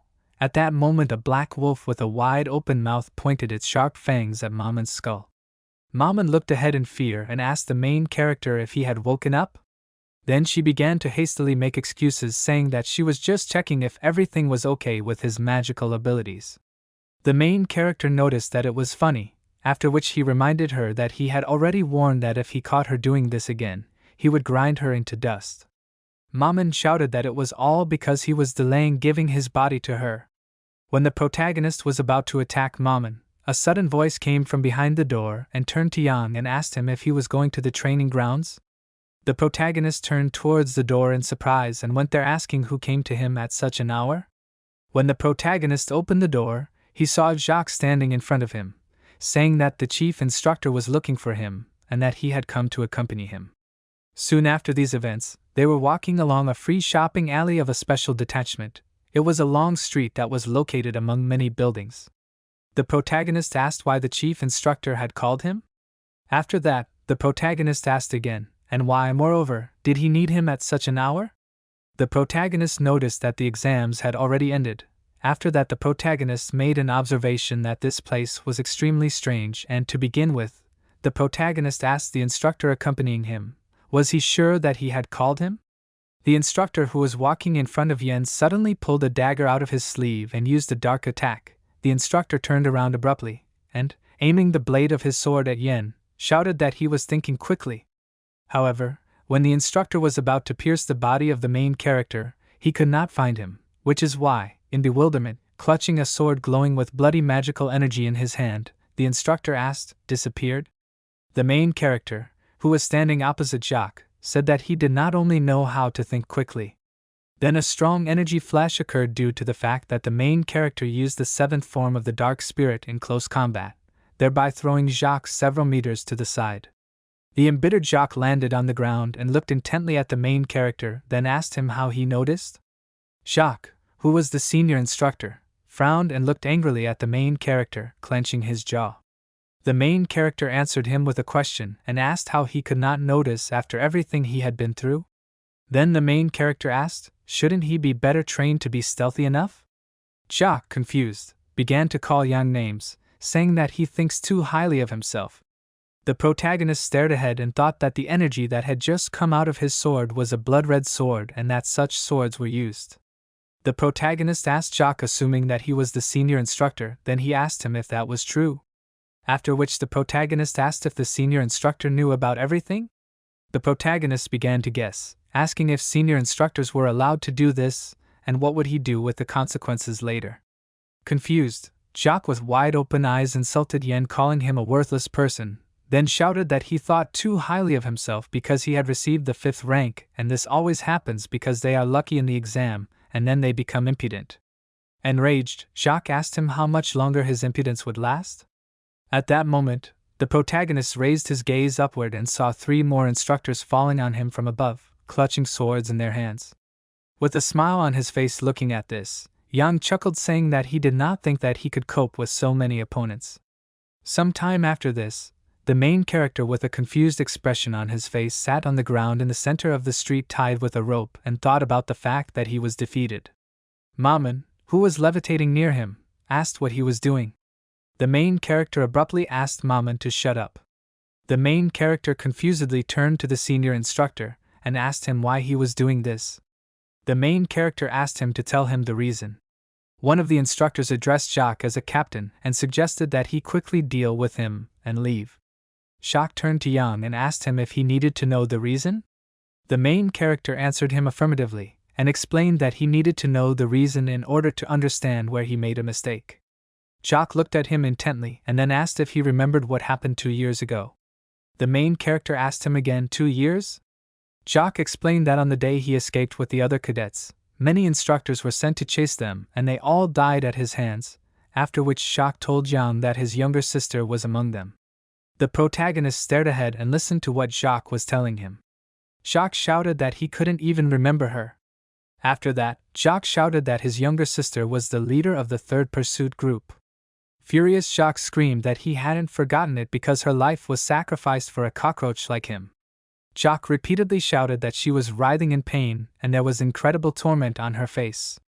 With a mad smile on his face and an eye brightly glowing with magical energy, Jacques said that he only remembers that day and he will kill him and avenge his younger sister. After that, demonstrating the dagger clutched in his hand, Jacques ordered Yang to go to hell. The protagonist asked to let him go, but Jacques swung at him and shouted that he should pay with his life for his sister's life. The protagonist said, "Black Wolf." At that moment a huge black wolf attacked Jacques using the form of a black dragon's sword. Jacques was thrown back, after which the protagonist, holding a crumbling substance in his hand, said, "Black Wolf." Then the protagonist put his open palm in front of him and turned to Jacques and told him that his sister did her job well. But they fought to the death and he won. Then the protagonist asked him if he could pity her. After that, the protagonist noted that it was also hard for him to believe that they came here only for personal revenge. Enraged, Jacques asked Ian in furious bewilderment, what was he saying? The protagonist, with a cold-blooded expression, staring intently ahead, asked if he should call them rebels. The Armenian Revolt is an uprising that shook the entire empire and the continent, but ultimately ended in failure. A small group of rebels was able to gather a huge army of comrades and they called themselves the Army of the Revolution. The name of the Order of the Red Revolution came from the sword Red Revolution that they used. Their weapons were always stained with their own blood to give the blade a frightening color, and the battles in which the Red Revolution squad participated were always bloody. An artificial skill was developed by the leader of the order so that other knights could inflict more damage, but there was one drawback, which was that during the use of this skill, the blood began to burn, and to mitigate the negative effects, the knights of the order used vampirism. The main character was surrounded by instructors. Jacques said that the rebels were starting to prepare a riot, and he himself wanted to meet with him, but he found them himself and saved him time. The protagonist, with a serious expression on his face, looking ahead, asked whose order they were obeying. After that, the protagonist assumed that they were obeying the orders of the chief instructor and asked them, or were there other conspirators in the training center? Jacques, with a surprised expression on his face, looking ahead, insulted Yang, calling him a non-entity, after which he noted that he did not know where he got this information from, but now that he had already started talking about a riot, he could kill him with a clear conscience. When Jacques shouted this, he was preparing to rush into the attack, after which he ordered his people to start a red revolution. The instructors, clutching swords in their hands, obeyed the command. The protagonist, with a serious expression on his face, looking ahead, said that he thought so. Soon after, a blade that glowed with bright red energy cutting through the space in front of him. One of the instructors who rushed to the attack addressed Yang as number 974 and ordered him to die. At that moment, 3 instructors from different sides, holding bloody swords in their hands, began to approach Yang. Yang said that 3 people used a skill against a 5th-rank knight, and he would have to use force against them too. Then the protagonist turned to the black wolf and ordered it to appear. A moment later the black wolf began to wrap around the protagonist's hand, soon after which the protagonist formed a dark dragon sword called a blade from his hand.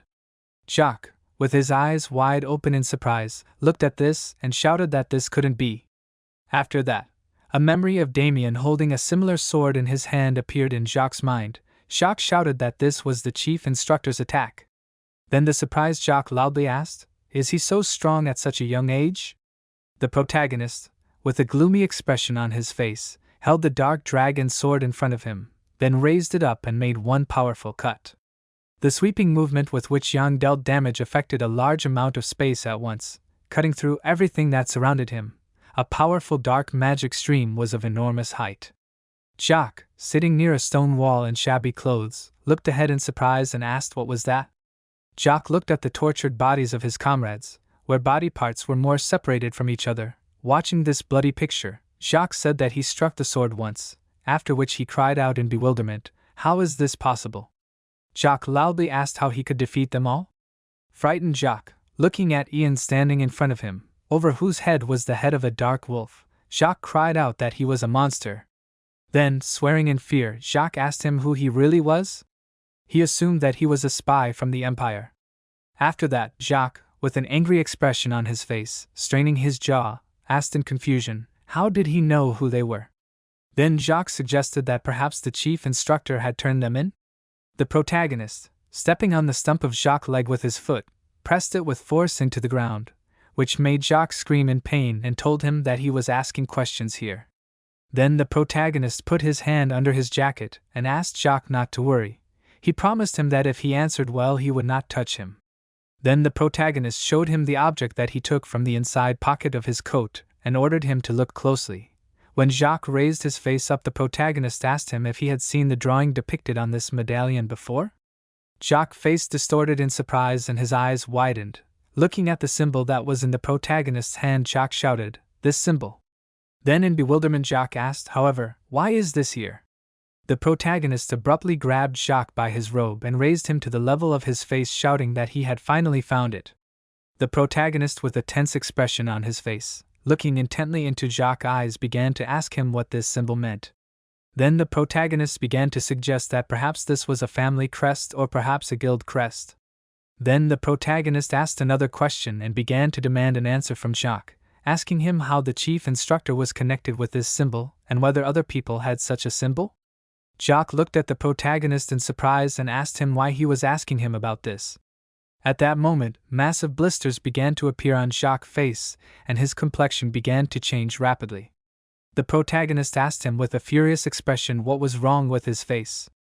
Jacques tried to answer him what this symbol was, but he did not have time. A few moments later his entire face was covered in huge blisters, the same as his entire body. His eyes, forehead, cheeks and neck swelled to inadequate conditions, due to which Jacques could not utter a word, and a few moments later his body was torn to pieces, painting the building near which they were located with thick blood.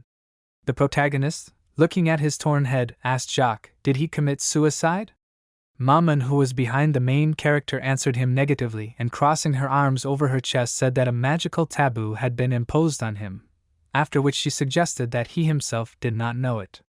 The main character asked her again, a taboo? Maman answered him that magic that when a certain word is pronounced or when a certain action is performed from the dungeon begins to pump out energy and blood, which leads to an explosion of the body. But she does not know what kind of people they are. But these people are strict with safety, after which, with a wide smile on her face, Maman shouted that she hinted at this to him. The main character sharply asked her to stop her bullying, after which, lowering his gaze down, the main character began to reason that although a weak hint, he still received, and this symbol is associated with the main instructor and the rebellion, and his parents also have an attitude to all this, which is why he had a bad feeling. Turning to Maman, Yen said that he would have to tell the head instructor about what happened. Maman looked at him in surprise and asked, now? After that, Maman began to question him. Did he decide to kill all of his subordinates and then him? Then Maman asked him, but weren't these fighters sent by the instructor himself? The protagonist answered her by saying that most likely this was the case, but he didn't think that he ordered him to be killed. With a serious expression on his face, looking ahead, the protagonist suggested that perhaps he sent them to kill them. After that the protagonist turned to his mentor and asked him, is he right? Damien with a smirk on his face answered him negatively and said that of course this is not so, after which he asked, who in their right mind would send their subordinates to certain death? Then Damien, looking ahead, said that lately, Jacques had been being sarcastic to him, and he needed to be taught manners. As he was leaving, Damien said that the report was finished and that he could go, and that he would give him a real job from tomorrow. As he was leaving, Damien asked Yang to have a good rest.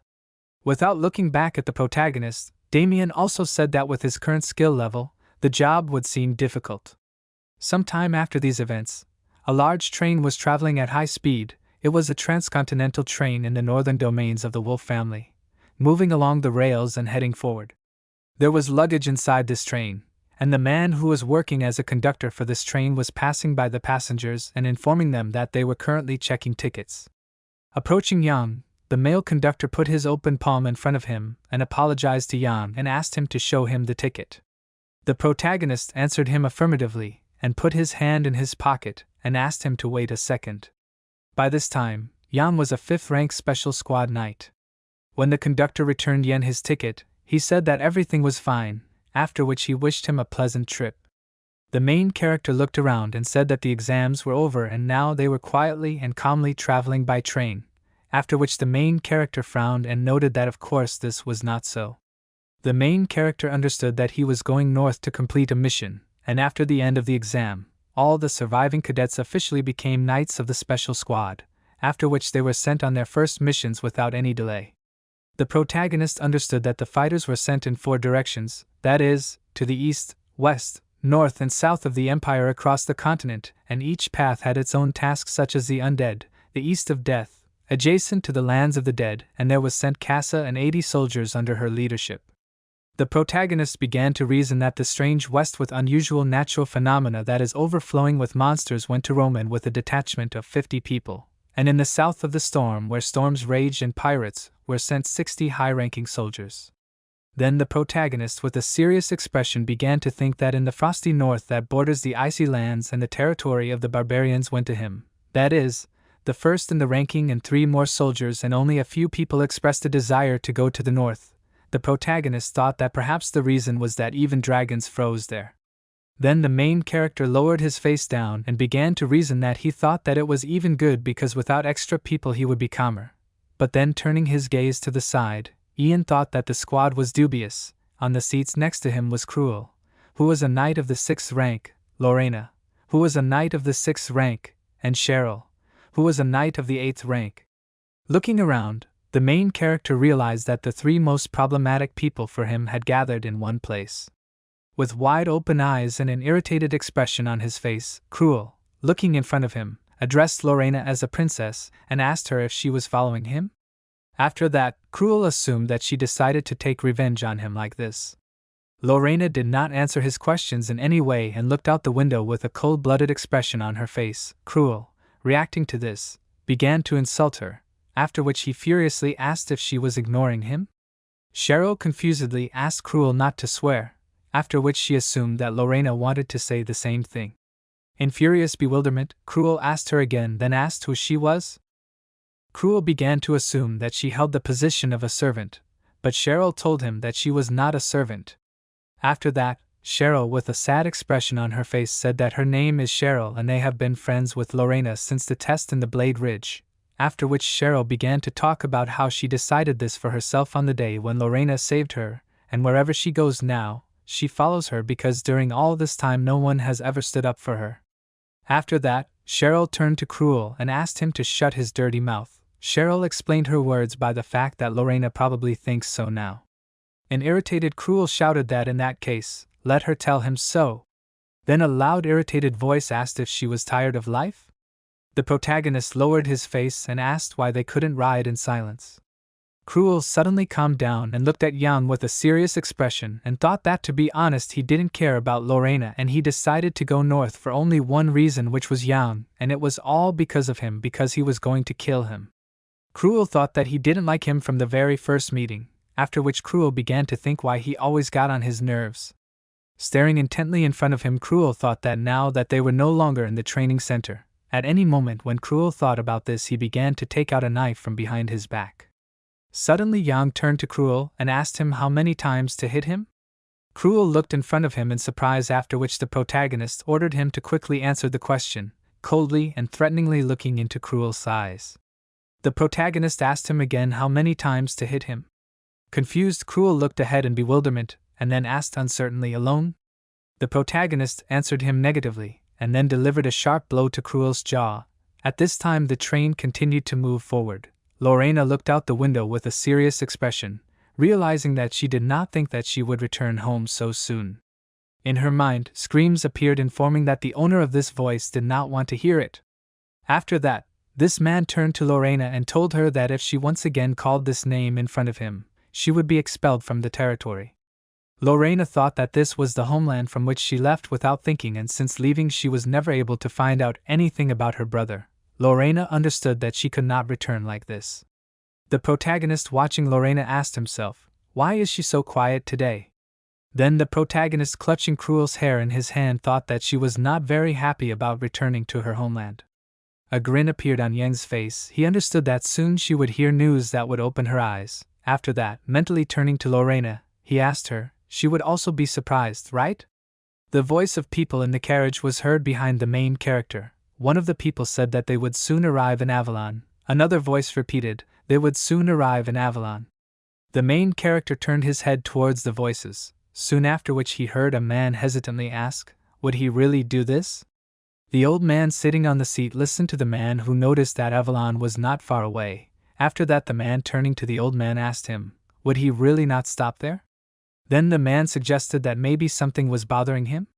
This man shouted that he could not just pass by because the crown prince would be disappointed.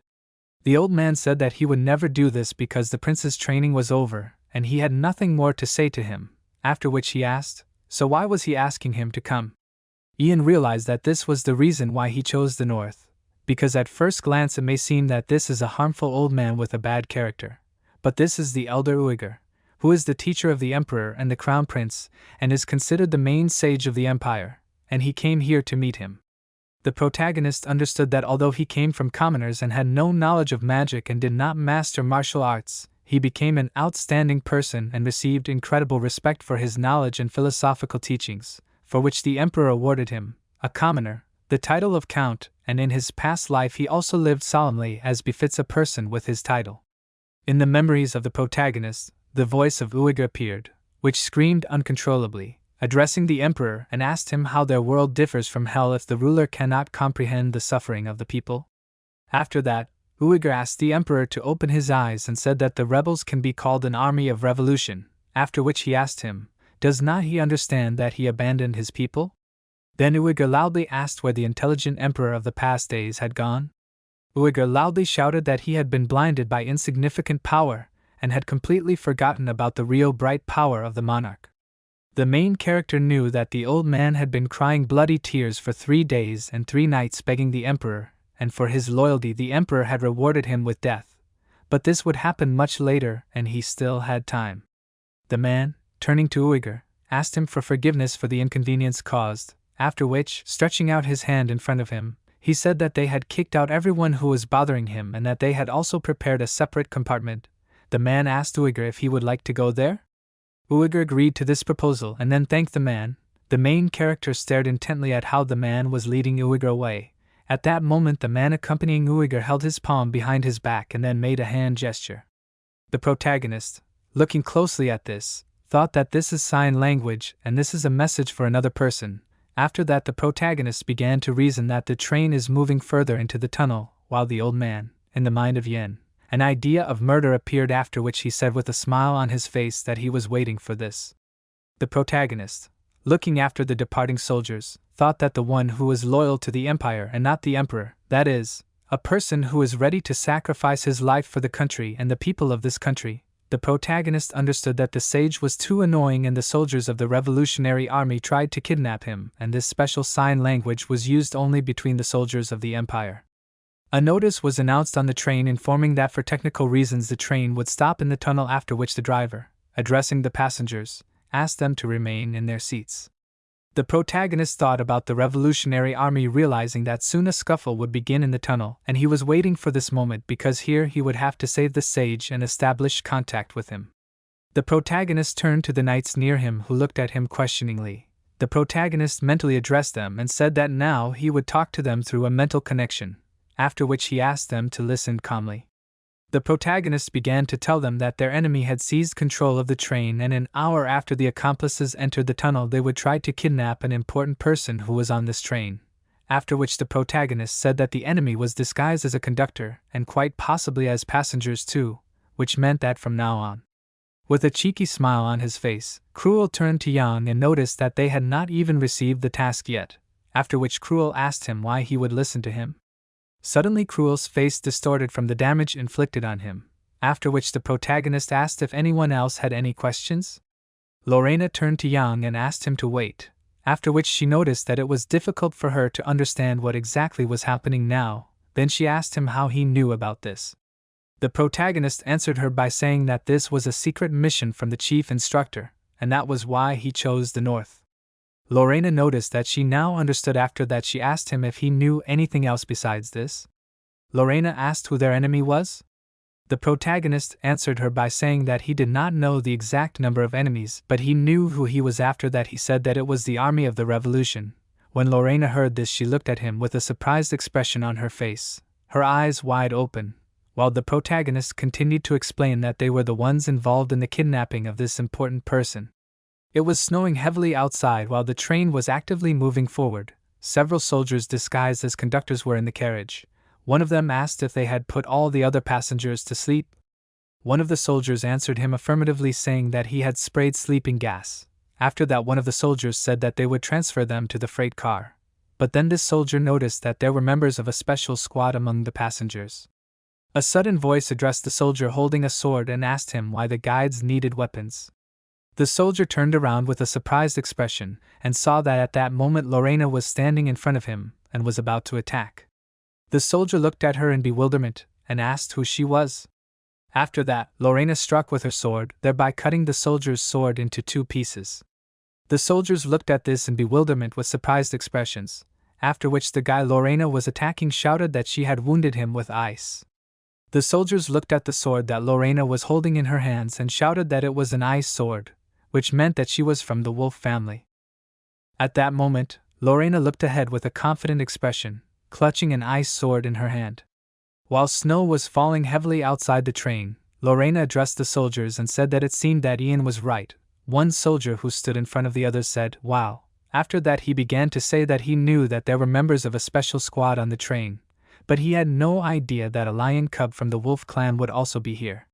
The soldiers' faces began to smile slyly, One of them said that he was very sorry that such a small child like her had gotten in their way. Another soldier noted that perhaps they would now be promoted, after which the first soldier said that perhaps they would even be paid a ransom for her, after which the soldier began to laugh. Lorena, looking at them with a gloomy expression, said that they were from the army of the revolution. Then she asked them if they knew what her family would do to them.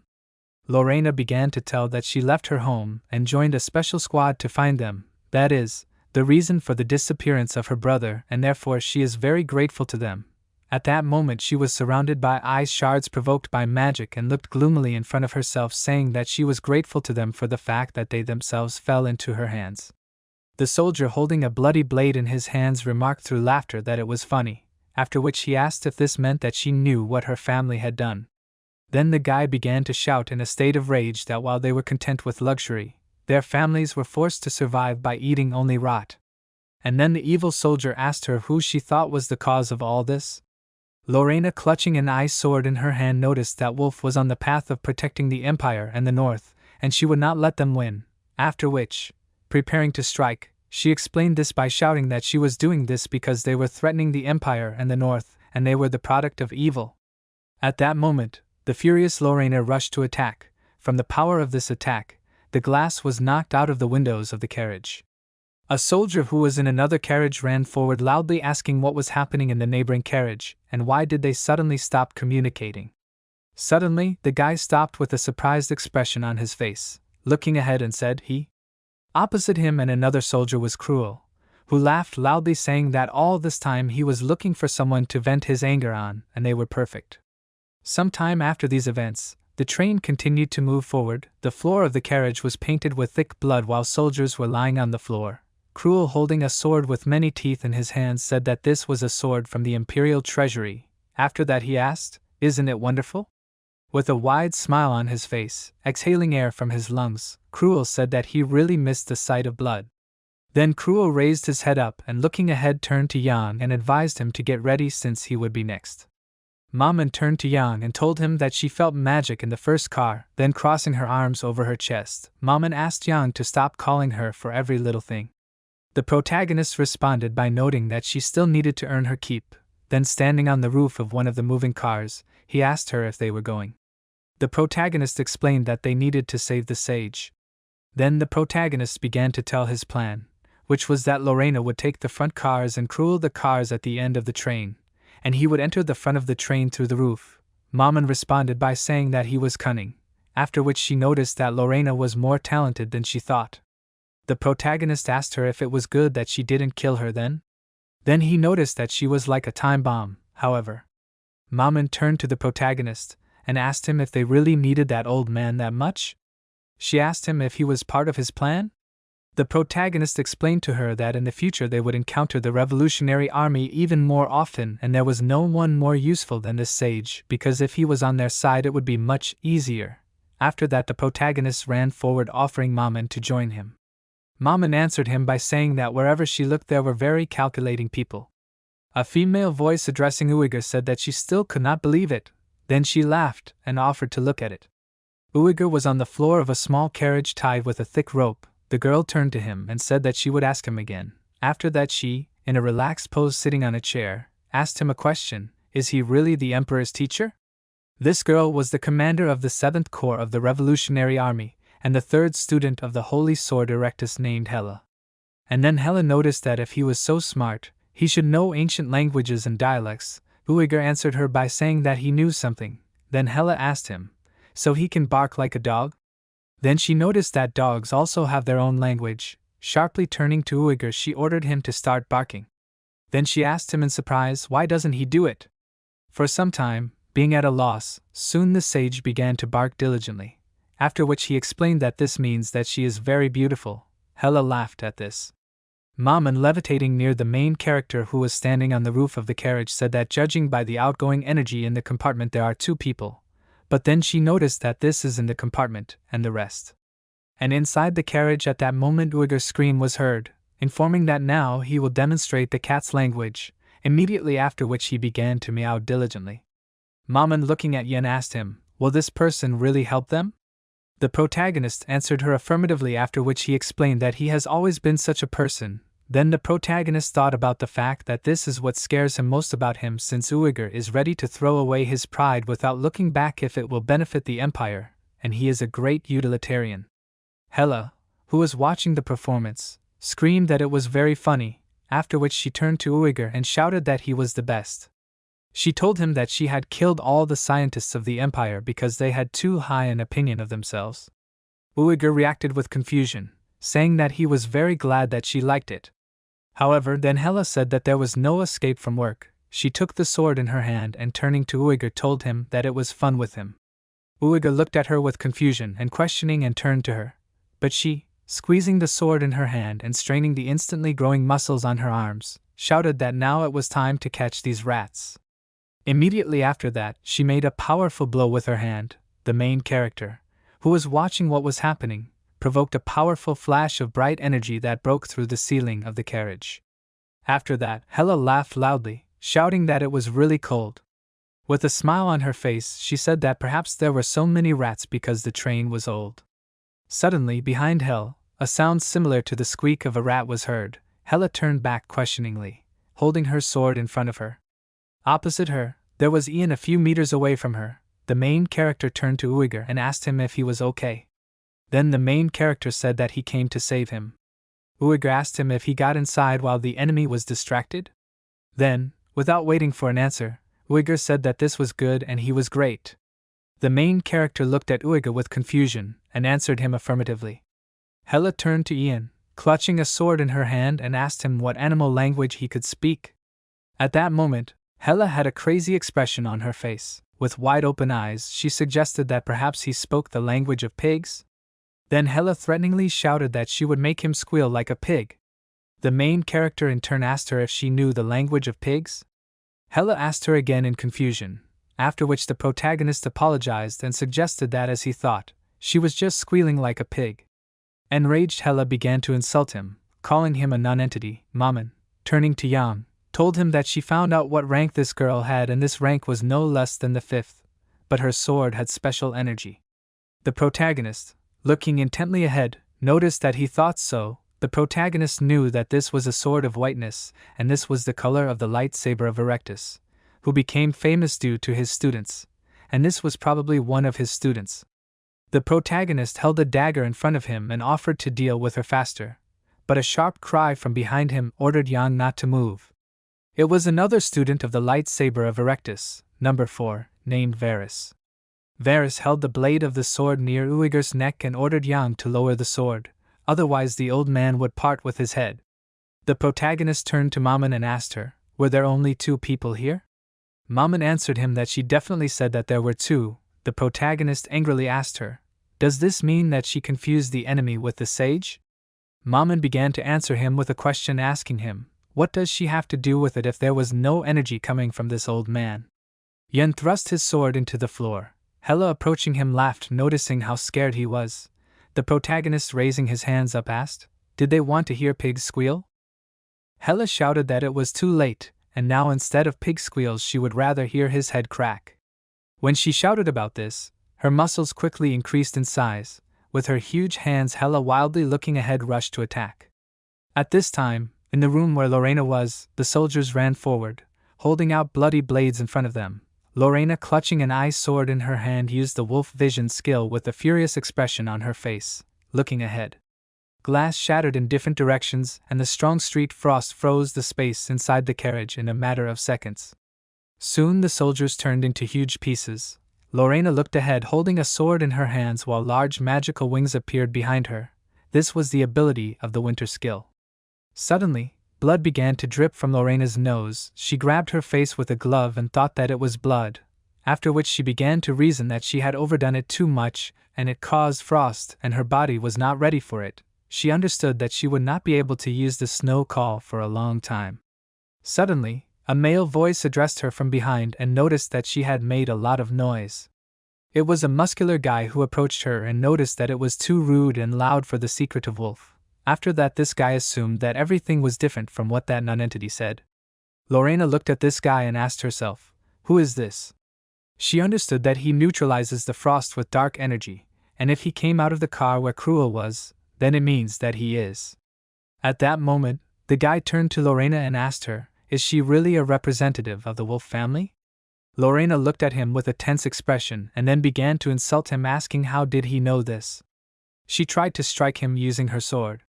At that moment, at the end of the train in a pool of blood, Cruel with a painful expression on his face called Jiang a non-entity and then asked how he was supposed to defeat this monster? With an irritated expression on his face, Cruel, stained with blood, said that he was on a completely different level than all his past opponents. Lorena was shaking with tension while the guy fighting her held the blade of her sword with 3 of his fingers. She realized that he was stronger than the head instructor, after which she asked in bewilderment, did he stop her sword with his hand? The guy apologized to her if he had offended her with this action, after which he noted that he was sorry because if they had not met here. The guy's eye began to glow with magical energy. While a snowstorm raged outside the windows, the guy told her that she would not have to die. Soon after that, in an instant, the window of the carriage became painted a thick color of blood. The protagonist asked, did they want to hear pigs squeal? Yahello was already advancing on him from one side, getting closer and closer, while Varys was holding back Uighur. Yahello shouted with a smile on her face that it was too late. She said that now instead of pig temples she wanted to hear his head crack. She struck her weapon, pointing it towards the protagonist, but he only looked at it with a smile.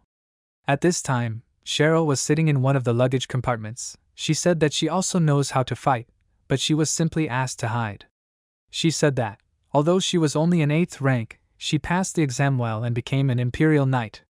Cheryl said upset, asking herself if Lady Lorena was okay now. Lorena was lying in a pool of her own blood at this time. Cheryl said that she had to protect her, but she failed. The train continued to move forward along the rails, despite the heavy snowstorm. Cupid, putting his hand in his bosom, began to move away towards the exit of the car. He opened his eyes, saying that it was a pity, because if Lorena had behaved quietly, he would have spared her.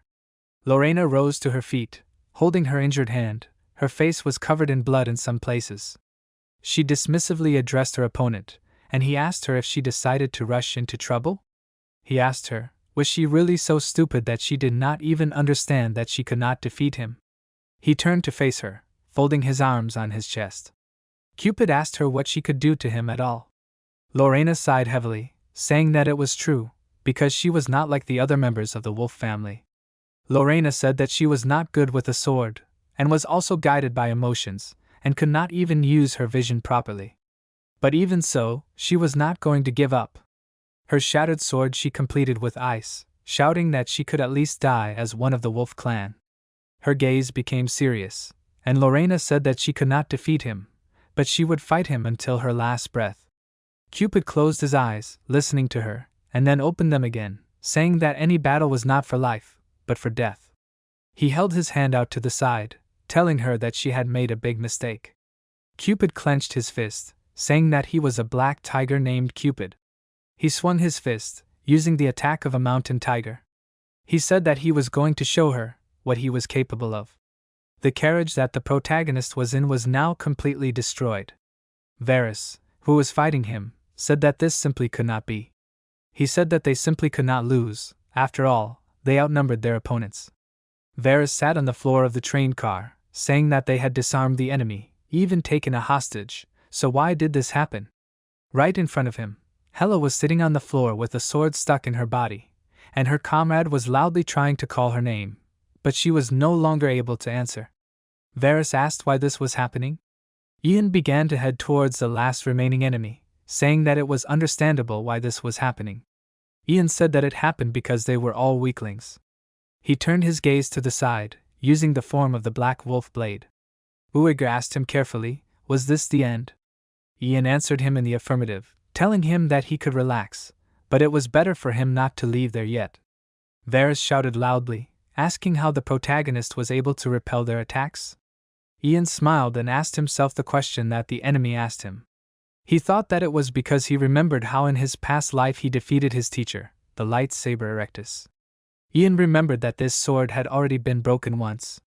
Besides, if they were just students, and not Erectus himself, then even if the sky fell on his head, Ian would not lose to them. Ian asked his opponent, does he not want to live? Varys asked in surprise, what does this mean? The protagonist said that if he answered his questions correctly, then Ian would spare him. The protagonist took out his pendant, telling him to look at it carefully. He asked if something came to mind when he looked at this symbol. She looked at it in surprise, saying that it was the symbol of the beginning. Solution looked at him in surprise, asking, "The symbol of the beginning?" Varys asked him to wait, but suddenly his body, like the bodies of others who tried to say something about it, began to be covered with huge blisters, and Varys realized that he could not say anything. Ian realized in disappointment that this man also had it.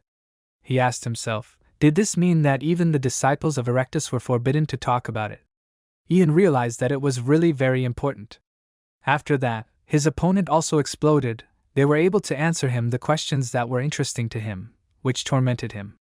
Ian said that more than one word could not be heard from them, standing right in front of the corpse of his enemy. However, he also thought that despite this, he had a new clue. He thought about the meaning of the word symbol of the beginning. Ian thought that he should have figured this out first. Now that the sage Uiga was with them, they only needed to get off the train. However, suddenly, an explosion was heard in the front car of the train. Ian looked there in surprise, asking, was that really an explosion? He did not understand what could have exploded there. Suddenly, Hela, who was unconscious all this time, laughed, attracting the protagonist's attention. She smiled and said that the engine room was blown up, saying that now he would not be able to stop this train. She also said that the overheated magic stone would prevent this train from stopping at Avalon Station, so the train would just crash into it. Hela screamed excitedly, imagining how loud the explosion would be. She said that she only wished she could see it. Right after she finished speaking, Hela died right in front of the protagonist's eyes. Ian knew very well that this had never happened in his past life. He wondered why this was happening. Maman asked, was that really an explosion? She screamed that it was time for them to go to operations from there. She put her arm around the protagonist's neck, and he looked at her in surprise. Maman continued screaming that they should have survived this disaster. She asked how they could stop the pile of metal. Mom said that it was moving due to the magic stone, so the explosion would be incredible. The protagonist looked at her with a calm expression, telling her not to panic. He said that he did not expect such a turn of events, but the monster that appeared right in front of the train should have dealt with this problem. Indeed, a knight appeared on the tracks of the crazy train, calmly looking at the train approaching him. It was a royal knight of the 7th rank, a knight named Kyle. The crazy train continued to fly along the rails, accelerating more and more. The driver's cabin had been burning for a long time, and in the snowstorm, this fire looked even brighter. But right in front of this locomotive rushing in the darkness, the figure of a man appeared, who fearlessly stood on the rails, waiting for the approach of this iron monster.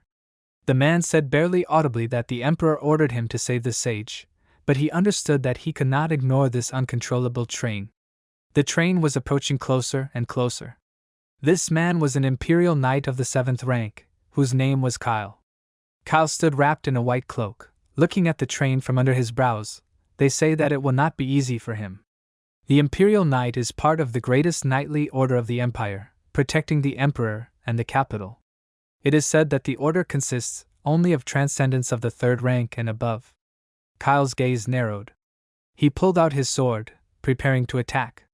It was also said that the strength of each such knight was equivalent to natural disasters. Kyle took a fighting stance and said, closing his eyes, that nothing could be done about it. He pointed his sword at the approaching train, addressing the Lord of the Wygor. Kyle suddenly opened his burning eyes, apologizing to the Lord. He used the technique of the final blow of the Imperial sword. He was fully prepared to take the blow of this huge train on himself. The huge pile of iron was getting closer and closer to the Imperial Knight, but he did not care. As soon as the train approached the required distance, he created a huge magic circle, then another one, and this huge force of his blow fell on the crazy train, which was getting closer and closer to him. This huge flash of light seemed to erase all the cars that were in the path of this one. Ian, who was in one of the nearest cars, looked at this in surprise, trying to figure out what he should do in such a situation. He shouted, ironically asking the man to wait, shouting that this was too much. The protagonist gritted his teeth, continuing to watch as the cars disappeared under the onslaught of the Imperial Knight's blow. After the disaster was stopped, Kyle, who had the number 7 on his back, stood with his back to the train that had derailed. He began to speak in a monotone voice that these rebels were cruel. He turned his gaze to the destroyed train, saying that he could not believe that they had committed such a heinous act. The sage, who had still been saved, Wigger, asked Kyle in surprise, "What is he talking about?" Wigger reminded him that it was his doing. Kyle awkwardly agreed with him, saying that it was indeed so, and then laughed awkwardly, while Wigger, who was sitting in front of him, folded his arms, sat in front of him. Kyle turned to the sage, saying that he was very glad that he was safe, and then he asked him if he was hurt. Wigger told him that he was not hurt, saying that it was a miracle that he was able to survive. He said that he was almost destroyed along with the train. Indeed, the train continued to burn in front of them, as if to confirm Wigger's words. Kyle smiled awkwardly and stuttered that the sage had misunderstood him. He said that he had complete faith in Lady Lorena, who was on the train. Lorena stood right behind Wigger at that time, with her hands clasped behind her back, while the sage turned his gaze to her. He said that he was sure that she would be able to protect him. Kyle said that, as expected, she immediately thought of hitting the train tracks, derailing the train in order to avoid his attack. As a result, only a few cars were damaged, and the hostage and the sage remained unharmed. Kyle said that this was to be expected from the best graduate of the academy. She began to deny what Kyle said, saying that it was not she who derailed the train. After that, Cruel placed his hand on her shoulder, telling her that it was nothing.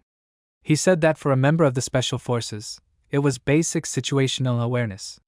Cruel smiled, walking closer to Kyle. He, Lorena, and Cheryl stood in front of him, while he said in surprise that meant that there were others besides Lady Lorena.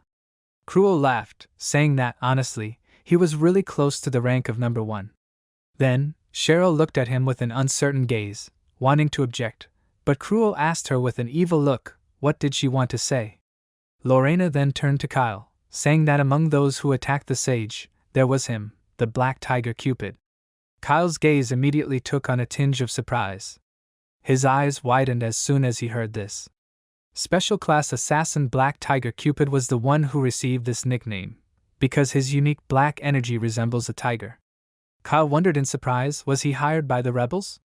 That man had already reached the 3rd rank 10 years ago. If so, his level should be even higher now. Lorena said that she had fought him, but that man was far from her equal. He disappeared after sensing Kyle's approach after the train derailed. Then Cupid said goodbye to Lorena, saying that they would meet again soon. Kyle thoughtfully said that the Black Tiger must have joined the rebels. He said that he was still impressed that Loretto was able to withstand the Black Tiger himself. Lorena tried to object to Kyle, but in the end she said nothing. Meanwhile, the sage Uiger turned his gaze to the protagonist, who was standing to the side. Maman worriedly asked the protagonist, "Is he injured?" Ian cursed softly, saying that he was in a lot of pain while Maman was flying next to him. Jan was bandaging his wounds, holding one end of the bandage in his teeth. The angry protagonist told her to stop clinging to him. But Maman told him that the body did not belong to him alone, so she told him to try to take better care of himself. The angry protagonist told her to stop talking such stupid nonsense. Jan looked up, thinking that things were bad, since things were happening that did not happen in his past life. He thought about the Black Tiger attack, Kyle's attack, the train explosion. Jan knew very well that none of these things happened in his past life, so he wondered why this was happening now. He understood that there were no volunteers to the north in the first place. Everything changed when he went there. The protagonist asked himself, was this the reason that the Black Tiger appeared in the north? Jan thought that his actions must have caused a chain reaction. He reasoned that there was no telling how far this would go, so he decided that he needed to be as careful as possible. Ian continued to tend to his injured arm until suddenly Uiger approached him, saying that he had finally found him. Ian looked up at the sage in surprise, and Uiger then told him that he had been looking for him.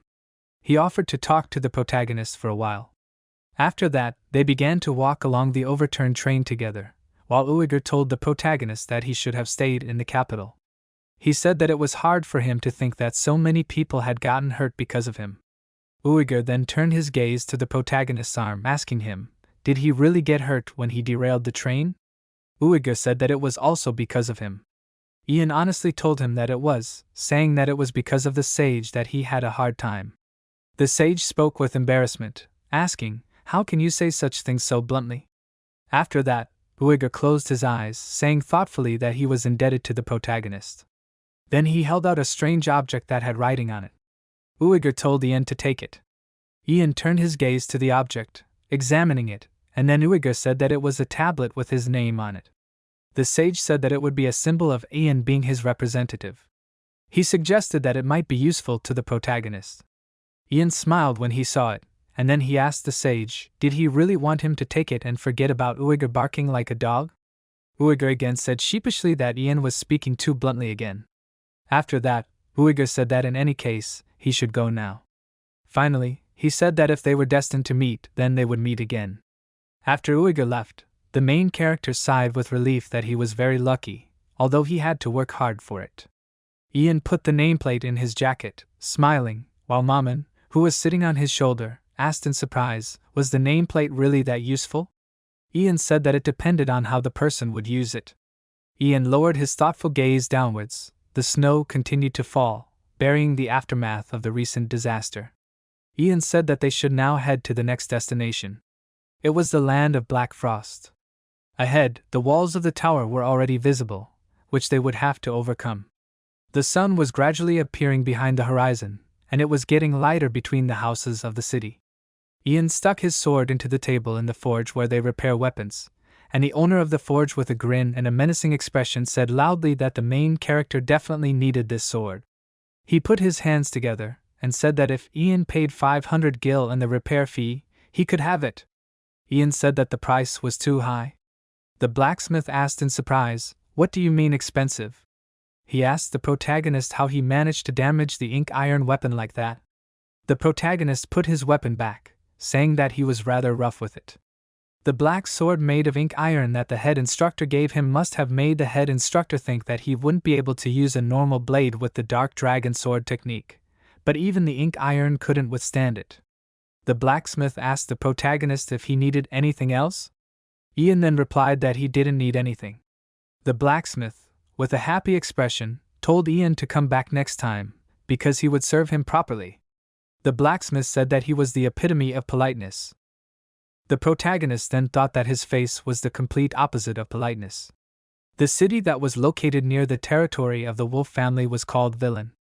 It was a small city, but still, the population was enough to concentrate important magic routes in it.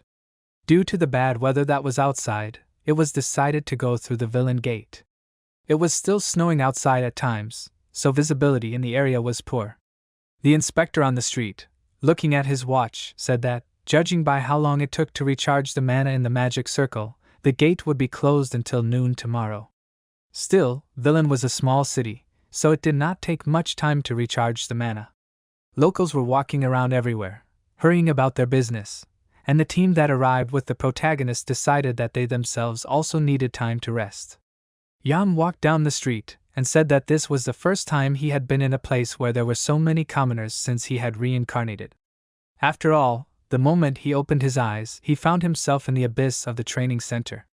Maman, who was chasing the protagonist as always, said that as she thought, this was strange. She turned her eyes to another one, saying that this was also strange. Maman was sitting on the protagonist's head as he walked down the street, and he asked her, "What is she mumbling about?" Maman's gaze became more serious as she said that that royal knight, referring to Kyle, was strange. She asked the protagonist if he felt the energy of the yellow dragon emanating from him. Kyle's powers that he demonstrated when they first met on the train were truly terrifying. Yang asked Maman in surprise, "What is a yellow dragon?" Maman loudly cursed, calling the protagonist a fool, asking him if he didn't know what kind of power he himself possessed. Maman began to explain to Yang that the mana heart could store 6 powers, namely, the black, red, blue, green, gold, and earth powers. Maman said that the yellow dragon dominates the gold power. The protagonist asked her if that power wasn't enough even without the mana heart. He said that it was one of the many elements. Maman's gaze literally cracked in irritation, and she began to yell at the protagonist with fury, saying that he was stupid. Maman said that if it were that simple, anyone could found an empire. Maman said that the dragon's energy could only be summoned by the breath of a divine dragon and a mana heart. She continued to yell at him furiously, asking how he could be so superficial about it. She bit Yang's head, asking if there was nothing at all in his skull. Yang just chuckled thoughtfully, saying that it was certainly true. The protagonist began to reason that the only ones from whom Maman sensed the dragon energy were the head instructor and the crown prince. This was to be expected, after all, they were both descendants of the Bahamut. Then Yang wondered, well, what was the royal knight's connection with them? He thought with a serious expression that he should have found out more about this. Suddenly, someone called the protagonist by his old number, calling him by number 974. Then that person called him by name, making him turn around, remembering his old number. Behind him stood Lorena and Cheryl, holding shopping bags in their hands. Cheryl said with a happy smile that they were very lucky. She asked the protagonist, "Is Yang returning to the lodging?" He told her that he was coming from the forge, where he ordered the repair of weapons, because they needed to prepare for the mission in advance. Cheryl answered that they were also preparing for the mission. Ian asked if that was true. He asked them why this preparation was more like shopping. In response to this, Cheryl laughed, and Lorena, hearing the ironic tone of the protagonist, immediately tried to answer him that they only bought essential things, because these bags mainly contained food. Then the main character asked her, "Are they really going to eat it all in one day?" Lorena answered him uncertainly, while Cheryl watched them with a smirk. Then she turned to the protagonist, offering him to go shopping with them. She said that in such an outfit he would not last long in wolf territory. The protagonist refused her, saying that he would do it himself, but suddenly Cheryl with a threatening expression told him to go with them, and Ian, noticing this with surprise, said that people do change after all. Cheryl said loudly that they would have individual service, and they would even pick out clothes specifically for him. The protagonist after this nevertheless agreed, telling her to behave more quietly. Cruel, standing in the next alley, was watching this dialogue, silently watching them. After some time, the protagonist and the girls found themselves in one of the clothing stores, where a pleasant atmosphere reigned. There were mannequins everywhere, and there were also special fitting rooms where people could change into new clothes. Ian put warm gloves on his hands, saying that he would just take this, because if the clothes were too heavy, it would be an unnecessary hindrance to him. He was wearing a warmer suit consisting of a cold weather coat, cold weather gloves, and winter boots. Maman, who was hovering next to him, said that Yang was being very boring as always. He looked at Maman with annoyance, saying that she was not the one to tell him that. Cheryl, surprised, asked the protagonist, "Is he really going to take all of this?" In that case, she asked if he could look at Lauren's outfits. Yang, surprised, asked why he should do that. But no one listened to him, and then Cheryl said that they should start a fashion show. She opened the curtain where Lorena was standing, saying that someone in a new city could wear this. First, Lorena came out in a dress that hugged her figure, and Lorena sheepishly said that it was too tight. Then she put on another suit that looked like a maid's outfit. It was a timeless classic, black and white. Next came a more revealing outfit, which Cheryl called Killer. Light armor. Lorena covered her with her hands in embarrassment, asking why she had to wear a swimsuit in such cold lands. She wanted to look at her idol in new clothes a little longer, but Lorena interrupted her fun, saying that this was enough. She left the fitting room, saying that she was tired of it, because, as she thought, nothing suited her. Cheryl tried to object, saying that it was not so. After all, each of these outfits was very cute. Then Cheryl tried to turn to the main character for help, asking him if this was true. Ian, with a calm expression on his face, answered that everything suited her. He told her that she just did not wear things like this often, so she was not used to it. Cheryl supported him, saying that, of course, it was so. Then she asked Ian what, in his opinion, suited her the most.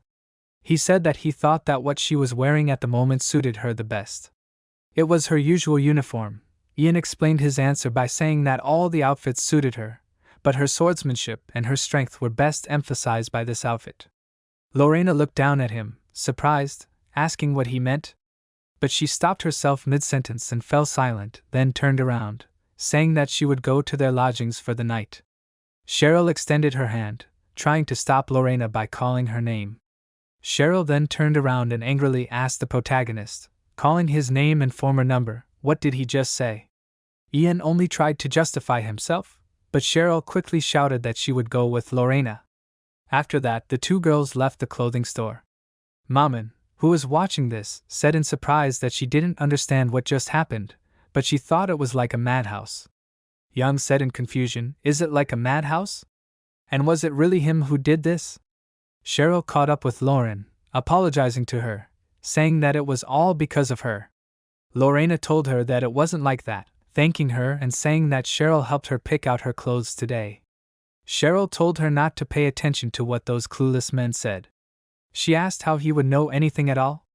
Lorena told her that she didn't care, repeating again that she didn't care about the nonsense that others said. In fact, Lauren's expression was extremely embarrassed, and she, trying to hide it, walked as far away from the protagonist as possible, saying that it was all just nonsense. Ian also came out of the clothing store, calling Lorena's name loudly. He told them that in that case, they should meet at the gate tomorrow at noon.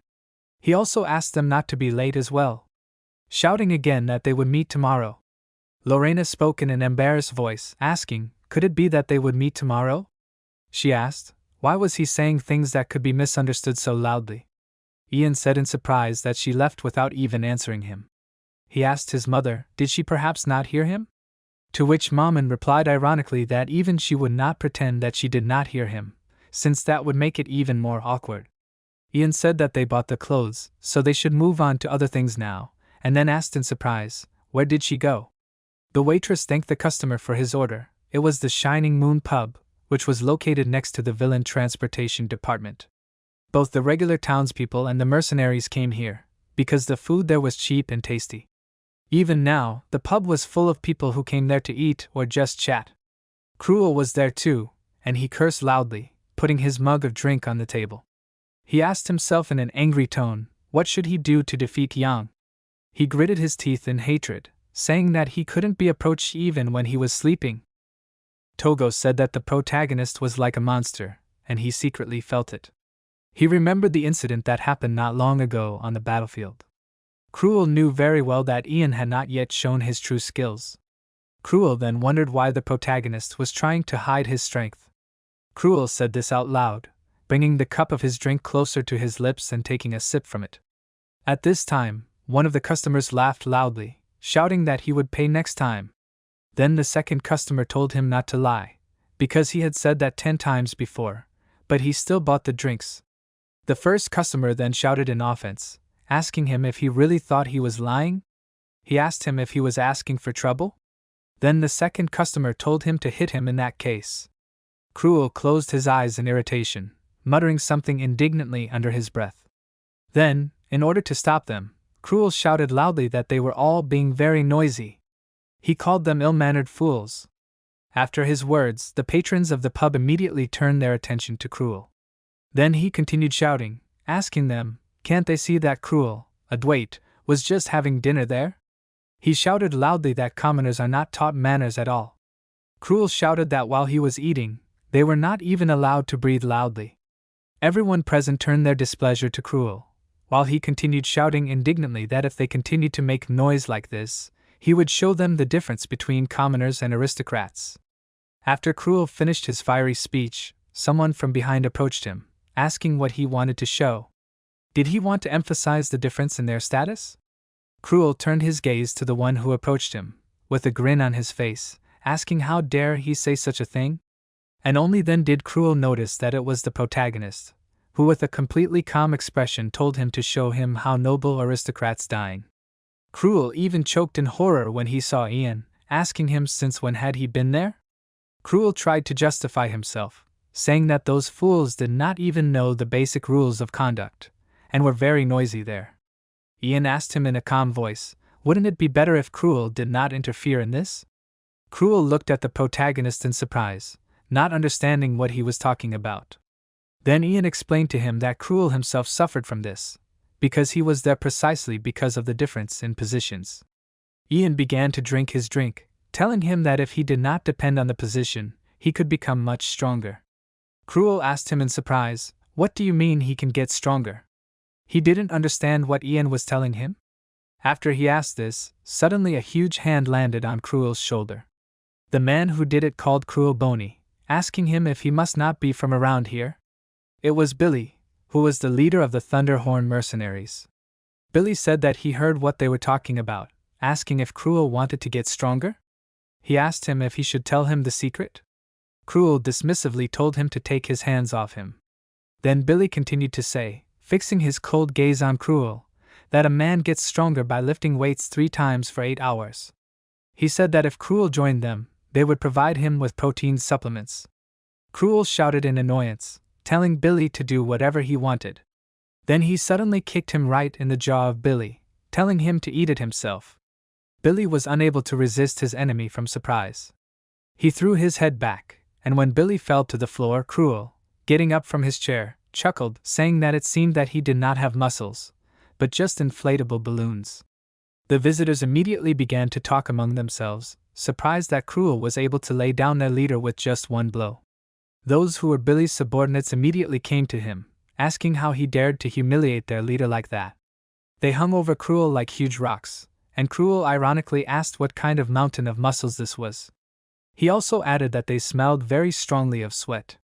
Cruel glared at those guys, saying that it was even better this way and he would take them all out in one go.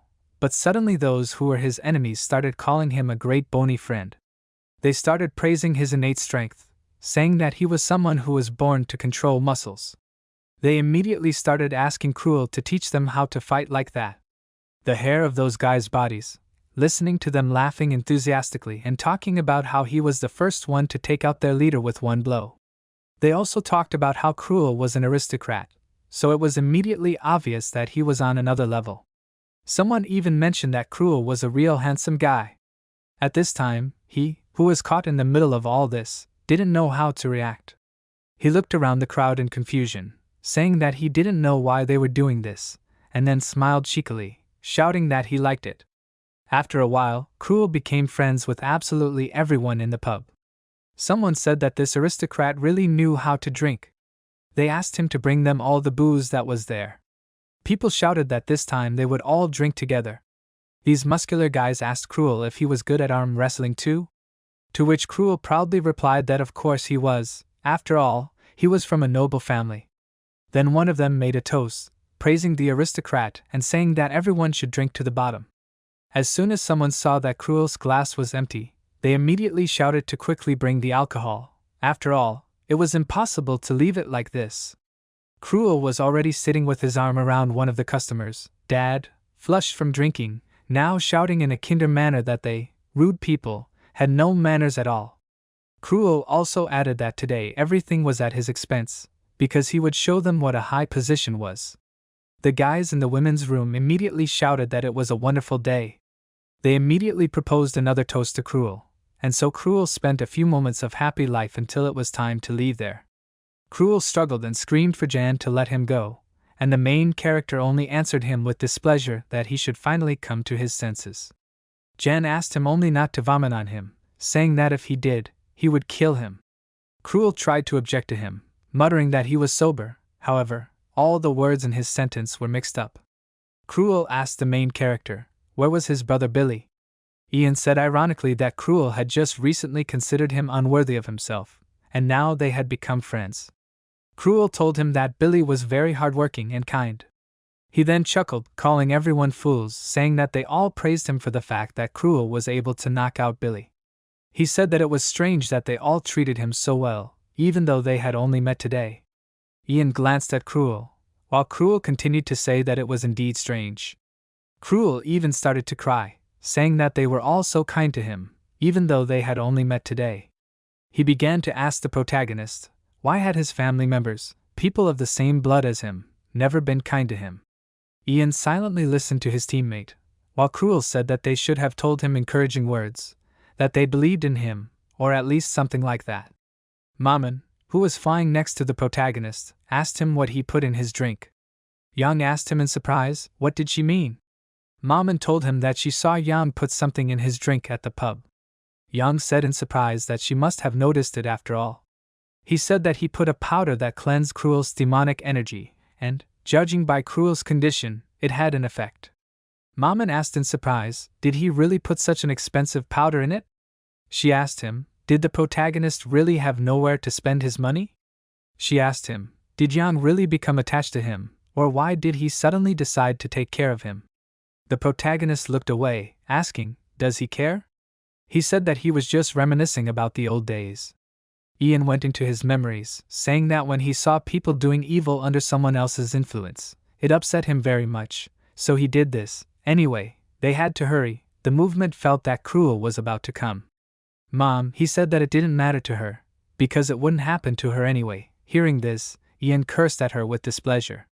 Around the wolf castle, which towered over the snowy plains, snowy forests and mountains, white snow continued to fall. In one of the towers of the castle, where the portal of movement was located, changes finally began. Next to this portal stood the knights of the wolf family, who, in a respectful gesture, folded their hands on the sword, were waiting for the guests. After a while, the portal began to sit brighter, and the legs of the protagonist appeared from there, who, having come out of there, said that they had finally arrived at the castle. Behind him stood his teammates, Lorena, Cheryl and Cruel. Cheryl looked around with interest, saying that now she understood what it looked like, and Lorena at that time only silently looked forward. Cruel, not accustomed to such persistent frosts, clenched his teeth and said that it was very cold there, asking Lorena if they had always had such a frost in her homeland. At this time, he silently looked at the knights, thinking that the mission for which they came was to defeat the barbarians together with the wolf knights. These strong people opposed the wolf family in the northern borders, so there were constant skirmishes for fertile lands, which were extremely few in these harsh places, so the wolf knights were constantly short of warriors for battles. Yang looked at him with the eyes of those present, knowing full well that the big problem would be whether the proud northern knights would accept help from outside. Lorena stopped her team members, saying that she had something to tell them. Yang looked at her in surprise, and then Lorena continued saying that they might see something they didn't expect up ahead, so they should prepare for it. One of those standing among the knights spoke up, asking them, "Is this really the reinforcements sent by the special squad?" The man greeted them and said that he was the butler of the Wolf Manor, so he asked them to be polite. He put his hand on his chest in a respectful gesture, saying that they should return from where they came, calling the special squad members who had arrived uninvited guests. It was the butler of the Wolf family, named Hans Maringo. Hans said that he had asked for help from the north, and had not said that he was ready to receive guests. He asked them, "Do they understand this?" Count Hans Maringo was the former commander of the Wolf Knights. After retiring, he remained to work as a butler in the manor. No matter what his physical condition was now, to lead the knights, he had to be at least a third-rank knight. Yang looked at Hans with a serious expression, thinking that it was incredible that such a warrior worked as a butler. After these words, Lorena came forward, saying that they had not seen each other for a long time. He did not answer her, and then Lorena continued to say that she came there to fulfill the mission entrusted to him as a representative of a special squad. She told him to watch his words and show respect. Hans pressed his lips, saying that Lorena left there without permission and now returned after several years. His voice seemed stern at first, but then the butler literally burst into tears, saying that this was too much. Hans said that they had not seen each other for several years, and she was speaking to him so rudely. He continued to cry, saying that she joined the special squad without even telling anyone. Did she really choose the special squad instead of them? He asked her in an offended tone. Did she even imagine how worried they were? Ian, Cruel, and Cheryl watched in surprise, and then the protagonist said that he really didn't expect that. Meanwhile, Hans continued to scold, telling Lorena that she had a scratch on her cheek. He was indignant, asking her how dare the captain allow such a thing? Lorena looked away, saying that was why she didn't want to come there. Hans yelled again that she was saying very hurtful words. He said that they were all waiting for the day when she would return, and that was the only thing that gave them the strength to live. Seeing that the knights raised flags with her expression, Lorena yelled at them to stop it. Lorena finally admitted that she was too rude to him, and then the butler Hans calmed down. Lorena smiled and said that Hans had gone gray since they had last seen each other. She asked him if he was feeling well. Hans, with a surprised and touched expression, said that she had been worried about him, and then began to cry again, feeling grateful, while Lorena, shouted at him to be quiet. Varana said that it was cold out there, so she suggested that they all go inside first. Han said that their cook would be able to demonstrate his skills for the first time in a long time. He then turned to Jan, Cruel and Cheryl, telling them to come in as well. Hans then turned to Lorena again, telling her that the head of the wolf clan would soon return from hunting. He told her that they could dine together, but Lorena remained silent in response to this, and then, turning to Hans, said that she did not want to hear anything about him, asking him not to mention her father. Lorena informed Hans that they would finish the mission before he returned. Hans tried to tell her something, trying to convince Lorena that she had misunderstood him, but she did not want to listen to anything. The snowstorm continued to blow around Wolf Castle, and a disgruntled Cruel, who was sitting at the table, asked, "Is this really a joke?" He was indignant. Are they really going to wait there until Lorena comes? There was already a plate of food in front of them, so Cruel mockingly asked if that was really the order, to wait without touching the food that was right in front of them. Cruel was indignant, saying that they were being trained as if some kind of barbarian, so he nervously asked why Lorena was not in a hurry there. Cruel folded his arms over his chest, this looking away. Cheryl told him to be quiet, saying that otherwise they would treat him even worse than a mongrel. Cruel angrily clenched his teeth, asking, "Did he say something wrong?" He asked indignantly, "Did he insult anyone?" One of the maids who was next to them asked him to mind his manners, saying that he was even worse than a mongrel. Cruel became even angrier, asking her what she said. He asked her if she knew that he was the son of Count White. The maid looked up at her, saying that she knew about it. After all, she was the maid of the Wolf Manor. Cruel asked her, why is a maid usually so knowledgeable about everything? Cheryl again asked him to calm down, saying that Ian still hadn't arrived either, and then Cruel became angry again, asking why he wasn't there yet. Cheryl said that Ian conveyed that he had some business. He told her that from what she understood, there were things that could only be obtained there. Ian walked through the corridors of the Wolf Manor, and after a while, he came to the armory of the duchy. There were many racks of weapons everywhere, and Jan began to remember that in his past life, the Emperor traveled all over the continent to find a sword. The only dragon of the beginning, the dragon slayer who defeated the only one, divided the body of this one and made 2 swords. Legend said that after Bahamut killed the dragon, one of the swords passed to him. The Emperor did everything possible to find the other sword that the founding Emperor could not find. He paid a lot of money to a special squad, spread the search across the continent. However, he was still unable to find the location of the sword, and he was about to give up, but in the end, it was found. Jan directed his gaze to one of the swords in this room, saying that it was the very sword that even the founding Emperor himself could not find, the sword whose location they could not find. Jan said that he would never have thought that this sword was stored so carelessly in the armory in the north. It was the dragon sword Astalin. This sword was the brother of the Emperor's Nielin sword, which he was pierced through with in his previous life. Jan smiled and said that it was indeed so. This was the same sword. The protagonist said that even the Emperor could not kill him. The protagonist reached out his hand towards this sword, feeling a pleasant feeling in his chest.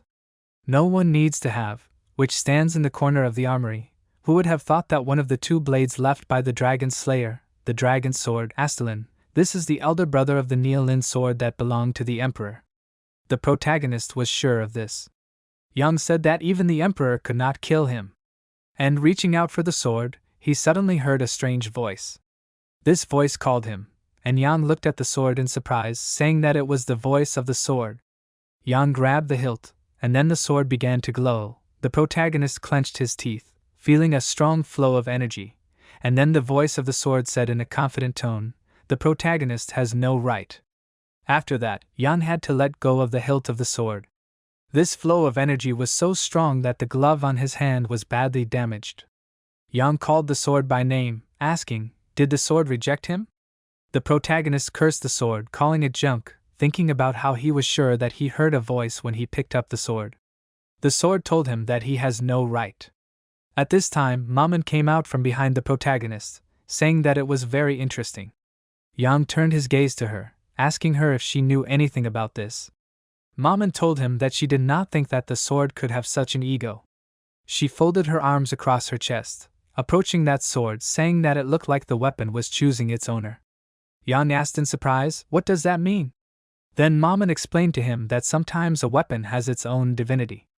In that case, the sword itself chooses its owner. Maman smiled and said that, to put it briefly, it was the protagonist. Yan was not on the same level as Yang. Then Maman called him a kid, starting to laugh at the protagonist with irony. Yang looked at her with displeasure, asking how did this happen. He told her with an irritated face that he would pull it out now. The protagonist adjusted his sleeves, kneading his hand, asking, "What do you mean, he was not on the same level?" He said that today it will die. The protagonist used dark energy on his hand. After that, he again took hold of the sword's hilt, trying to pull it out, then Les again began to shout indignantly that the protagonist had no right. Once again, Jan felt a powerful flow of energy. He addressed the sword by name, trying to convince it with words that he was suitable. Jan shouted that he was a completely suitable person. He asked the sword not to reject him and just accept him. This confrontation lasted for quite a long time, and in the meantime, other changes were happening in the castle of Wolf. The snow gradually stopped falling, and the flag of the detachment of the Wolf Knights fluttered above the castle. All of them, called to carry out the task, lined up on command, standing in tight rows. Hans asked, was this the same sword she used? In her hands was the weapon, which she tightly squeezed with her palms. Hans turned to her, asking her to think again. But Lorena confidently addressed the knights, telling them to listen to her. Lorena said that today they must stop the barbarians, which is what they always do, but today they could not make a mistake. Because today she, Lorena, will be with them. Hans fussily approached her, trying to tell her that it was really dangerous. But no one was listening to him anymore. Lorena stood in front of the knights with a confident expression, while they happily praised her. He asked, can she wait for the head of the family? Then Lorena told him that she had already told him that she did not even want to hear about it. She asked him if he considered her a fool who could not even fulfill her duty. She said that in that case she did not want to see him anymore. Lorena asked, should they only get 10 barbarian banners, right? She said that it was even easier than fighting an ancient lich. He warned her not to think that it would be that easy. According to barbarian beliefs, banners represent the spirits of ancestors. They were ready to protect these banners at the cost of their own lives. Hans was quite serious. He said that Lorena did not hear at all what he was trying to tell her. He then turned his gaze to Cruel and Cheryl, telling them to protect Lauren with all their might. Cheryl happily squeezed her fist, telling him to leave it to them. In contrast, Volas made a displeased expression, saying that they weren't her bodyguards, so they didn't have to do that. Cheryl turned to Hans the butler, thanking him for the clothes. She said that without them, they would have frozen to death. Lorena turned to Hans, asking him, did he really give them these?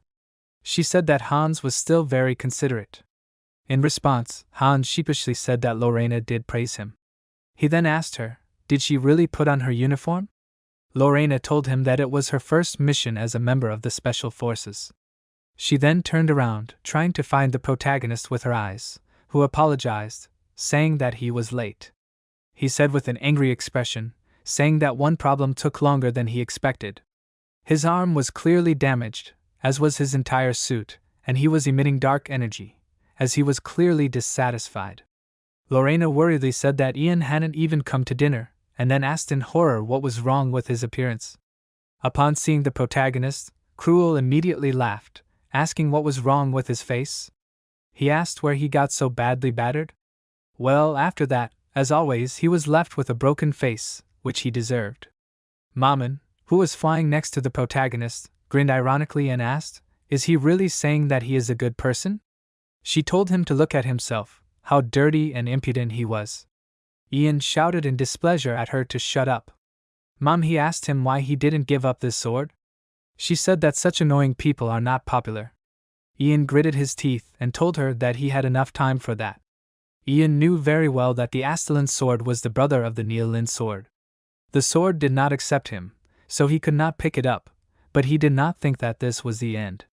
Lorena turned to the protagonist, saying that he might misunderstand everything, so she asked him to let him explain something. Ian turned his gaze to her, and then she began to say that this was her first mission as a member of a special squad, so she wore this uniform. Lorena began to justify herself that the uniform was very durable and comfortable, and although it was not very warm, you could wear a coat on top. So she wanted to clear up the misunderstanding. Ian looked at her in surprise, saying that he did not understand at all what she was talking about, and then to her surprise said that of course this uniform suits her very well. Hearing the compliment, Lorena immediately blushed again, and was about to be indignant, but then abruptly turned away, turning to the knights and telling them to prepare to leave. After that, the knights agreed with her, and Ian just looked at her back in surprise. Lorena ordered the gates to be opened, saying that they were moving out. The inspiring knight shouted that they should not go up in price today, because today she, Lorena, would be with them. Everyone immediately began to shout joyfully, heading towards the gates, and Cruel, seeing this, said with a smile that they were ordinary commoners. After all, they made so much noise because of some barbarians. Ian asked himself with irony, what else could one expect from the aristocrats of the capital? He thought about how they were not afraid of the barbarians at all, because the wolf family protects the empire from them. However, now they have united the tribes and, under the leadership of powerful leaders, created a strong kingdom that threatens the security of the empire. And soon he will make himself known, sprinkled with fire, the king of the barbarians. The one who is called the strongest man in the world, Vilega. This kingdom was the result of the unification of barbarians and warrior clans. They possessed a power that threatened even the Kabalan Empire. The king of the barbarians, one of the 5 warriors who threatened the empire, was the strongest man on earth, named Vilega. There was not a single move that he could not perform with his incredible physique. His arms were literally pierced and shackled by his own muscles. But what was more frightening was that at first glance he could understand what abilities the enemy had. He was the nightmare of the Imperial Knights. The protagonist recalled that in his past life, no means to kill him worked. Now they did not have much information about where he was, and although Ian did not know where the Veloid was now, he hoped that they would not have any unsuccessful encounters with him. The squad moved out of the castle of the Wolf family in the direction of the location of their opponents. After leaving the gate of the safe place, they found themselves in a forest in the northwest of the Wolf territory. The protagonists, Cruel, Cheryl, and Lorena walked side by side with the knights of the Wolf family, making their way through the thick layer of snow that had fallen. The knights who accompanied them were silent the entire time, not making a sound. They had been walking for quite a long time, so Cruel, irritated, cursed softly, asking with displeasure, how much longer did they have to walk? He was clearly unhappy with them aimlessly walking in knee-deep snow. Cruel asked why they even dismounted their horses. The protagonist told Cruel in a stern voice to stop whining, since it would be even more difficult to move on horseback in this weather. The protagonist also said that everything around them was so white that it took their breath away. However, it was harder to navigate and adjust to the distance. Ian looked at Cruel with a dissatisfied look, and then they continued on their way, continuing to walk forward. Lorena, who was walking ahead of them, asked her team members with a smile on her face, what did they, as strangers, think of this place? She asked that this place must seem deserted to them? Lorena told them that in this place, winter lasted 200 days a year. She also said that in the territory of the Wolf clan, there was nothing to see except snow, so it was difficult to live there, and the lands were barren. However, she added with a melancholic smile that there were still people who lived in this place permanently, and these people were stronger and braver than anyone, so Lorena said that she respected these people for this. Varena turned to her team members again, asking if they didn't find this place beautiful in its own way. Ian, with a calm expression, said in agreement that Lorena was the role model for the other lords. Cheryl smiled and agreed with him. She wanted to say something else, but suddenly the knights who were following them interrupted her, shouting that Lorena was their reason to live in. They were saying that Lorena was the best. Those same flags with Lorena's face appeared in their hands again, and Cheryl awkwardly said that she agreed with them. The knights enthusiastically shouted that the scenery of the Wolf territory had become even more beautiful now that Lady Lorena was with them. They said with a sense of loyalty that they would lay down their lives for the territory of the Wolf family, and for Lady Lorena. In response, Lorena, whom they praised, shouted that they were too noisy. As they began to approach their destination, one of the knights shouted that the troops were ready. One of them, holding a flag in his hand, asked Lorena, "Did she see that?" She asked in surprise, "Is that a red signal fire?" Indeed, on the horizon, among the white forest, There was a red smoke that was very different in color from the snow-white covering. The knight explained to her that this was the signal given by the scouts when they spotted barbarians. Lorena thoughtfully said that this meant that they would encounter barbarians if they went that way. Unlike the others, Cruel said with joy on his face that something fun was finally about to begin. He was clearly inspired by what lay ahead of them on this path. The knight standing next to him told him that he was too self-confident. The knight lifted his helmet visor, telling Cruel that he would have to take heart, for he was about to witness a very cruel scene. It was the leader of the night squad named Sabo. Cruel mockingly asked what he meant by a cruel scene. He thought it was too funny to say. Cruel asked the knight if he knew what they had to deal with. Cruel then proceeded to tell him that from the goblin and the griffin cockatoo, to the ancient lich. Compared to these monsters, the barbarians were child's play, in Cruel's opinion. The Sabo knight chuckled thoughtfully, saying that he now understood what he was talking about, then saying that in that case, they should go. They were members of a special squad that had fought numerous monsters and had put their lives in danger more than once. Therefore, they were confident that they could deal with any monster, no matter how cruel it was. Left in the snow, the trail continued to be snow-white, because there was nothing but snow in the area. However, what they would see would be very different from their imagination. Blood, tears, battles, and a lot of injustice against ordinary residents.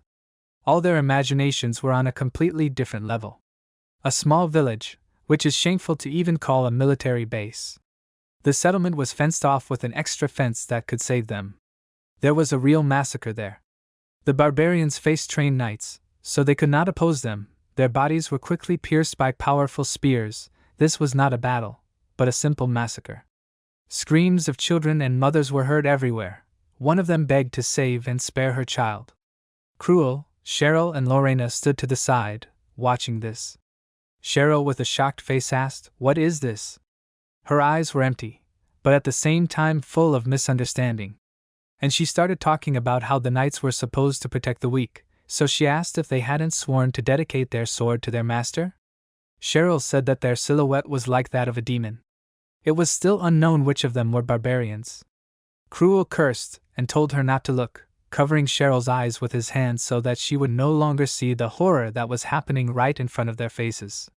Cruel told her that there was nothing to look at. He himself knew that it was terrible. The protagonist, who was leaning on the fence with his shoulder, looked at Cruel, thinking that he was unwavering even at the sight of blood.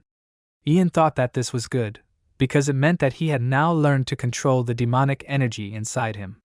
The protagonist watched Cruel, occasionally casting his glances at him. Ian thought that they were all shocked, but international wars were really always like this. There were no wars where armies simply stood on the territory of their states. The slaughter continued until one of the sides disappeared, so they killed everyone, both children and adults. Lorena, the daughter of the lord of the territory Wolf, could not help but know about it. But hearing and seeing something with your own eyes are two different things. This time Lorena would be forced to bear in the future, so the question arose, will she be able to endure it? Suddenly, the protagonist's thoughts were interrupted by a loud scream, which was very close to him. Ian turned around, seeing a mother with a child in her arms, who fell into the snow. The child desperately called for her mother, and she could no longer properly answer, because her throat. In an uncertain, hesitant voice, that maybe they were good. She told Cruel that they should have come, but Cruel cursed, saying that they could not decide to come.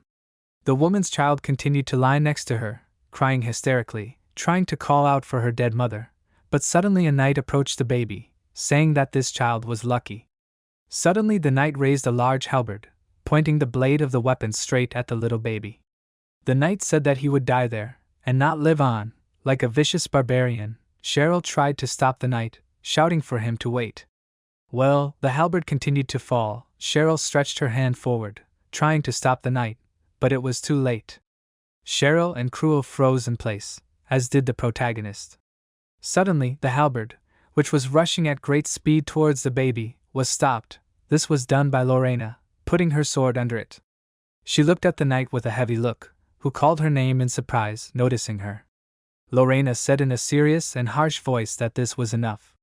The knight looked at her in surprise as she continued to say that it was enough. After all, they had killed everyone who was armed.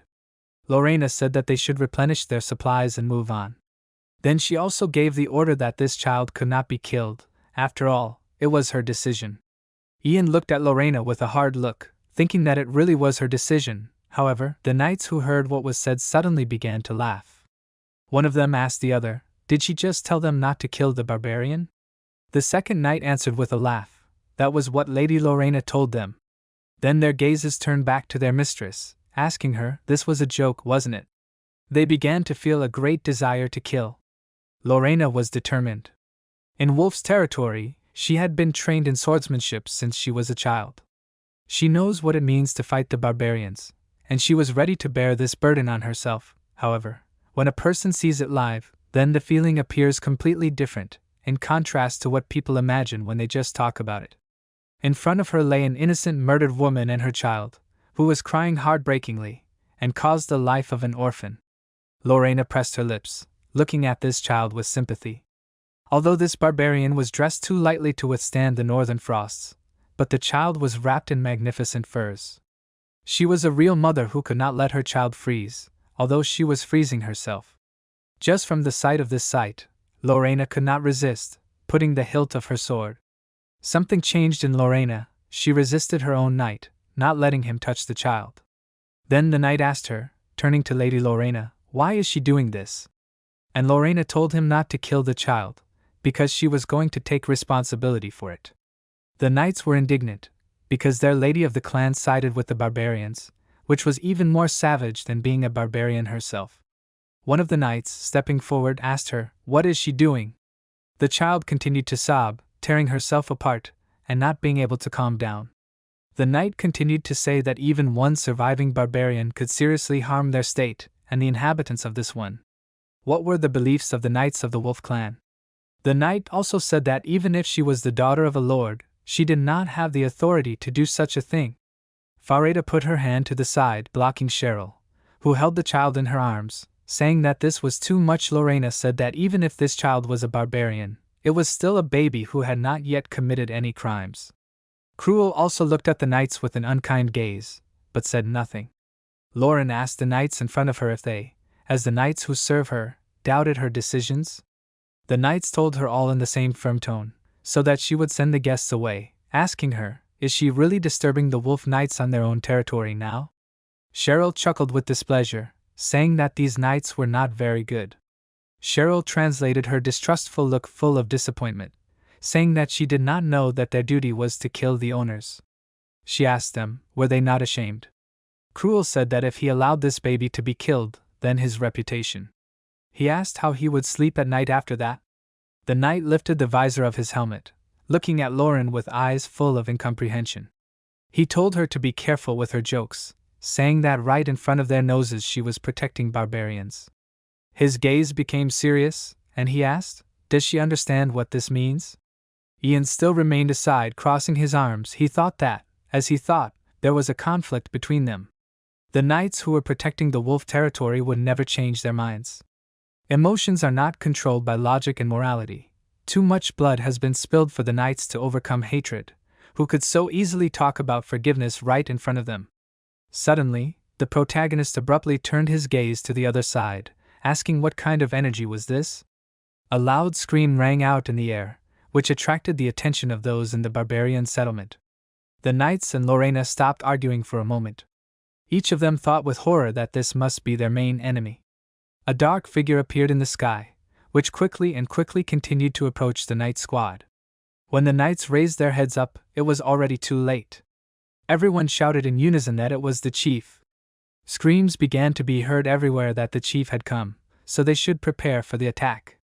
The chieftain fell to the ground between the knights, slamming his huge hand against it, causing cracks to appear in the surrounding ground, as if it were ice rather than earth. The impact was so strong that it felt more like an explosion than an ordinary person landing on a solid surface. The knights immediately felt the power of this impact, feeling the full force of this thunderclap on themselves. It was as if a flame formed around them. The knights had to grit their teeth to keep from screaming in pain, because everything around them seemed to be struck by magical impulses. Lorena screamed that this was incredible energy. She also found herself in the epicenter of events, where this energy fire raged. The entire barbarian settlement was also engulfed in this energy. After a while, everything began to gradually calm down. The knight, holding onto his weapon, cursed out loud, saying that he could not even imagine that the barbarian chieftain would attack them. He also wondered where their scouts could even be looking. Suddenly his conversation with himself was interrupted by a huge hand that fell right on his head, greatly surprising the knight. The huge man, squeezing the knight's helmet, raised it up, squeezing it tightly in his hands. The chieftain asked the knight, was it really they who killed them all? It was one of the 20 barbarian chieftains. The size of his body inspired fear, as did all those muscles with which he was strewn. It was the chieftain Habru, who, clenching his teeth, looked at the knight with hatred, that they killed his family and his fellow tribesmen. Habru was clearly beside himself with rage, so the knights who fell under his hand should not expect mercy. Habru began to squeeze his palm, in which was the knight's helmet, saying that this is why he will kill them all just as they did with his fellow tribesmen. The knight coughed loudly from the blood, feeling the excruciating torture that the barbarian had given him. Habru said that he would do it very slowly and painfully. The knight in his hand was literally suffocating and choking on his own blood, because his skull was already clearly damaged. This could easily be determined by simply looking at the helmet, which now looked more like a tin can. The knight screamed loudly, and Lorena, who was right behind the leader, loudly screamed at him to stop. She swung her sword, looking at Habru with an angry look. Habru suddenly stopped, noticing her presence. Her speed was really high, so she easily directed the sword straight at the enemy's weak point, the head, but something went wrong. Lorena opened her eyes wide, not understanding how this was possible. She screamed that this simply could not be. After all, the sword that she hit the barbarian's head simply shattered on his bare head. Habru only grinned weakly in response to this attack, looking at his opponent. Indeed, the sword literally crumbled, simply touching the body of this man. Suddenly, the magic symbol on Habru's head activated, and he stopped smiling, looking at his opponent with a menacing look. In the blink of an eye, Habru began to strike quickly, trying to catch up with Lauren, but in the process of the battle, he also touched the surrounding objects, causing the fences and buildings that were near him to quickly collapse. Time after time, his huge fists got closer to Lauren, and she screamed in horror that her opponent was too fast.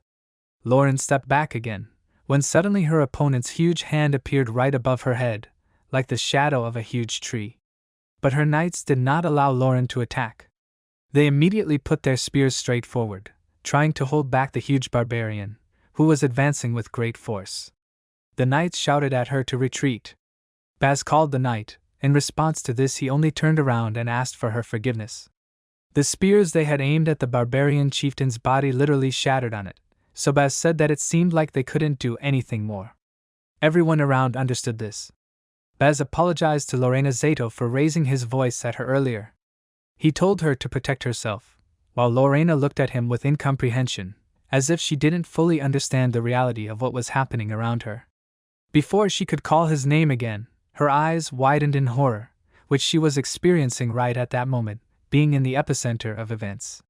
The knight who stood in front of her literally flew apart, as soon as the barbarian chieftain hit him with just one bare hand. His body was literally split in two, as if cut in half by a knife. After Habru dealt with the knights who were preventing him from attacking Lauren, he immediately went to her, raising his hand high above Lauren's head, telling her to die.